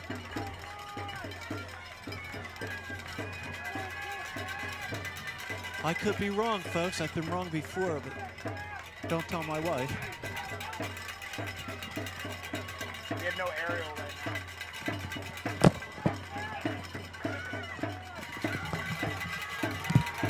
Lane 3's putting a press on. All right, here we go. Boys freshman 8, final 400 meters. It's That's St. Joe's Gonzaga Prep and putting- Gonzaga. It's close. It's a tight one as you see on your screen. Looks like Canisius there has a lock on the bronze medal, but we're focused on gold. St. Joe's Prep, give them a few seats on Gonzaga right now, but it's close as is they close. exit Peters Island. Couple hundred meters left to go. Roughly 25 strokes left. This is St. gonna Joe's be Prep tough. walking This is through. gonna be tough. St. Joe's Prep up big. Who's this in lane 1? Lane 1 is St. Andrews. St. St. Joe's walking Joe's away. Prep with a length. Walking through. 5 strokes to go. St. Joe's Prep wins the boys freshman 8 at the Lane Stotesbury Cup Regatta. Gonzaga takes the silver. The race for bronze is on. Here we go. Here we go. Wakefield, Canisius, who will take bronze? Wow, that's close. Canisius takes the bronze. Wakefield 4th. St. Andrews 5th. James Madison in 6th. Nice. So St. Joe's Prep takes gold in the boys freshman 8. That was exciting. And This already is up- the boys junior 4. Up on the race course already is the boys junior 4 in lane 1, Canisius. Lane 2 is Norfolk Academy. Lane 3, Christian Brothers. They're in the pole position. In lane 4, Edgewater. Lane 5 is Haverford School. And in lane 6 Through the 1,000 is meter. Radnor. Boys junior 4s. Canisius is in lane 1. Norfolk Academy in 2. In lane 3, Christian Brothers. In lane 4, Edgewater. And Radnor's in lane 6. All right. Exciting finish there in the boys freshman 8. First gold of the day for St. Joe's Prep. Well rode by the Prep, where they were, from our viewpoint, neck and neck with Gonzaga, I believe it was, and had a nice sprint. And there's a good shot. This one's tight. Christian Brothers in lane 3 out in front. They're you followed go. closely by Edgewater in lane 4. Give it a bow deck between them. In lane 3 is Haverford School. They've got a lock on bronze, but coming up close to them in lane 1 is Canisius. So call it Christian Brothers, Edgewater, Haverford School, Lane 3 and 4, right there. Canisius. I'm sorry. Christian Brothers, Edgewater, Christian Brothers Canisius and in lane Edgewater are 1. neck and neck coming into the quarter-mile mark, right under the wire. Christian Brothers opening up their lead a little bit. They've Just got a bit. 2 seats on Edgewater. Looks like Haverford School is in 3rd, followed closely by Canisius in lane 1. Right now, yeah, Haverford. 300 meters left to go here in the boys junior 4. Oh, look at this. Great race shaping up. Can Edgewater claw back into it, or will Christian Brothers hold them off?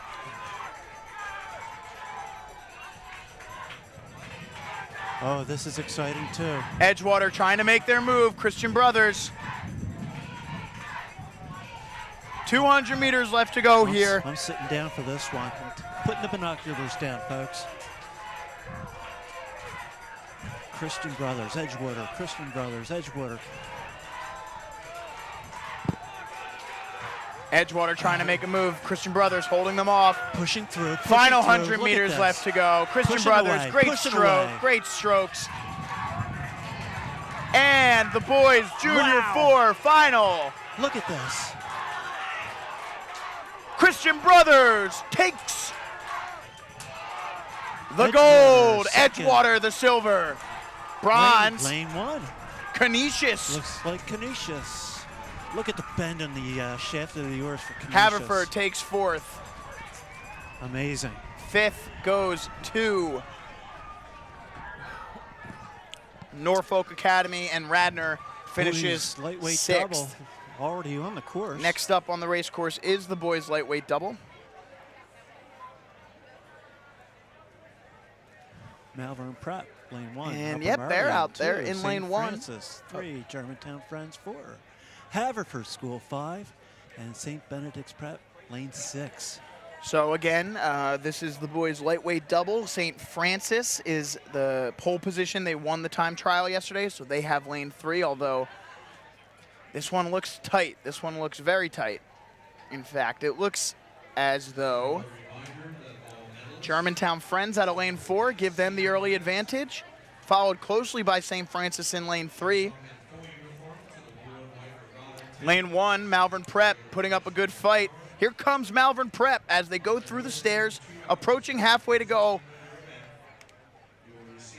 I've got Germantown Friends, St. Francis, Yep. Malvern Prep. Yep, I agree.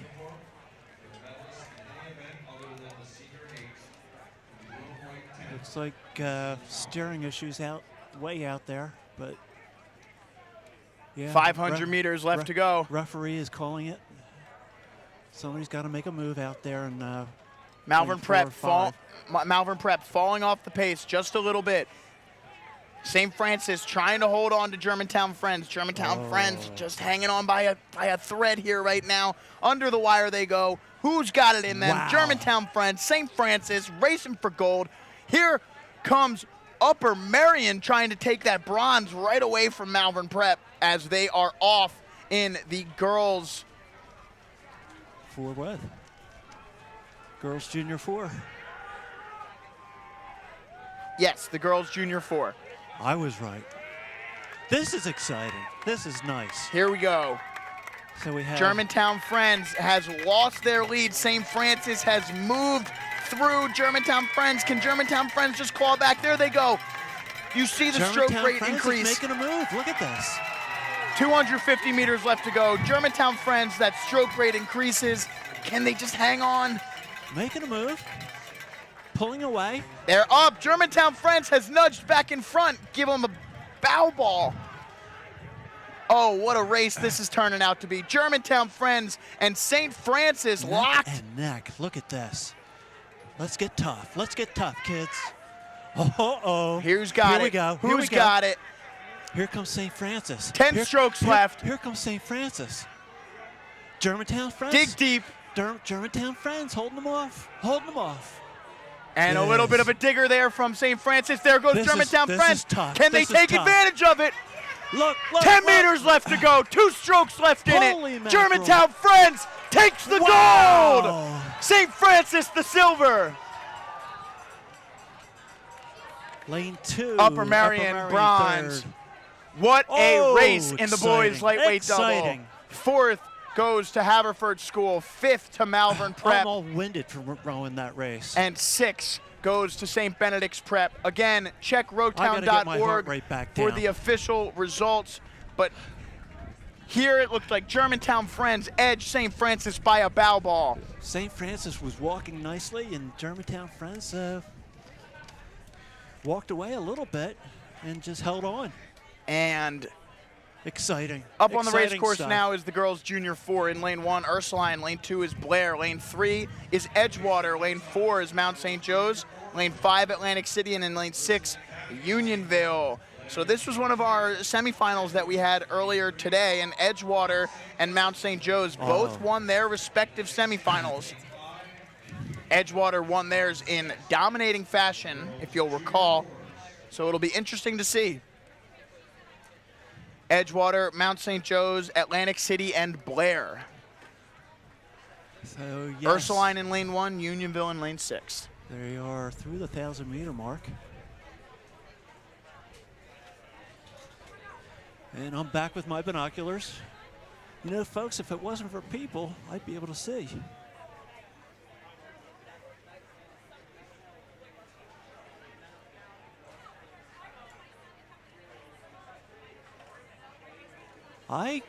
I got lane 3.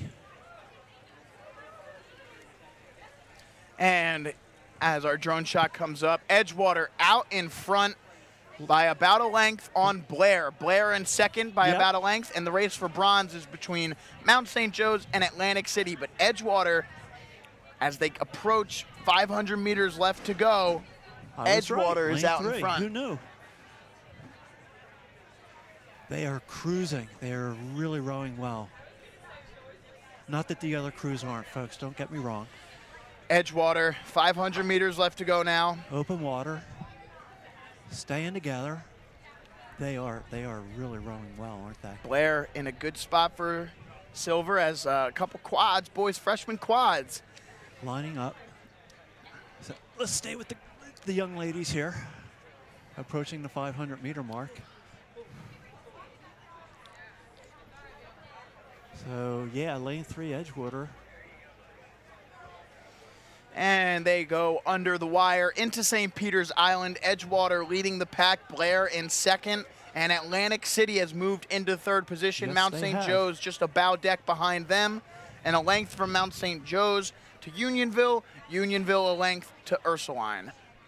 But Edgewater out in front, in position to win gold. 350 meters left to go for them. Cruising away. Nice and relaxed. And picking up their stroke right here. Who's that? Atlantic City and Lane 5 is Atlantic City. Lane 2 is Blair. Blair. Atlantic City trying to make a move for silver. Mount St. Joe's trying to follow them. Blair, did they give it too much in that first 1,000? Do they have enough left to hold these teams off and retain that silver? It's going to be tight. Edgewater, though. Edgewater really rowing well. Excuse me, folks. This is some really nice rowing.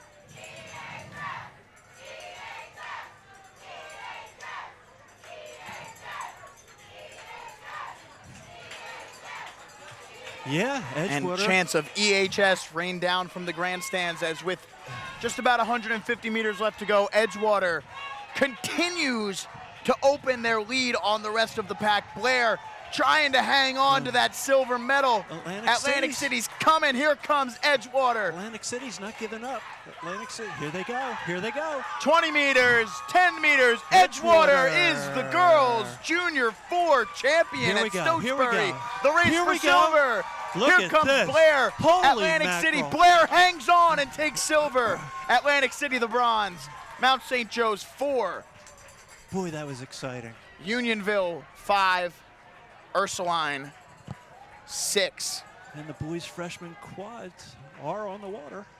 And we move quickly into the boys' freshman quads. In lane 1, Saratoga. In lane 2, Germantown French. 3, Ridgewood. They won the time trial. In lane 4, Haddon Township. They're on your screen right there. 5 is the Haverford School. They're next to them. And then Shenandoah is out in lane 6. Haddon Township there out in front of Haverford School. We still don't see lane 3. We should get a good look as they come by the camera. Here is it Haddon Township out in front. There's Shenandoah. Yeah. Shenandoah in lane 6 out in front. Jeez. Lane 1 having a good race too. That's Saratoga. Saratoga's your leader in lane 1, but they just hit some rough water. Bad water there. Saratoga, Shenandoah, Trying to recover. Haddon Township, Yeah. all looking good so far. Haverford School not Stroke far rate behind. came down a little bit, but they're powering through. 500 meters into the race. Here's the heart of the race. Who's going to win it? They need to decide here. Approaching the stairs. Shenandoah out in front in lane 6. Look, this is really bunched up. This is a weird race right now. Shenandoah and Saratoga out of the outside lanes. Currently your leaders. Lanes 2 and 3 off the pack, which is a bit abnormal. Specifically Ridgewood at lane 3, currently in 6th place. Let's see if our pole position can't claw back into this. Really rowing well. Shenandoah is rowing fantastically at the moment. Saratoga as well. Haddon Township in third. They look strong. Saratoga and wow. So yeah, right now, Shenendahowa. Boy, I hate to mispronounce that. It's okay. I did it for 5 years. And you went there. No, I did not. You were valedictorian at that school, weren't you? No. So yeah. And then Haddon Township. Yep, they look good. It looks like Saratoga's out in the lead, though, in lane But one. it They're looks pulling like- away. Yeah, it looks like Haddon Township's walking. When I was a freshman in high school, I rode in this event, this boys freshman quad, and Saratoga did take home the gold. They're notorious for being really strong in these freshman quad events, both boys and girls. Look at Saratoga. They have a length over Shenendahowa. Yes. Saratoga is well out in front at the moment. Shenendahowa in second, Upper Marion in third. All three of those crews have open water now for medal positions. And I don't even see Upper Marion on the program. That's how good they are. oh, did I say Upper Marion? I'm sorry. I meant Haddon Township. That's what you meant. A lot of crews. And they are off. You see them going there in the boys junior 8s. That's a fast race. That's going to be coming up really quickly after this. This is getting tight again. It is getting tight again. Saratoga's still out in front. Shenendahowa. Shenendahowa in second. Up. They almost did it again. Haddon Yes. Township in third. But lane Haddon one. Township is going to make a push here. They've got their line. Lane 1 and lane 6. Here comes Haddon Township. 200 meters left to go. 250 meters left to go. Haddon Township's going to make a push here. Can Saratoga hold them off? Can Shenendahowa make a push? Boys, freshman quads coming to the finish line here. Saratoga's been leading most of this race out of lane 1. Do they have enough left in the tank to hold off Shenendahowa, to hold off Haddon Township? Here they come to the finish line. Really close here. The gold medal goes to Saratoga.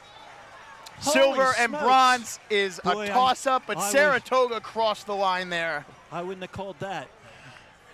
Road But Town. better you, Joey, than me. Listen, That if was I'm wrong, close. tweet at me. You're never wrong. But I believe Saratoga crossed first. Silver, bronze is a toss-up. I'll check Road Town to get the final one there as the boys junior Boy, 8 that was exciting. comes out on the race course. Fast race here. In lane 1 is Christian Brothers. Lane 2, Gonzaga. Lane 3 is St. Joe's Prep. In lane 4, Chaminade. junior Lane 5, 8. Lawrenceville. And in lane 6 is Morristown. Morristown. Boys Junior 8 final. And there is a lot of separation already. Looks like St. Joe's Prep and Gonzaga have removed themselves from this pack. Sounds like the last race they were around. Sensing a theme. Jesuit schools going at it.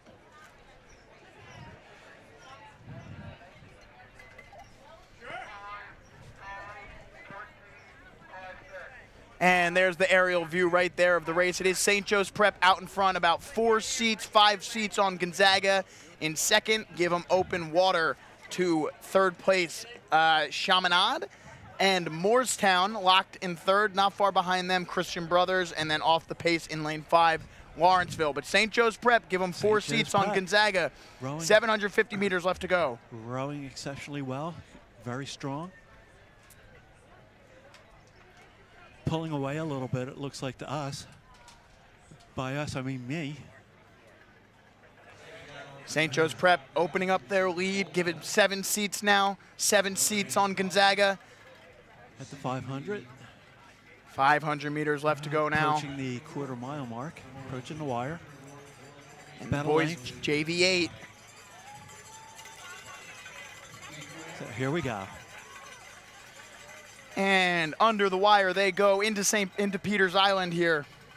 St. Joe's Prep. St. Joe's Prep out in front, maintaining that 8-7 seat lead on Gonzaga. Gonzaga.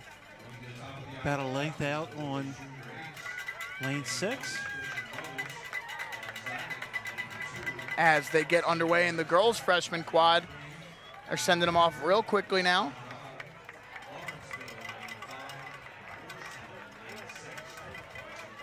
All right. coming through the island, approaching the foot of the island.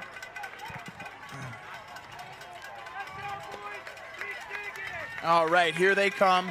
300 Joe's- meters left St. to go Joe's now. Prep. St. Joe's Prep with a length on Gonzaga in second place. Gonzaga's not taking no for an answer. Here they come by They our do camera. look strong too. And St. it Joe's is Prep looks very strong. open water on Gonzaga for St. Joe's Prep. Nice. Big lead, bow to stern. Who's that? Morristown out in lane 6. Morristown out in lane 6 making a push for bronze as St. Joe's Prep crosses and wins There's the the boys Prep. junior 8. Gonzaga. Gonzaga takes the the silver. And the bronze, it's a race. It's a race. Morristown will take the bronze. Well Chaminade rode, 4th. well rode Christian Morristown. Brothers 5th. And 6th will be Lawrenceville out of lane 5. So again, St. Joe's Prep, Gonzaga, Morristown. And here come the girls' freshman quads final. Lane 1, Germantown Friends. 2, Springside Chestnut Hill. 3, Hockaday. 4, Agnes Irwin. 5, Conestoga. 6, Penn Charter. Penn Charter, did I mention Tom Simpson? Coach at Penn Charter, heck of a guy. On your screen there in lane 2, that's Springside Chestnut Hill. The Yeah. girls from Springside. They're looking strong here in this Very. event. Lane 3, that's Hockaday. They're looking good as well. Those two seem to be your leaders. Where's lane 6, though? Where's Penn Charter?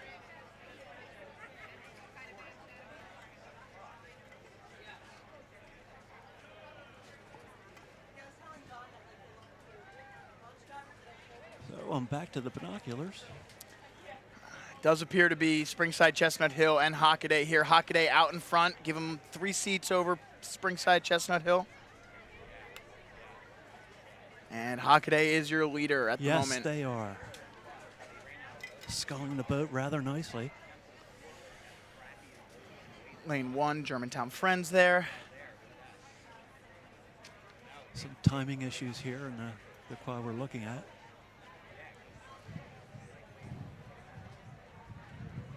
And that's not a bad thing, folks. It's, you know, hey, they're in the finals of the Stotesbury Cup Regatta. So I'm not here to criticize.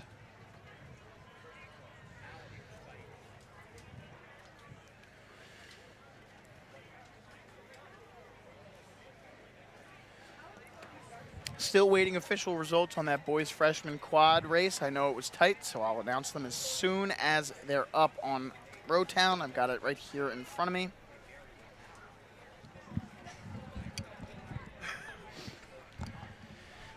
As the girls freshman quads make their way down the race course. This is our last freshman event of the day.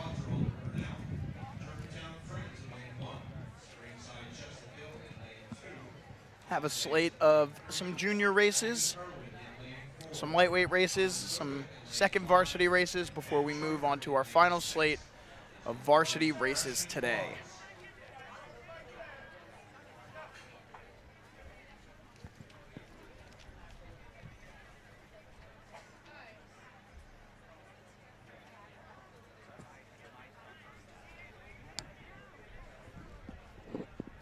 So I'm back to the binoculars. All right, and a good shot here as they enter under the wire. Looks like lane 3, Hockaday, well out in front Well out in at the front. moment. Yep. They've got this gold pretty much locked up, barring anything unforeseen.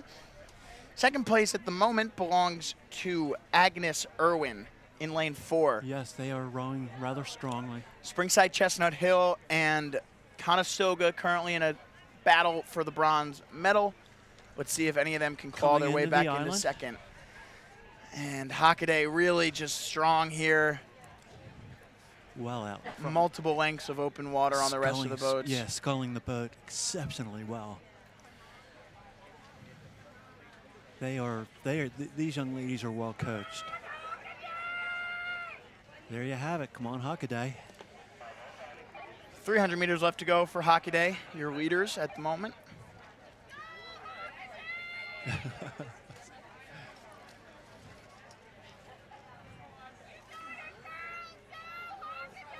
Yeah, Hockaday just staying clean.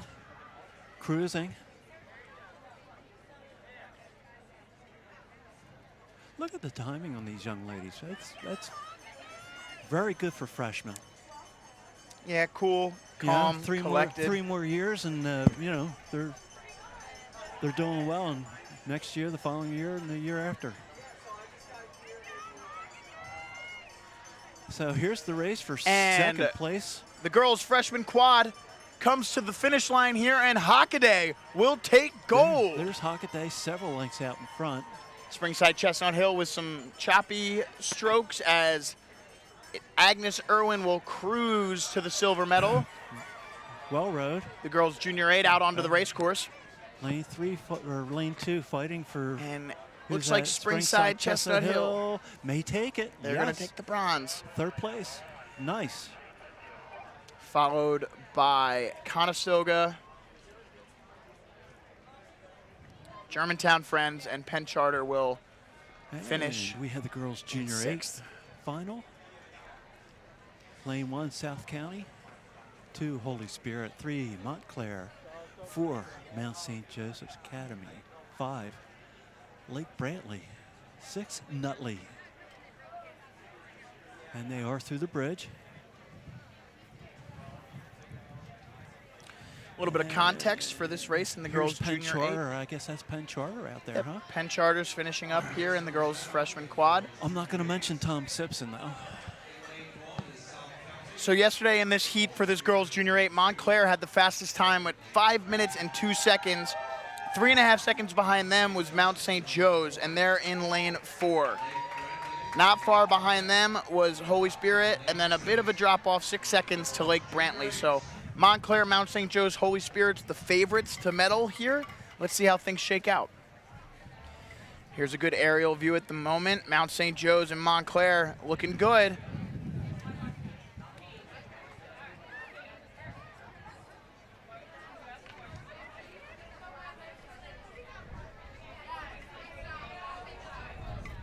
Time. 5:3.86. Sorry for crossing your finish line, but we had to go towards your arch. Nice shot there. The girls from Montclair right next to the girls from Mount St. Joe's. Heads out of the boat. Heads in the boat. Oh, look at lane 2. Holy Lane Spirit, 2 they're coming fighting through. too. Yeah. These 3 boats distinguishing themselves at the moment. Montclair, you see their coxswain. Boy, that looks like a bit out nice in front. chop up there, doesn't it? Headwind, blaring headwind, blasting headwind. Definitely seems to get a bit choppier as you go through Strawberry Mansion Bridge before you reach Peters Island. And from this angle, it looks like Mount St. Joe's is out in front. Yes. Montclair in second, Holy Spirit in third. Those 3 crews are clear at the moment.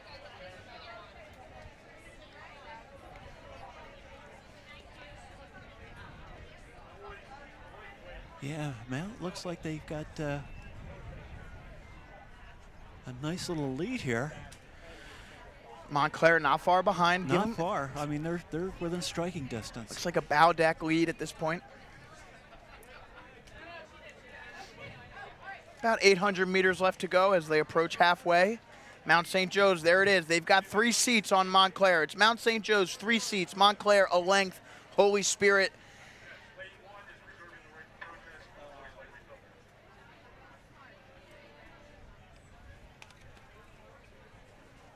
Yeah, the Mount is rowing very, very well. Yeah, Mount St. Joe's continuing to push open their lead here as they approach 500 meters left to go. Yep, they're overstroking everybody.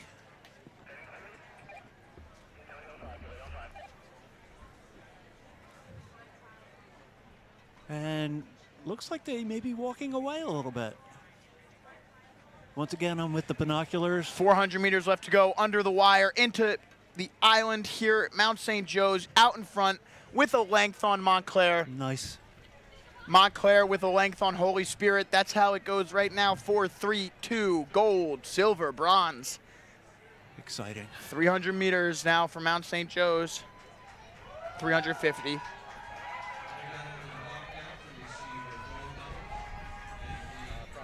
And Mount St. Joe's keeps pushing, keeps pushing.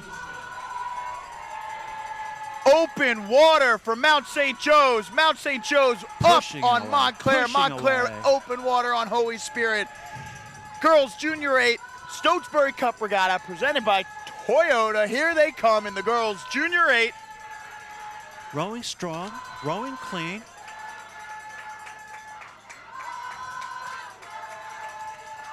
Montclair's, I mean, they're just rowing so strong.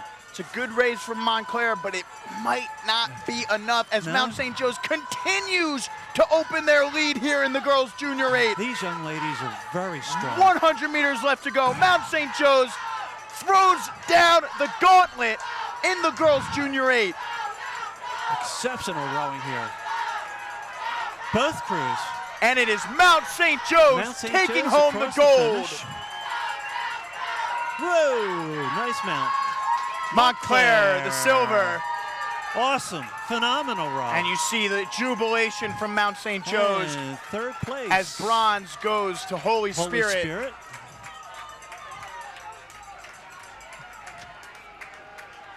Fourth place. Tight here. Whoa. It's lane 1. Lane 1 may have taken fourth. Yeah, South County, followed by Lake Brantley. And Nutley will come in 6th here in the girls Junior 8. So the next race is the boys junior quad. Folks, this is my last race of the day. I Boys will junior leave you with Joey. I apologize for that. I wish I could stay longer and try to control him. he sounds more like a NASCAR. He's calling it a NASCAR race, but I got to get a little bit excited. He does. Joey gets really excited. Boys Junior Quad, lane 1, Conestoga. Lane 2, Seton Hall Prep. Lane 3 is Albemarle. In lane 4 is Ridgewood. Lane 5 is Germantown Friends. And in lane 6 is Penn Charter. As you see there, about 500 meters left to go. Here are your leaders in the boys Junior Quad. Lane 3, that's Albemarle. Albemarle out of lane 3 out in front. Conestoga in lane 4. I'm sorry, Ridgewood in lane 4 behind them, followed by Seton Hall Prep in lane 2. It's the boys Junior Quad. 400 meters left to go as they come under the wire. It's Albemarle out in front.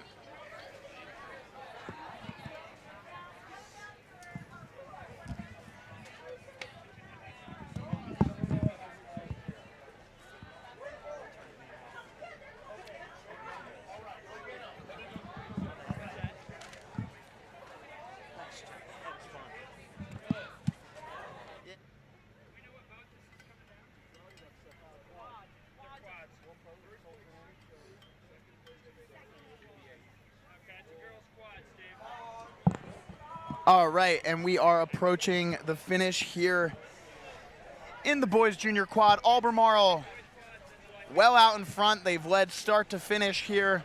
They've got a fair amount of open water. The race for silver could be a tight one here as Seton Hall Prep and Ridgewood duke it out. Albemarle, though, all but locked this gold up, boys junior quad. Last junior race of the day for the boys.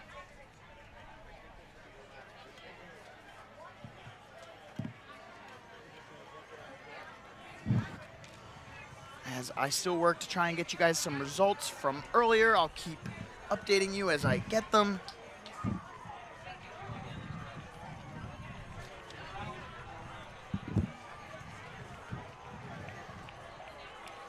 As Albemarle crosses the finish line and wins the boys junior quad. Silver goes to Ridgewood. Seton Hall takes the bronze.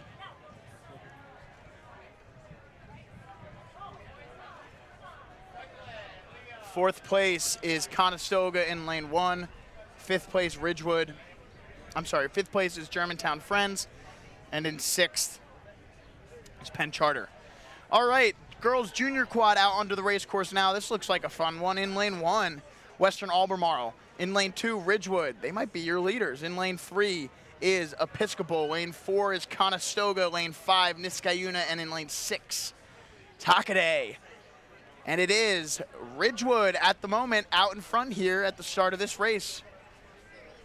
Everyone's close, though. Western Albemarle right there with them, as is Episcopal in lane 3. They won the time trial yesterday. That's why they're in lane 3.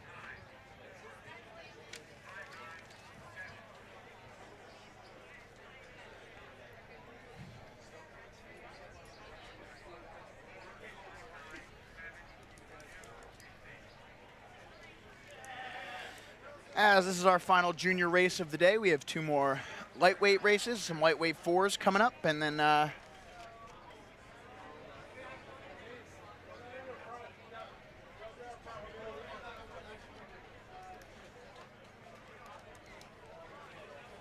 we'll move into some second races.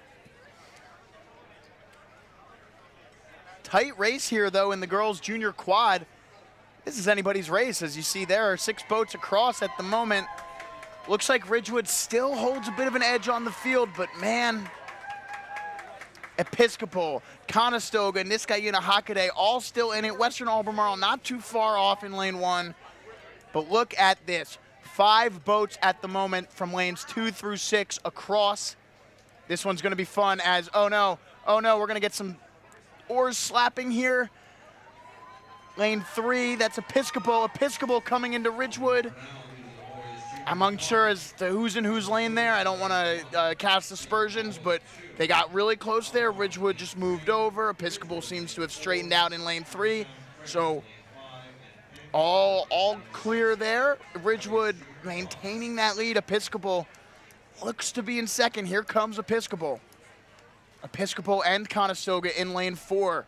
Ridgewood, Episcopal, Conestoga out in lane 6. That's Niskayuna. They're looking strong under the wire. First under the wire is Ridgewood, followed by Conestoga.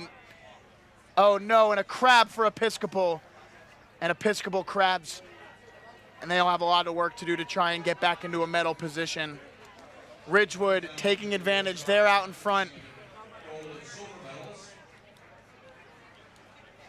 Episcopal, tough race for them. And oh no, a crab for Niskayuna in lane 6, or Hockaday in lane 6.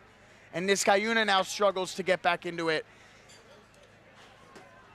Oh no, really, really tough scene there for a couple of these crews. Episcopal, Hockaday both catching crabs in the final 500 meter. Ridgewood though taking advantage. Ridgewood's up. Conestoga's down 3 seats. It's Ridgewood, it's Conestoga, it's Niskayuna taking advantage of the mishaps. Unfortunate there. Oh no, the rower, the stroke seat for Hockaday, it looks like her seat's broken. That's equipment error. That's just really, really tough. But here they come, 200 meters left to go. Conestoga's making a final push at Ridgewood here. Can they crawl back into it? 100 meters left to go. Ridgewood trying to hold them off. They've led the whole way. Girls, junior quad. Gold to Ridgewood. Conestoga, silver. Niskayuna, bronze.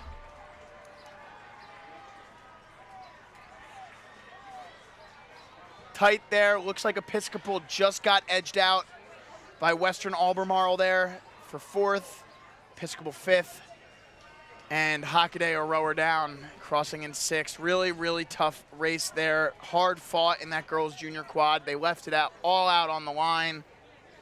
Tough to see some teams go down. But that is rowing on the Schuylkill River.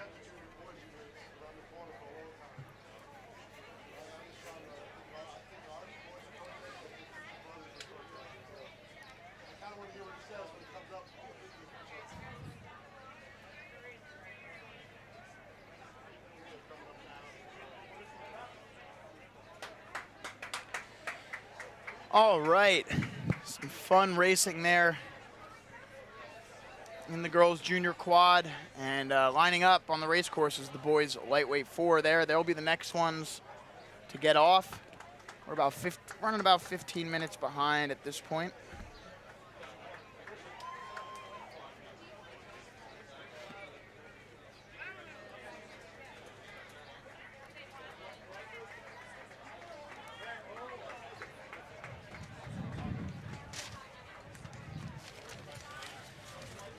And in this boys lightweight 4 event, as they work to get alignment, in lane 1 is Bishop O'Connell. Lane 2 is St. John's College. In lane 3 is Christian Brothers.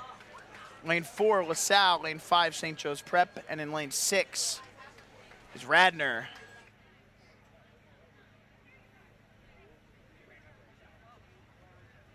A round of applause for the adaptive doubles.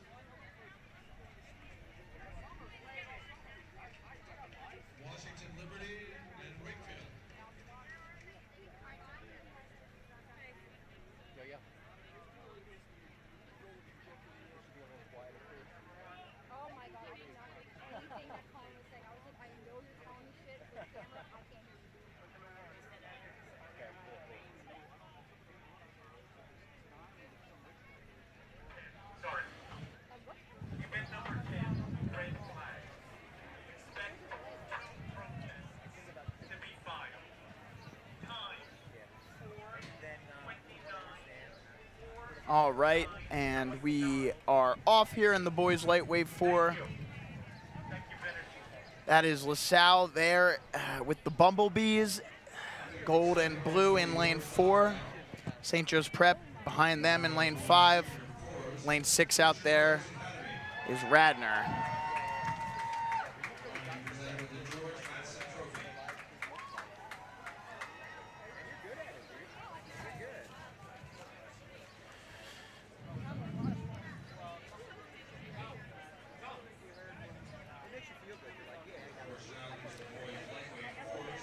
LaSalle without the bow marker, they're lane 4.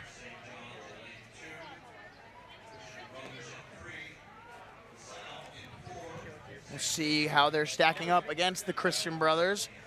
The other Christian Brothers school, LaSalle, a Christian Brothers school, Christian Brothers, a Christian Brothers school. Looks like LaSalle is out in front here. LaSalle out of lane 4. Looks like they're winning, followed by St. John's College. Christian Brothers in 3rd at the moment. About 500 meters into the boys lightweight 4.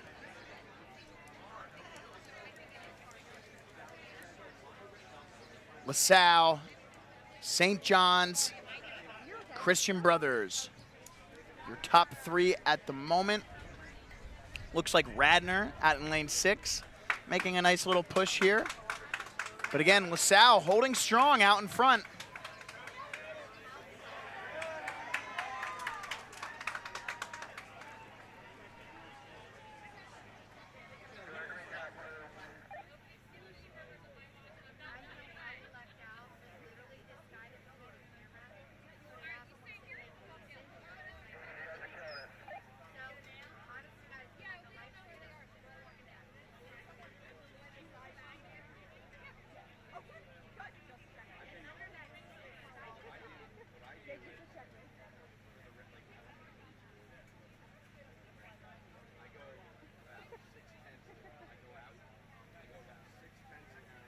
We got about 500 meters left to go here in the boys lightweight 4. LaSalle trying to hold off a push from St. John's. Christian Brothers there in 3rd.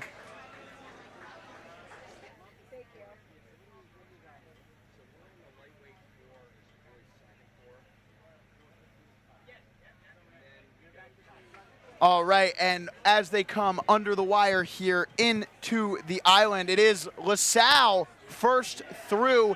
It's tight, though. 3 boats across. Any 3 of these could win. Here comes St. John's College. Here comes Christian Brothers.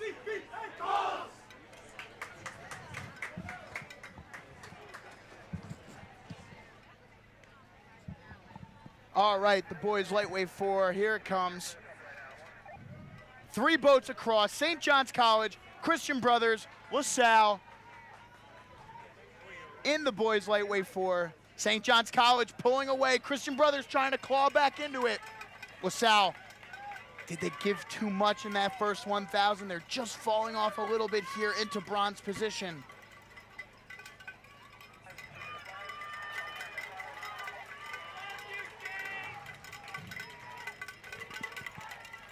And here they come. St. John's and CBA have pushed LaSalle away. It looks like Christian Brothers is taking their move here. Christian Brothers as they pass our camera. It is CBA out in front, coming from 3rd. Here they come. 50 meters left to go. Boys lightweight 4. Christian Brothers takes the gold. St. John's silver, LaSalle bronze.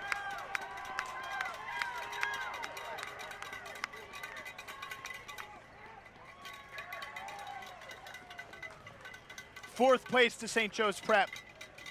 5th place to Bishop O'Connell and Radnor out of lane 6 in 6.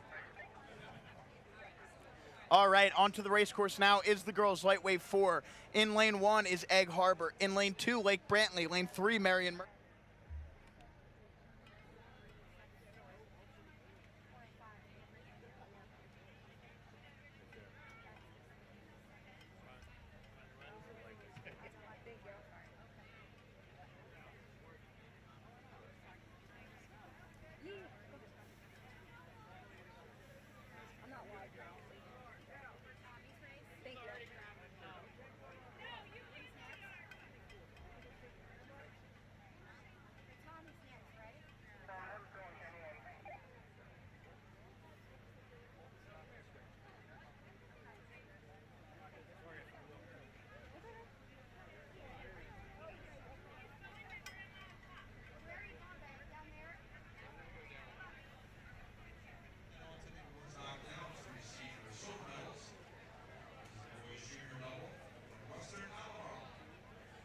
And Mount St. Joe's appears to be locked. Sorry about that, folks. It looks like Marion Mercy and Mount St. Joe's are your leaders at the moment. There's Marion Mercy on your screen in lane 3, out in front of Lake Brantley.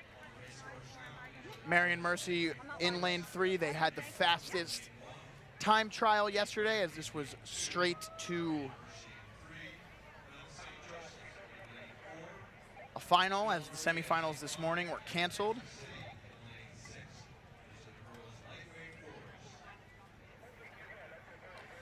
And I do have the results from that boys freshman quad, and it was Saratoga crossing the line first and winning gold. And I'm glad I didn't call silver or bronze, because it was 0.02 seconds between Haddon Township, the silver, and Shenendehowa, the bronze. Wow, what a finish there for those boys. But again, Saratoga did in fact win the boys freshman quad. Girls lightweight doubles receiving the bronze medal is Alamo.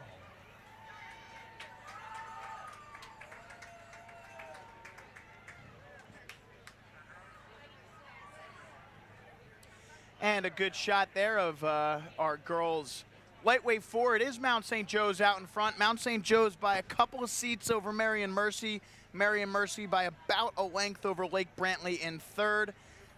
Then Egg Harbor after that in lane 1. But here they come under the wire. Marion Mercy makes a nice little push here. 400 meters left to go. Give Mount...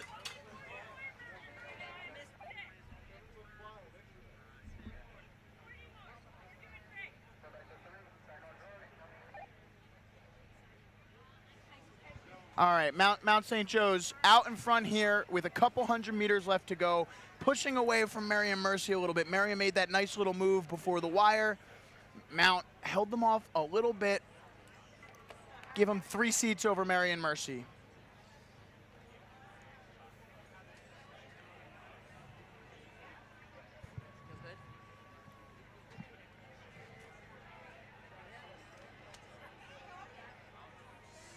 All right, Mount St. Joe's continuing to push open their lead here.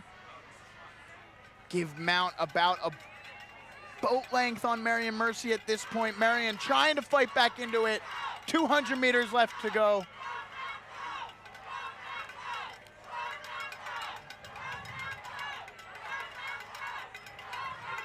Mount St. Joe's trying to hold off a last-second push from Marion Mercy. Here they come.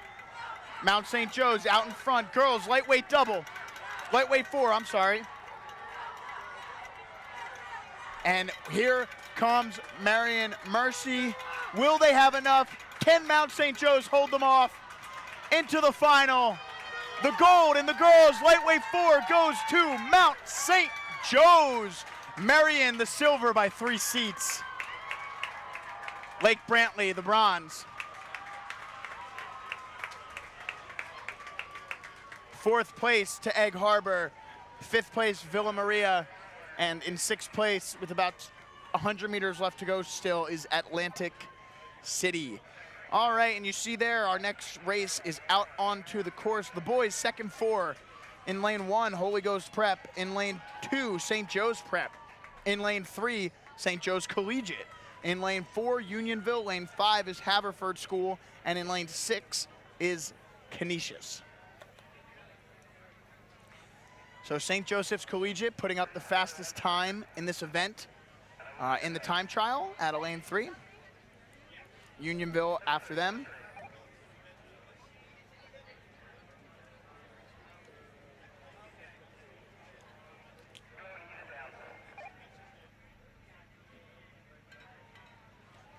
And we're approaching halfway to go here in this event. And it is St. Joe's Collegiate out in front at a lane 3, followed by Unionville and St. Joe's Prep in lane 2. St. Joe's Collegiate putting on a nice show here as they open water on Unionville there. And they need to get over as their puddles are pushing into the back of Unionville.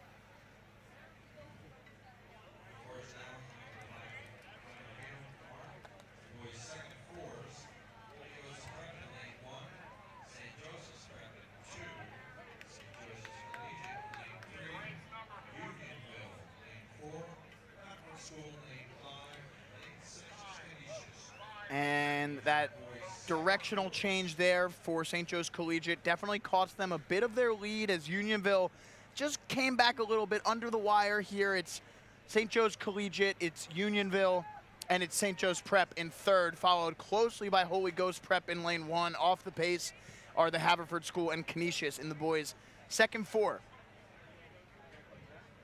Yeah.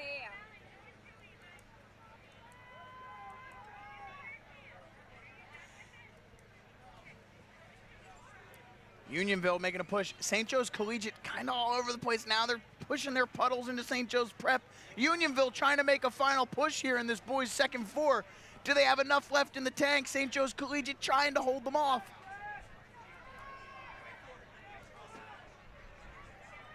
$2.50 left to go. Unionville trying to make a final push here. They're moving. Are they just gonna run out of room?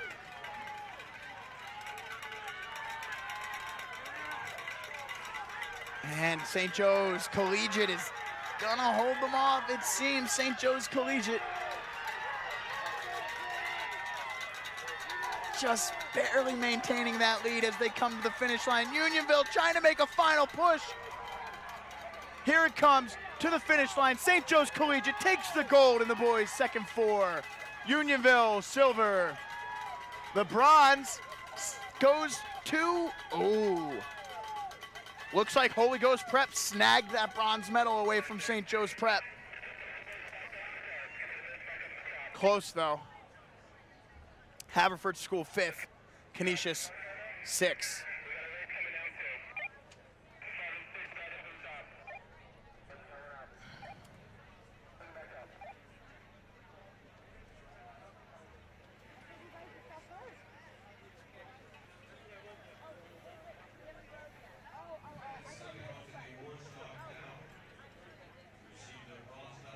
All right, next up on the race course is the girls' second 4. In lane 1 is Unionville. Lane 2 is Villa Joseph Marie. In lane 3 is Radnor. Lane 4 is Petty. Lane 5 is Nardin Academy, and in lane 6 is Mainland. The girls' second 4. On your screen there, that's lane 6. That is Mainland in the green boat. Radnor had the fastest qualifying time today.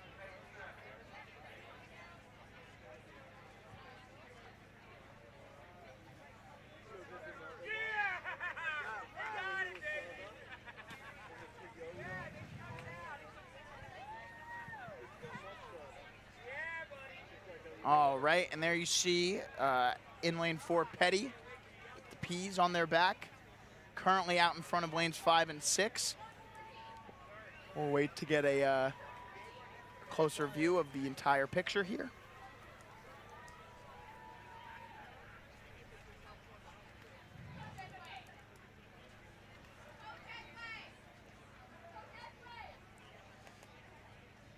And there you see Radnor out in front.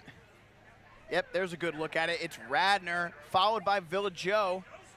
But other than that, it's pretty much 6 boats across. Maybe give Radnor 3 seats on Villa Joe. Villa Joe a seat on the rest of the boats. But here in this girls' second 4, could be shaping up for a fun one. Radnor out in front, 500 meters in. Call it Radnor, Villa Joe, Petty at the moment. Radnor pretty far out into lane 4 at the moment. They're going to have to get over. It's been a theme throughout the day. These crews just kind of floating into the outer lanes.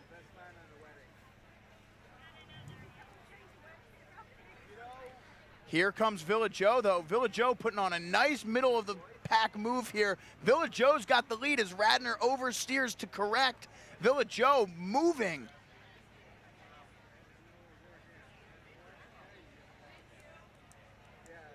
Villa Joe taking advantage of a steering correction there by Radnor and out in front by a length. Really well-timed move there by the girls from Villa Joe. You saw that lead go from a length in Radnor's favor to even to now Villa Joe's up. And those 2 crews are clear open water of everyone else in the race. At the moment, lanes 4, 5, and 6 in a fight for bronze. Lane 1, Unionville, just off the pace. But Villa Joe, 500 meters left to go here. Give it halfway, 750. Radnor still trying to adjust their point. There they go. Now they're straightening out, but it's open water for Villa Joe, as now they have to get over. They're in lane 3. They have to move over into lane 2. You see them cutting across the river now. Oh, and Radnor catches a digger. And Villa Joe continues to open up their lead. Radnor just struggling a little bit there as they course correct. Under the wire, into the island. It's Villa Joseph Marie out in front in the girls' second 4.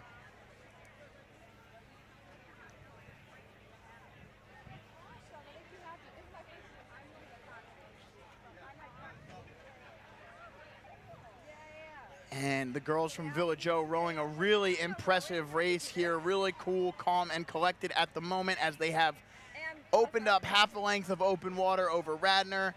Radnor trying to maintain that lead at the moment over Petty. Petty clearly out into 3rd place at this point.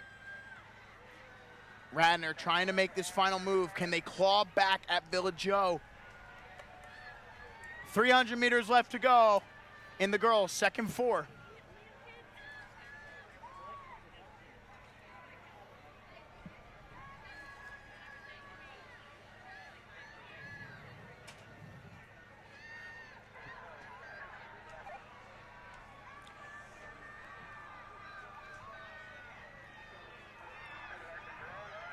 .100 meters left to go for your leaders. Radnor trying to hold on to second. Here comes Petty. Villa Joe is gonna take it in the girls' second 4. And it is Villa Joseph Marie taking home the gold in the girls' second 4. Silver to Radnor.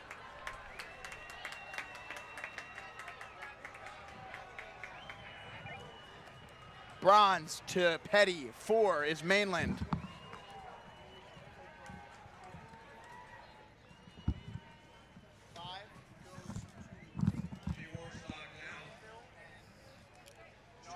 Academy will come in 6th. So Joe here is now joined with the director of the live stream, Colin Stewart. How y'all doing?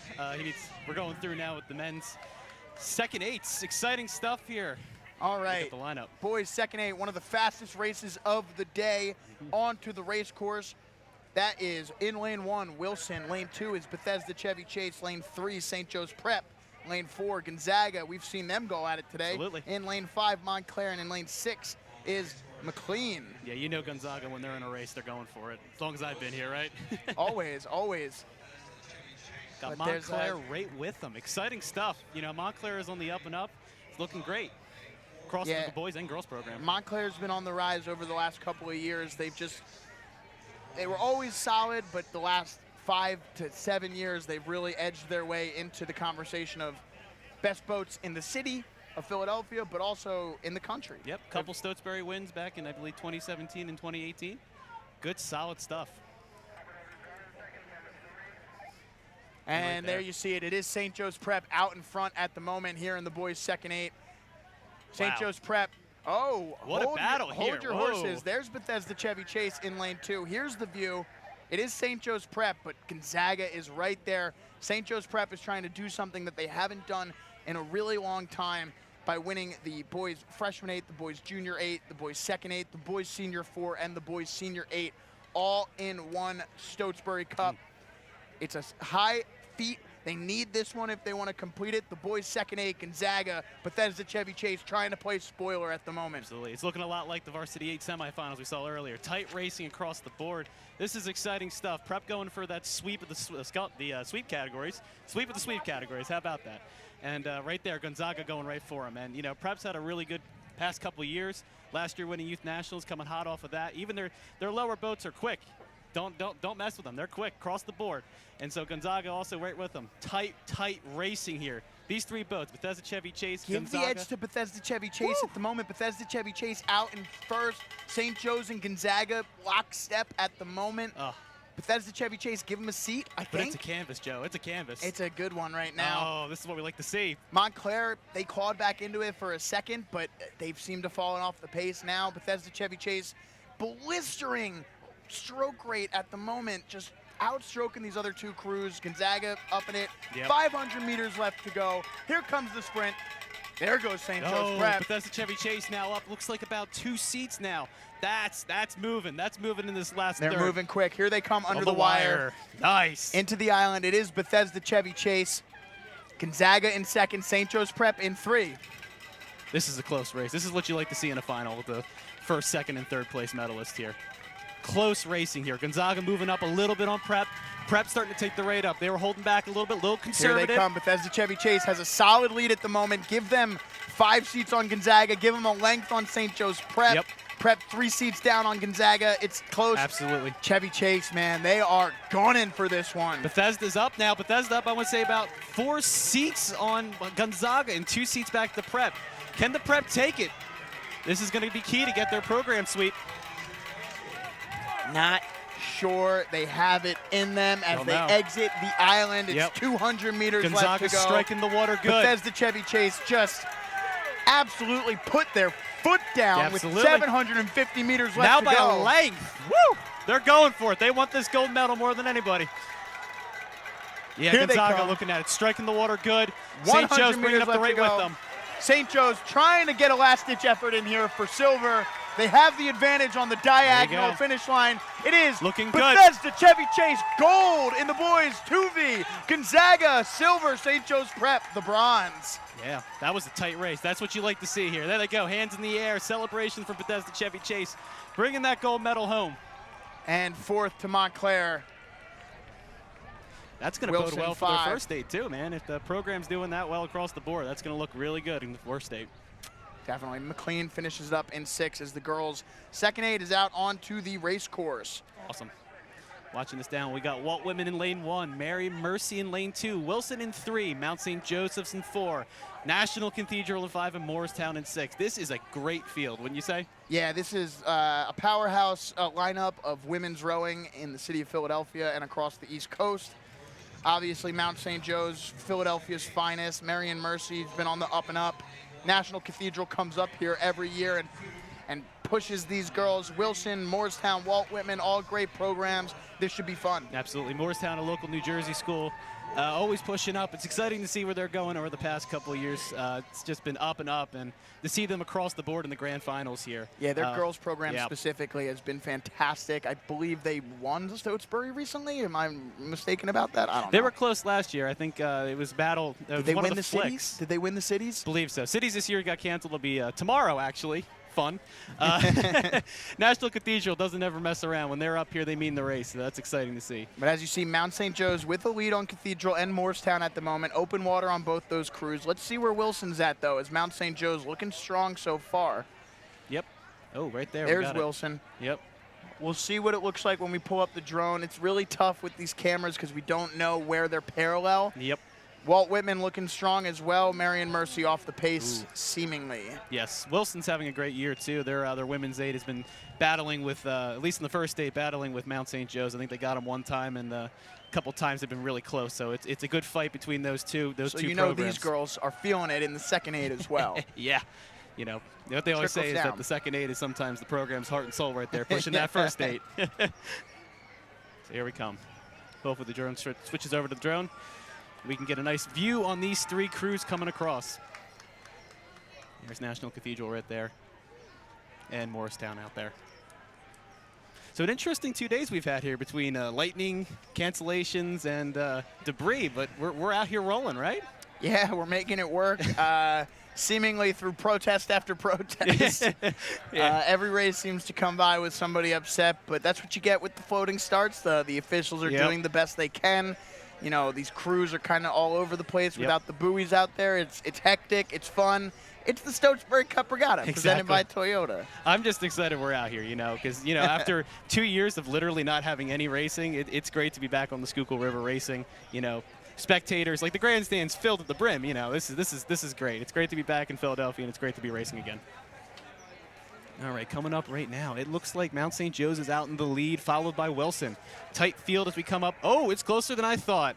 Wilson. 500 meters left to go here as we approach the wire. Mount St. Joe's out in front. Give him a bow deck on Wilson at the moment.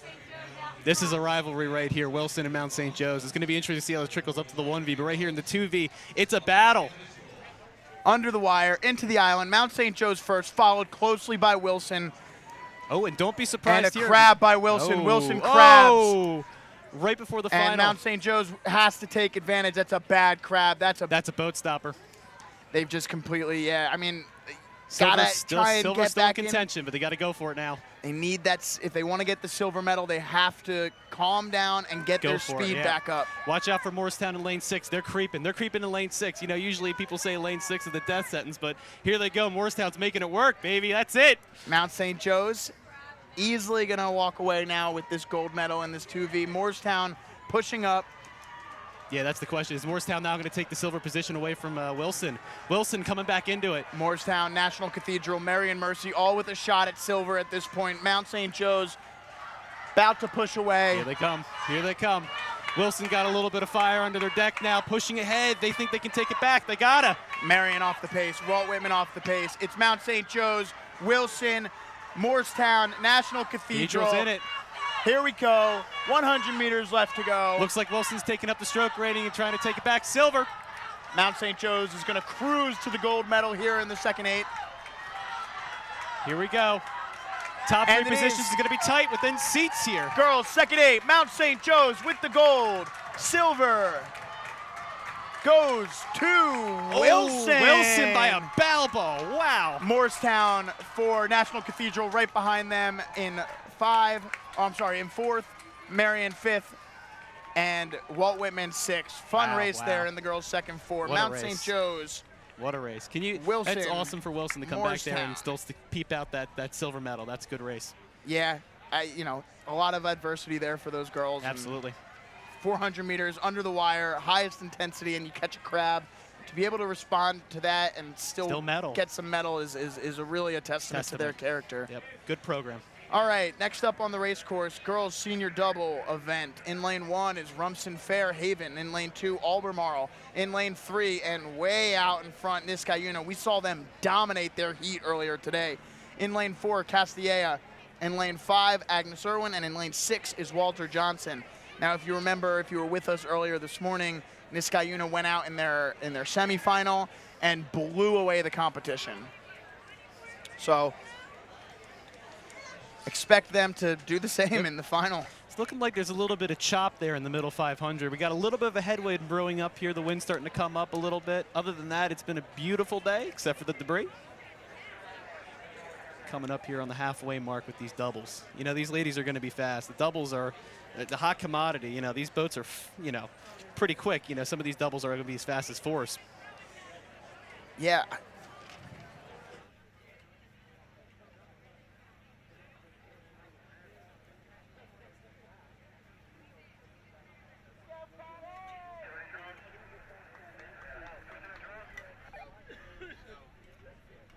We have about 10 races left for you today, or 8 races. Here on the course now is the girls' senior double. There you see out in lane 3, Niskayuna, way out in front. They're trying to get these off. We've been running behind schedule. As you see, the senior double just out onto the race course. These are the stretch of races now, the doubles, the quads, the singles, the 4s, the 8s. These are the big races of the day for these programs. Yeah, these are the premier boat classes for these schools. Schools that have their best of the best in these programs. No one shows up to the Stotesbury Cup Regatta, makes the final, and is in top shape. And they're off there in the boys' senior double as well. Lanes 3 and 4 looking good. Niskayuna in the boys' senior double heats was also very dominant, so potential sweep here in the double category for Niskayuna as their girls head under the wire into the island. Yep. out in front. Second place to Castilla in lane 4. Third, Albemarle in lane 2, followed closely by Agnes Irwin in lane 5, off the pace. In lane 1, Rumson Fairhaven and Walter Johnson out in lane 6. But again, Niskayuna pushing here, and they look fantastic. Yep, they're just pushing that boat along. You can see it's nice, relaxed, calm, controlled, not a frantic kind of pace. It's just they know they're in good control of this race, and they're just going to finish it out. Yeah, nothing left to do but finish at this point. Yep. Looking like third place is starting to heat up a little bit. Maybe lane 5, who's shifted actually over to lane 4, might get back into it, but it looks like our medal contenders here are in pretty ship-shape order. Yeah. Niskayuna, Albemarle, and Castilla for silver. Yeah, looking good here. Ooh, a little course correction there from Niskayuna. Nice and straight. Finish it out. Good swing out of that double right there. That composition is good. Nice even strokes catching together and filling it out. That's the beauty of these senior events, though, is you see really top-notch rowing, as they've been doing this for 4 years. Yeah. 50 meters left to go here in the girls' senior double. Niskayuna they're chilling. Let's see this celebration, because this has been utter dominance today for these girls. Let's see how excited they are, or if they're not excited, it's just like, we'll see. They win the Stotesbury Cup in the girls' senior double. Niskayuna, and they're pumped. There it goes. Just a little bit off camera there. Silver to Castilla. There we go, clear. Bronze to Albemarle. Nice, good racing out of that. Agnes Irwin, 4th. Rumson Fairhaven, 5th. And Walter Johnson is in 6th. Yep. You got to give these kids a lot of credit for being able to maneuver a double through all this, like a minefield out there with the debris that's coming around. Yeah, it's been tough today for sure as the boys get their underway here. In lane 1 is Roman Catholic, lane 2 Seton Hall Prep, lane 3 Niskayuna once again. In lane 4, Western Albemarle. In lane 5 is Albemarle, and in lane 6 is Conestoga. Alrighty then, so Niskayuna going for the sweep here in this double event. Absolutely. Wouldn't count out Conestoga, a strong sculling program here from Philadelphia. This is their home course, so they got a lot of tricks up their sleeves, I would imagine. And of course, the Albemarle schools from Albemarle, the well-known Albemarle. That's where they're from. Yeah. And it is Niskayuna out in front. Okay, they're in lane 3. Western Albemarle is right next to them. This is a close one. Niskayuna out in front. Looking like it's going to start turning into a battle here. It's in the last 400 meters here. You start asking yourself, do you want it? Do you want it? We're going to find out in the next minute. Under the wire, into the island. It's Niskayuna out in front. Western Albemarle down 2 seats. Here they come, boys, senior double. That's the beauty of one of these smaller boats, like a double or a single. You can change the momentum of one of those boats quickly. So you might be able to see somebody poke out, somebody overtake, or somebody just blow it out. And as you're saying that, there goes Niskayuna. Yep, taking it up. They're starting their sprint early. Can Obermeyer, can they respond to this? 350 meters left to go now. It's Niskayuna up a length on Western Albemarle. About bow ball on stroke here. That's tight racing, and third place is pretty much secured over there. But this battle for first and second is heating up. Yeah, it looks like Albemarle is in that bronze position. Watch out for Roman Catholic out of lane 1, though. But yes, Niskayuna starting to open up some water here. It's looking good.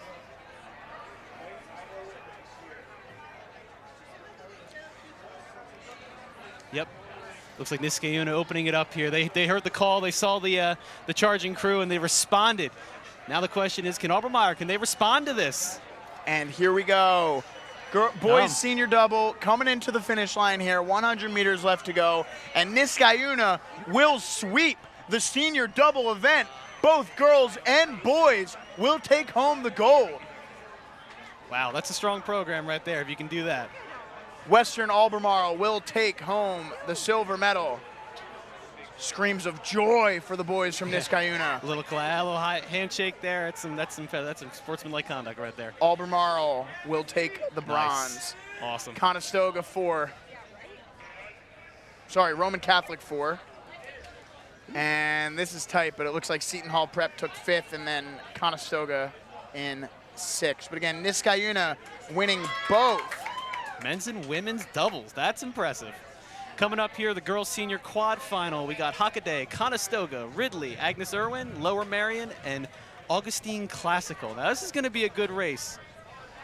You know, the Conestoga, as I was saying earlier, Conestoga is a really strong sculling program, and when they put a boat out, they mean it. These senior quads over the past couple of years have been really quick on both the boys and girls side. So it'll be interesting to see how this shakes up. They usually peak pretty hard for Stotesbury, so this is their race to win. Yeah, Ridley there out in front at the moment. It looks like they were dominant in the semifinals earlier this afternoon. Again, for these senior crews, this is their second race in just about 4 hours, so not a lot of turnaround time. They're tight. Looks like Agnes Irwin here up. Nice, lane 4 pushing out. Yeah, and it is Agnes Irwin there. But that's a tight field right Is there. that lane 4? It is Agnes Irwin 4. out in front. Yep. Ridley Lane 3. close to them, and then it looks like Conestoga and Augustine Classical not far behind. I know. They're right in that fight. All 3 of those crews. That's going to be a tight race for the medals, but that keeps up. And these quads, too, are going to have a blistering time. They're going to be comparative to some of the 8s later on in the day. Yeah, let's not get ahead of ourselves. But again, it does look like Agnes Irwin is holding strong. They're going to try and hold off that crew from Ridley as we approach halfway to go here. Yeah, just about 600 meters into this race, 700 meters in. You see there, lane 4, Agnes Irwin peeking out in front. And it looks like Ridley and Lower Merion currently in that second place battle. That's tight. That's a tight one. Half a length separating first from 4th. Wow, that's going to be a good race for that medal right there. Agnes Irwin looking really, really strong here as they, again, you've seen this happen all day today. These crews, they get out wide, and then as they come into the wire, they have to narrow down.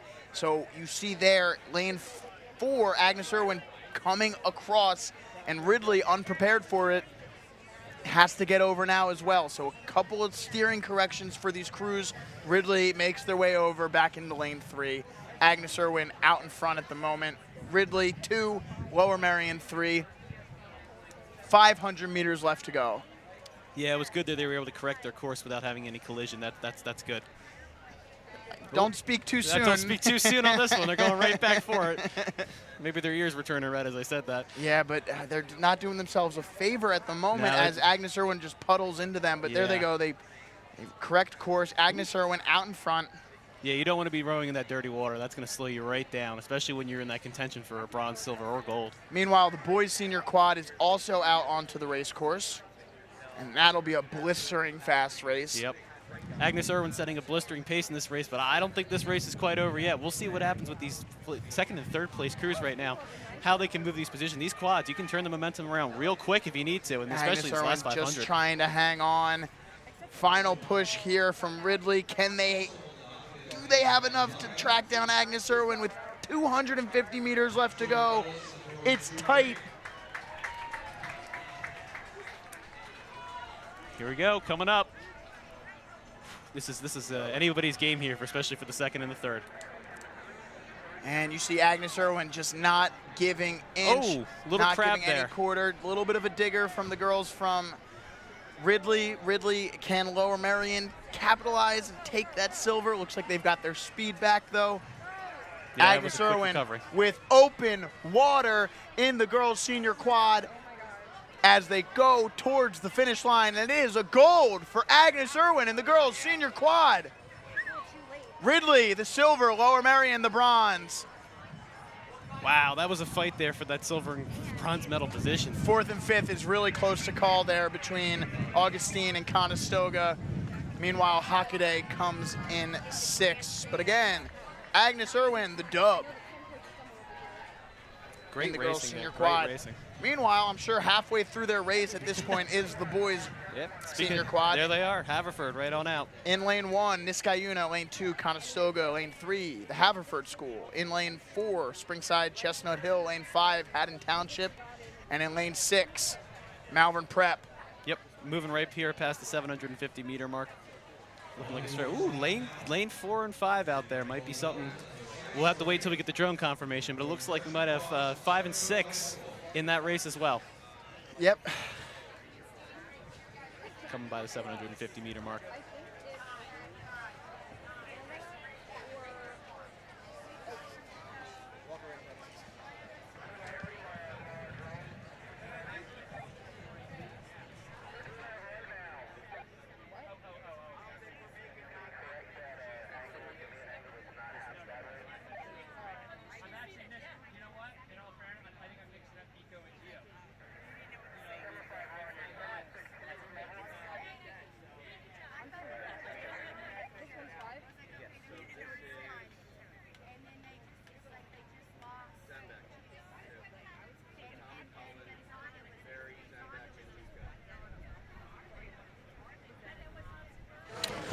All right, and 500 meters left to go now in the boys' senior quad. Still trying to figure out exactly how this one is shaping up. It looks like it's a tight race. From this angle, let's give the edge to Springside Chestnut Hill, maybe the Haverford School. I don't know. Yeah, it looks like it might be Haverford, actually, with the yellow blades there. It's difficult to tell with the shadow from Springside Chestnut Hill, but I agree. I think Haverford's probably got the edge. SCH in lane 4 in second. And then I think lane 6, Malvern Prep, might be in that bronze position, but it's tough to tell. Absolutely. So you see the bronze medal maybe going between 2 and 6 and 5. That's a tight race right there. We'll have to see when the angle comes across. Yeah, lanes, it's definitely the Haverford School way out in front for gold. The race for silver is a strong one. Yeah, taking a look over here. Yeah, it looks like the bronze medal and second and bronze are going to be a tight fight here between these lanes, these outside lanes. Yeah, here we go. Haverford School, gold's theirs, barring anything unexpected. The race for silver is a tight one. Oh, crab here from the Springside Chestnut Hill Oh, and crew SCH right before takes the line. a digger that slows them down. Can they get back on this? Haddon I Township think moving up. They still have Malvern Prep. Here comes the Haverford School in the boys' senior quad. Absolutely. And they'll take gold. Yep. Haverford School, boys senior quad, silver medal goes to Haddon Township and the bronze to SCH. Malvern Prep finishes 4th. Conestoga 5th. And Niskayuna will finish 6th. Haverford, Haddon, Springside, Chestnut Hill. What a race there. Springside Chestnut Hill crew, way to get back into it. They didn't drop off too much. They got right back into the race. Meanwhile, out onto the race course now are the boys' senior singles in lane 1, Paramus. Lane 2, Shenendahoa. In lane 3, Niskayuna. In lane 4, Notre Dame College. In lane 5 is Haverford High School. And in lane 6 is Wilmington Friends. Boys' senior single. Looks like it's going to be another good race. Looking at the time trials from earlier, looks like it was a bunch of good racing coming out here. Across the board. Should be exciting to see as they come through the Strawberry Mansion Bridge now, coming up to the halfway point. Right by the St. Joe's Boathouse, about 1,000 meters in. 1,000 meters to go, sorry. Coming up.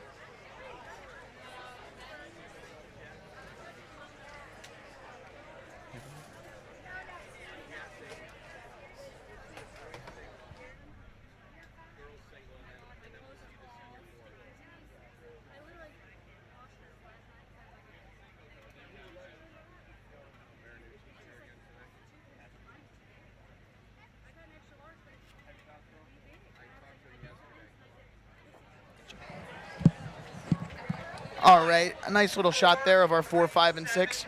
They're pretty close. Yeah, it's a battle right there. And maybe give the edge out there to Wilmington Friends. Again, if you remember from earlier today, Niskayuna and Wilmington Friends finished 1-2 in their heat, and it was a battle. They finished within about a second of each other. And you see there, it is those 3 schools, Notre Dame,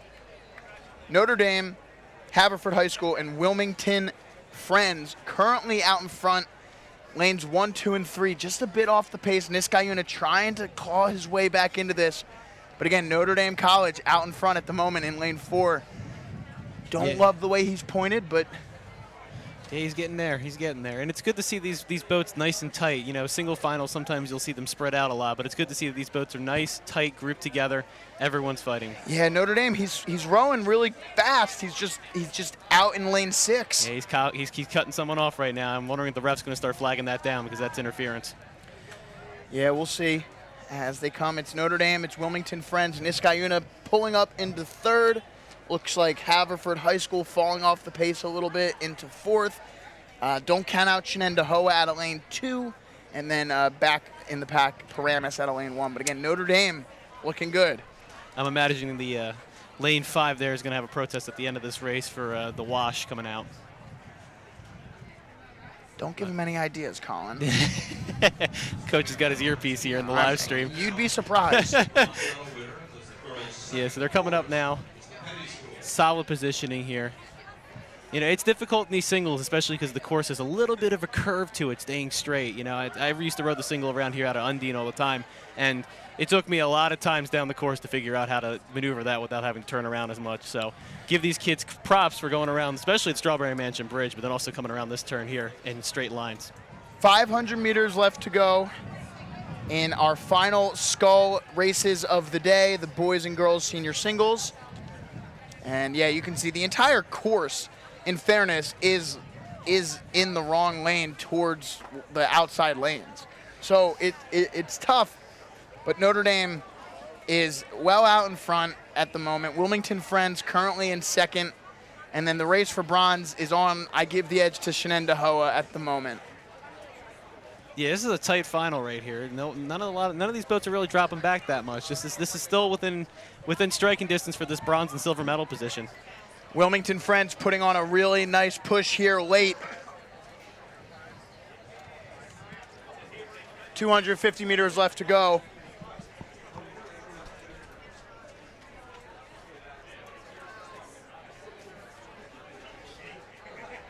Yep, coming up to the grandstands right now, passing by.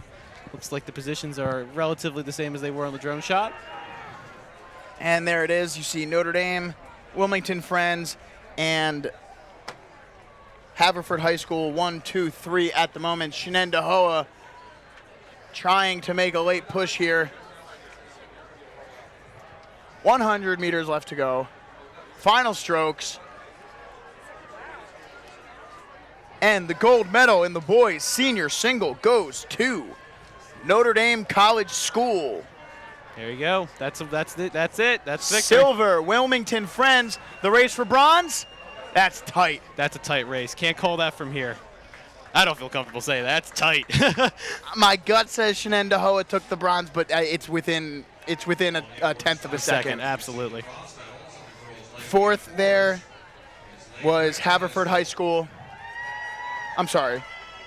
5th there was Niskayuna, and then 6th will be Paramus. And now we're on to the girls' single final. This is exciting. We got Ridley in lane 1. In lane 2, we have Lauren Park. In lane 3, Ridgewood. Lane 4, Dennis Morris. 5, Sadie Ignatius. 6, Phoenix County Day.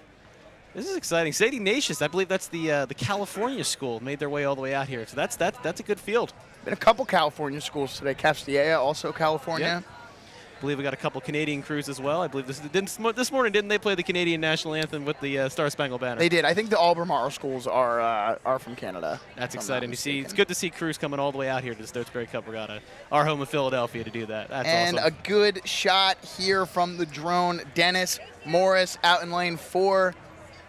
They dominated their semifinal earlier today, and they are once again out in front here, about halfway to go. In the girls' senior single, it's Dennis Morris, followed by Lauren Park and Ridgewood. Ridgewood followed closely by St. Ignatius out in lane 5. Lane 1 is Ridley, and then Phoenix Country Day currently in 6th as the boys' senior 4 gets lined up on the river. Yeah, we're coming down to the last couple events here for the day. It's been an exciting day, and we're glad we're here. But these single races are heating up. Seeing right now. Moving out, lane 4, coming into the wire, coming up to the end of it. Looks like our medal position for 3rd is heating up here. 2nd and 1st look pretty determined. It's just to see who can make it through to the last 500. When you're this far ahead, the question you ask yourself is, I don't want to mess this up. And doesn't look like we are. It looks like we're going to finish this out. Dennis Morris pushing ahead. It's a good race. Good race. The third place position is heating up here between what I think is lane 3 and lane 5. Might have gotten switched over as they went through, but looks like St. Ignatius and Ridgewood pushing for that bronze medal position. Here they come across now our grandstand area.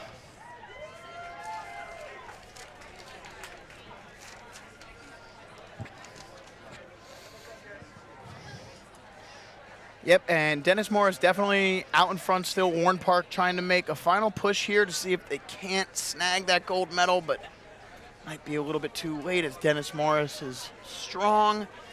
Yeah, it looks 200 meters left to go at the end of the island. Looks like St. Ignatius is trying to solidify their third place position here and get that bronze medal. Ridgewood, a tough crew though. Absolutely. Dennis Morris definitely has this race right now. Coming across here, last 100 meters to go here, coming to the end of the island, pushing it out. And your Stotesbury Cup champion in the girls' senior single in 2022 will be Dennis Morris. As she finishes up here on your screen. And poking in there at the bottom is Warren Park. She'll take home silver. Bronze looks like St. Ignatius. And it will be St. Ignatius taking home the bronze. Great race there, great race. Ridgewood takes 4. 5 goes to Phoenix Country Day, and 6 is Ridley. Great. And we should be coming up on the boys' senior 4. It's going to be a fast race coming up here. And there they are, and it is in lane 1, St. Joseph's Collegiate. Lane 2 is Canisius. 3, St. Joe's Prep. They were the pole position.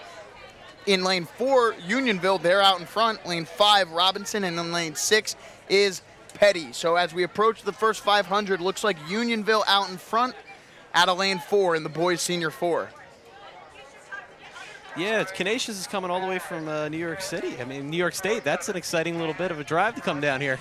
There's a good look at it right now. It is, call it Unionville, Petty, St. Joe's Prep, Canisius. 1, 2, 3, 4.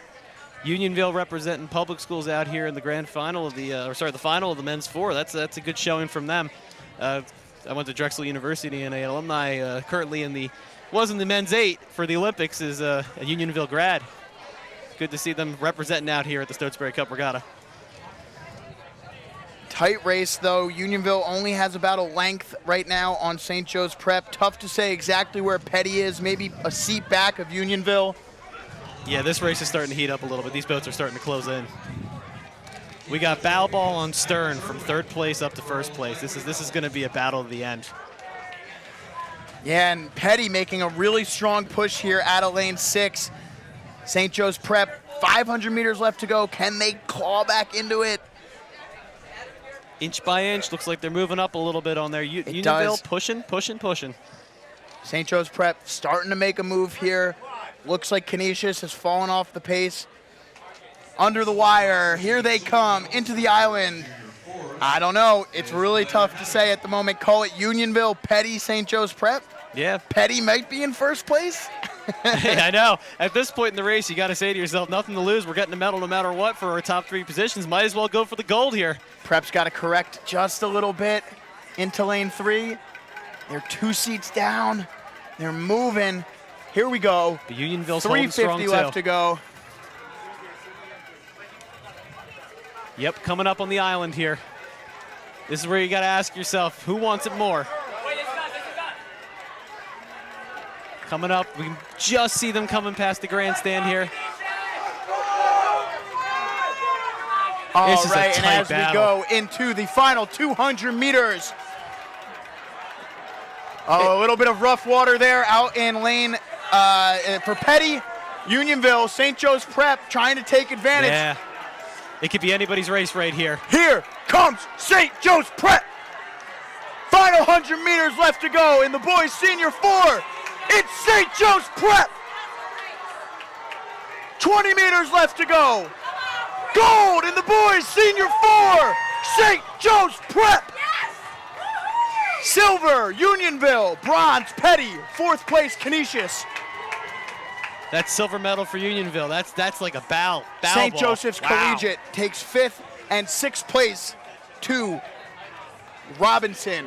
What a final 500 meters Absolutely. from St. Joe's Prep. They came from Incredible a length race. down on both Petty and Unionville to Yeah. win it by a bow deck. They got That's that incredible. boat moving, and they didn't stop. Impressive sprint out of St. Joe's Prep. What a race that was between first, second, and third. Anybody's Fantastic. race. Fantastic racing here at the Stotesbury Cup Regatta, Yeah. presented by Toyota. It's getting me excited for these next couple of races, the girls' 4s and the men's 8s. Should be exciting if they're that close. It's going to be a great couple of races. So stay tuned, guys. It's going to get exciting.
Coming back here for the girls' senior 4 final. Lining up here, we have Narden Academy in lane 1, Montclair in 2, Blair in 3, Mary Mercy in lane 4, Villa Joseph Marie in lane 5, and Mainland in 6.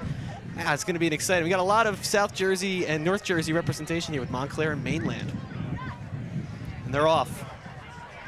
A little bit of glare from the sun.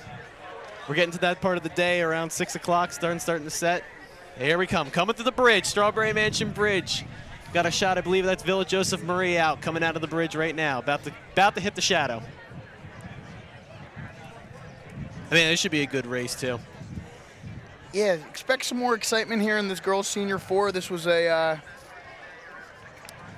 a 3 semifinal race, so each of these boats had to finish top 2 in their semifinals, so Yeah, that's tough. yeah, difficult semifinal in order to get to this position. Yep. That's the thing about this race, that it is tough to get to the final. Making the final is no easy order. And there's Villa Joseph Marie in lane 5. Mainland out there in lane 6 to the left of your screen. And some oars peeking in from Marion Mercy there out of lane 4. Throwing their hat in the ring right there. This is shaping up to be another exciting race, just like the men's 4. A lot of tight racing, a lot of tight racing.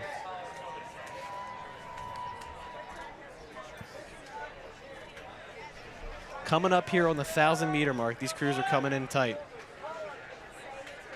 A little bit of wash coming off the Villa boat. Mainland hitting a little bit of a digger. Water seems to be chopping up there in the middle 500.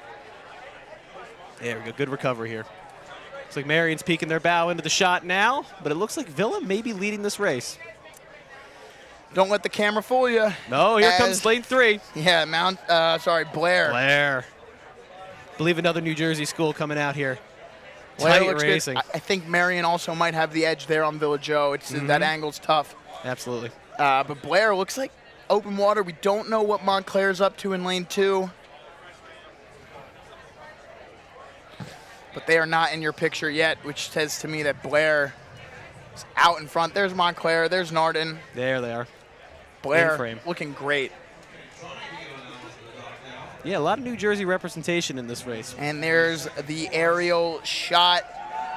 Blair, open water at the moment on the rest of the field. Call it Marion Mercy, followed by Villa Joseph Marie as your 1, 2, 3. Not far after them, Montclair and Narden, and then off the pace, Mainland in lane 6, maybe right there with Narden.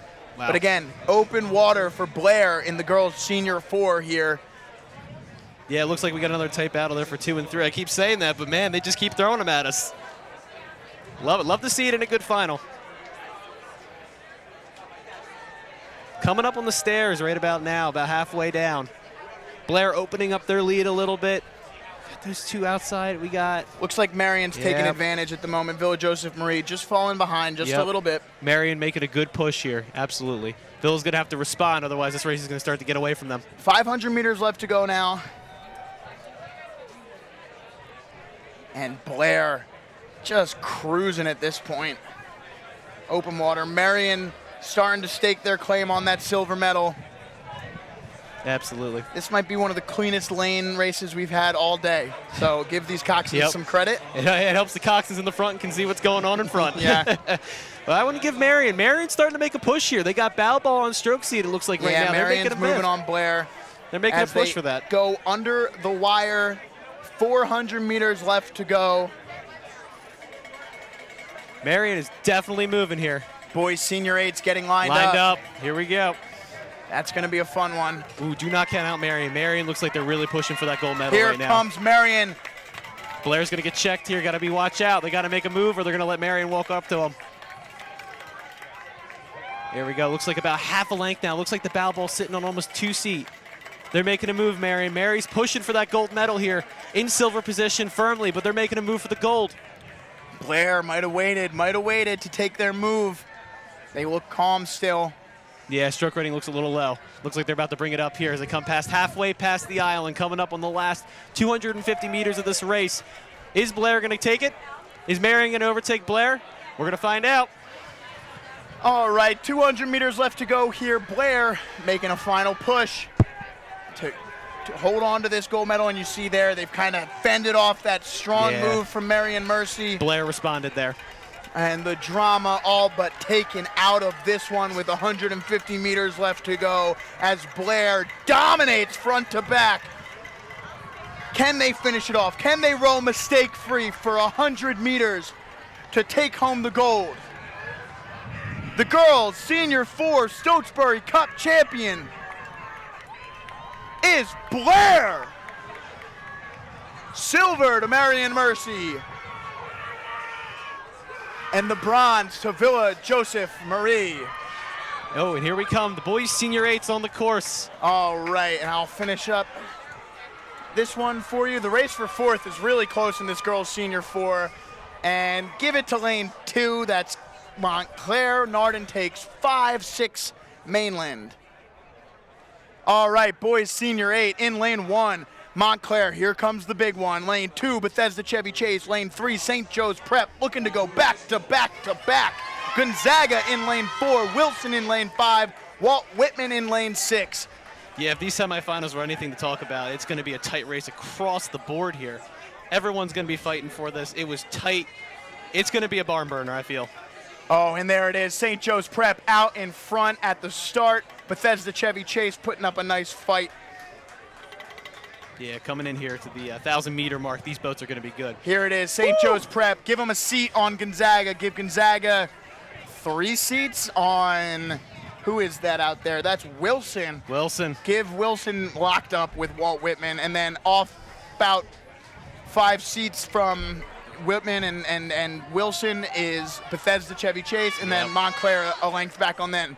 But again, it's St. Joe's Prep out in front, and then the race for second is lockstep right now between Gonzaga, Wilson, and Walt Whitman. Yeah, this is going to be a tight race. These boats are not going to give up. Senior 8 boats, especially of this caliber, they're going to be moving for it. Prep defending a title, but Wilson going out with something to prove. Their season has been very good so far, and they've been talking about making it to the grand final of the Stotesbury. They're here. Time to show up, boys. Gonzaga has a history in this program in getting Stotesbury titles. They won for many years in the early 2010s, sweeping it. Time to get back on the podium here, boys. Whitman putting up a good fight here, moving back into it. Looks like we got about a great race for second and third. Wilson looks like they've taken over Gonzaga just a little bit. 500 meters left to go here. This is the fastest race of the day. It's the boys Senior 8. It's St. Joe's Prep out in front. Wilson in second, Gonzaga in third. The race is on. Under the wire they go. Into the island. It's St. Joe's Prep putting their mark on this race. once again. Absolutely. Looks like Wilson's taking a bit of a push here. They're trying to get back on terms with St. Joe's Prep. Just a few seats down. This is a tight Prep. race. There goes Prep. They took the move. Yep, they're moving up. Wilson still conserving. It looks like their rating's a little bit lower. There goes Wilson. This has been the rivalry, the matchup people have been talking about since the beginning of the season. Wilson versus Prep. Who's going to take it? Who's got the horsepower? Wilson's making a strong move. Strong move from Wilson here. Prep's got about 3 seats on him. It's coming up. These guys Wilson are pushing have for enough? it. Does Wilson have enough? St. Joe's Prep making a push. Wilson strong to the finish here. Gonzaga off the pace. Absolutely. Wilson pushing into this. They want this just as bad as Prep does. This is the kind of thing you ask yourself, what was the training worth? 6 months of training. This is it, boys. 200 meters left to go. It's Wilson. Wilson popping out ahead. Over St. Joe's Prep. Does St. Joe's Prep have enough? Is Wilson moving too quick into the finish line here? Here we Here go. it comes. Wilson, St. Joe's Prep, Gonzaga. Who's got it? Who's got it? This is where you find out where your year's worth of training is worth And it. the gold medal Pump it. in the boys senior 8 is Wilson. St. Joe's Prep silver in disappointing fashion. Walt Whitman bronze. The Gonzaga off the medal stand in 4th. Wilson's your champions It's right there, standing up in the Wilson boat. We got people standing. Bethesda Chevy Chase, Montclair 5-6. St. Joe's Prep falls short of the three-peat as Wilson takes home the gold in the boys senior 8. Wow. That was a fantastic race. Fantastic race. That was the matchup that people have been talking about for months. That was fantastic. That was a great race. The undefeated St. Joe's Prep boat goes down in the Stotesbury final. As a Prep alumni, I'm going to let you say that. Coming up on the girls' senior 8 final, we got National Cathedral in lane 1, Morristown in lane 2, Mount St. Joseph's in lane 3, Wilson in lane 4, Walt Whitman in 5, Bethesda Chevy Chase in 6. The Mount, of course, coming back for a repeat, same as St. Joe's Prep. But I wouldn't count out Morristown. Morristown's been fighting tooth and nail all year to get back at them. Last year it was the same story. You know, they thought they were going for them every single race, and this is the year they want to prove it. A lot of horsepower in these boats here. These are the top boats of the programs. Fastest boats of the day. Strong start from Morristown. They've been known to start fast over the last few years. Mount St. Joe's looking good out of lane 3, though. Just about 300 meters into this race now as these crews start to get settled. They're through their start. They're settling into their base rate, around 32, 34, depending on the boat. Maybe they're fit. They can row at that 36. Yeah, coming in here, it looks like Last it's going race to be tight. of the day at the Stotesbury Cup Regatta presented by Toyota. Wanted to say a big thank you to all of our volunteers, all of our officials, the entire race team. It's been a fantastic 2 days of racing, and it all comes down to this. It's Mount St. Joe's, Wilson, and Morristown fighting for this gold medal in the girls' senior 8. Looks like Mount St. Joe's. Here they come. Coming across right now. It looks like it's a battle. Wilson's still within a length of Mount St. Joe's. It's a good fight there. There's Morristown Morristown keeping their bow ball on what looks like the 5 seed. This is going to come down to, I feel like we're going to have another close race like we did in the boys' 8 here. Ooh, nice punch in there. We can really see it. The look of determination on their faces. These girls are going for it. They're right there. Wilson within a couple of seats of Mount St. Joe's. A couple of weeks ago, Wilson knocked out Mount St. Joe's at a flick, but Mount St. Joe's returned the favor down in Virginia a couple weeks ago. So it's been a trade-off between these two crews. This is the matchup. This is stroke to stroke right now between these two teams. Mount St. Joe's has about a couple of seats. We saw this with St. Joe's Prep, though, over Wilson. So we'll see how these girls respond. Morristown not far back, 3 seats off the leaders in the bronze position at the moment. Walt Whitman out in lane 5. They're in 4th, followed by National Cathedral in lane 1 and Bethesda Chevy Chase in lane 6. Mount St. Joe's, though, your leader in the clubhouse with 500 meters left to go. It's getting tight. These Wilson girls, they're moving up here. They're going to do exactly what their men's 8 did, pop through in the last 500 meters here and take the gold medal away from the reigning champion. We're going to find out. Wilson, like their men's 8, the women's 8 has been saying, they're ready for Stotesbury. They want to take this. This is their race. 500 meters left to go. 500 meters left to go. It's a bow deck at the moment for Mount St. Joe's as the lead. It's been like that for the last 500 meters. These crews are right at each other's neck. Yeah, I wouldn't discount Morristown, too. Morristown looks like they're taking a couple seats up here. They're getting down. They're getting into it. They went in on this fight too.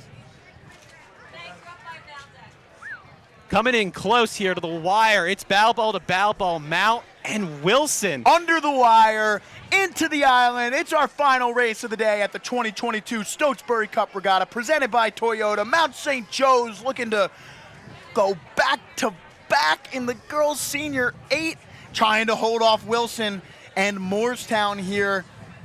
Here we go. Yeah, they're going to ask themselves who wants it more. 350 left to go. Wilson making that move that their boys just made. Let's see. I'm going to go out on a wager here and say Wilson just popped their bow in front of Mount St. Joe's. The rates are coming up.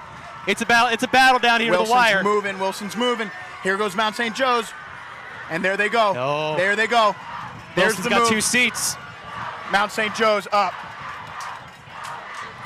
Rates Colin and I are in disagreement on this one. But I think Mount St. Joe's is up at the moment. Yeah, it's going to be a tight one. 200 meters left to go. 200 meters left to go. End of the Girls line. Senior 8. What do you have in the tank? This is going to be it. This is it. Everybody 100 wants this meters. title. It's Mount St. Joe's out in front. Mount St. Joe's looking to take it home. Mount St. Joe's putting their foot down here. They're walking. Yep. They're walking. Mount St. Joe's gold medal. Girls Senior 8. Wilson the silver. Bronze to Moorestown. 4th place, Walt Whitman. Wow. That came down to a bow ball, just a whisker. And to finish it up, 5th place goes to Bethesda Chevy Chase. National Cathedral takes home 6. And that'll just about do it here at the Stotesbury Cup Regatta in 2022. A couple of fantastic finishes. What a way to end it. Wilson winning the boys Senior 8 and Mount St. Joe's taking home the girls Senior 8. I wanted to sign off and say thank you all for listening in throughout the day. For 5 Tribes Productions Thank you. and Colin Stewart, I am Joe Leonard. Thank you for turning in. Thank you to Toyota and all of our presenting sponsors. Have a great day. Yep, thank you guys for tuning in, and see you guys next year.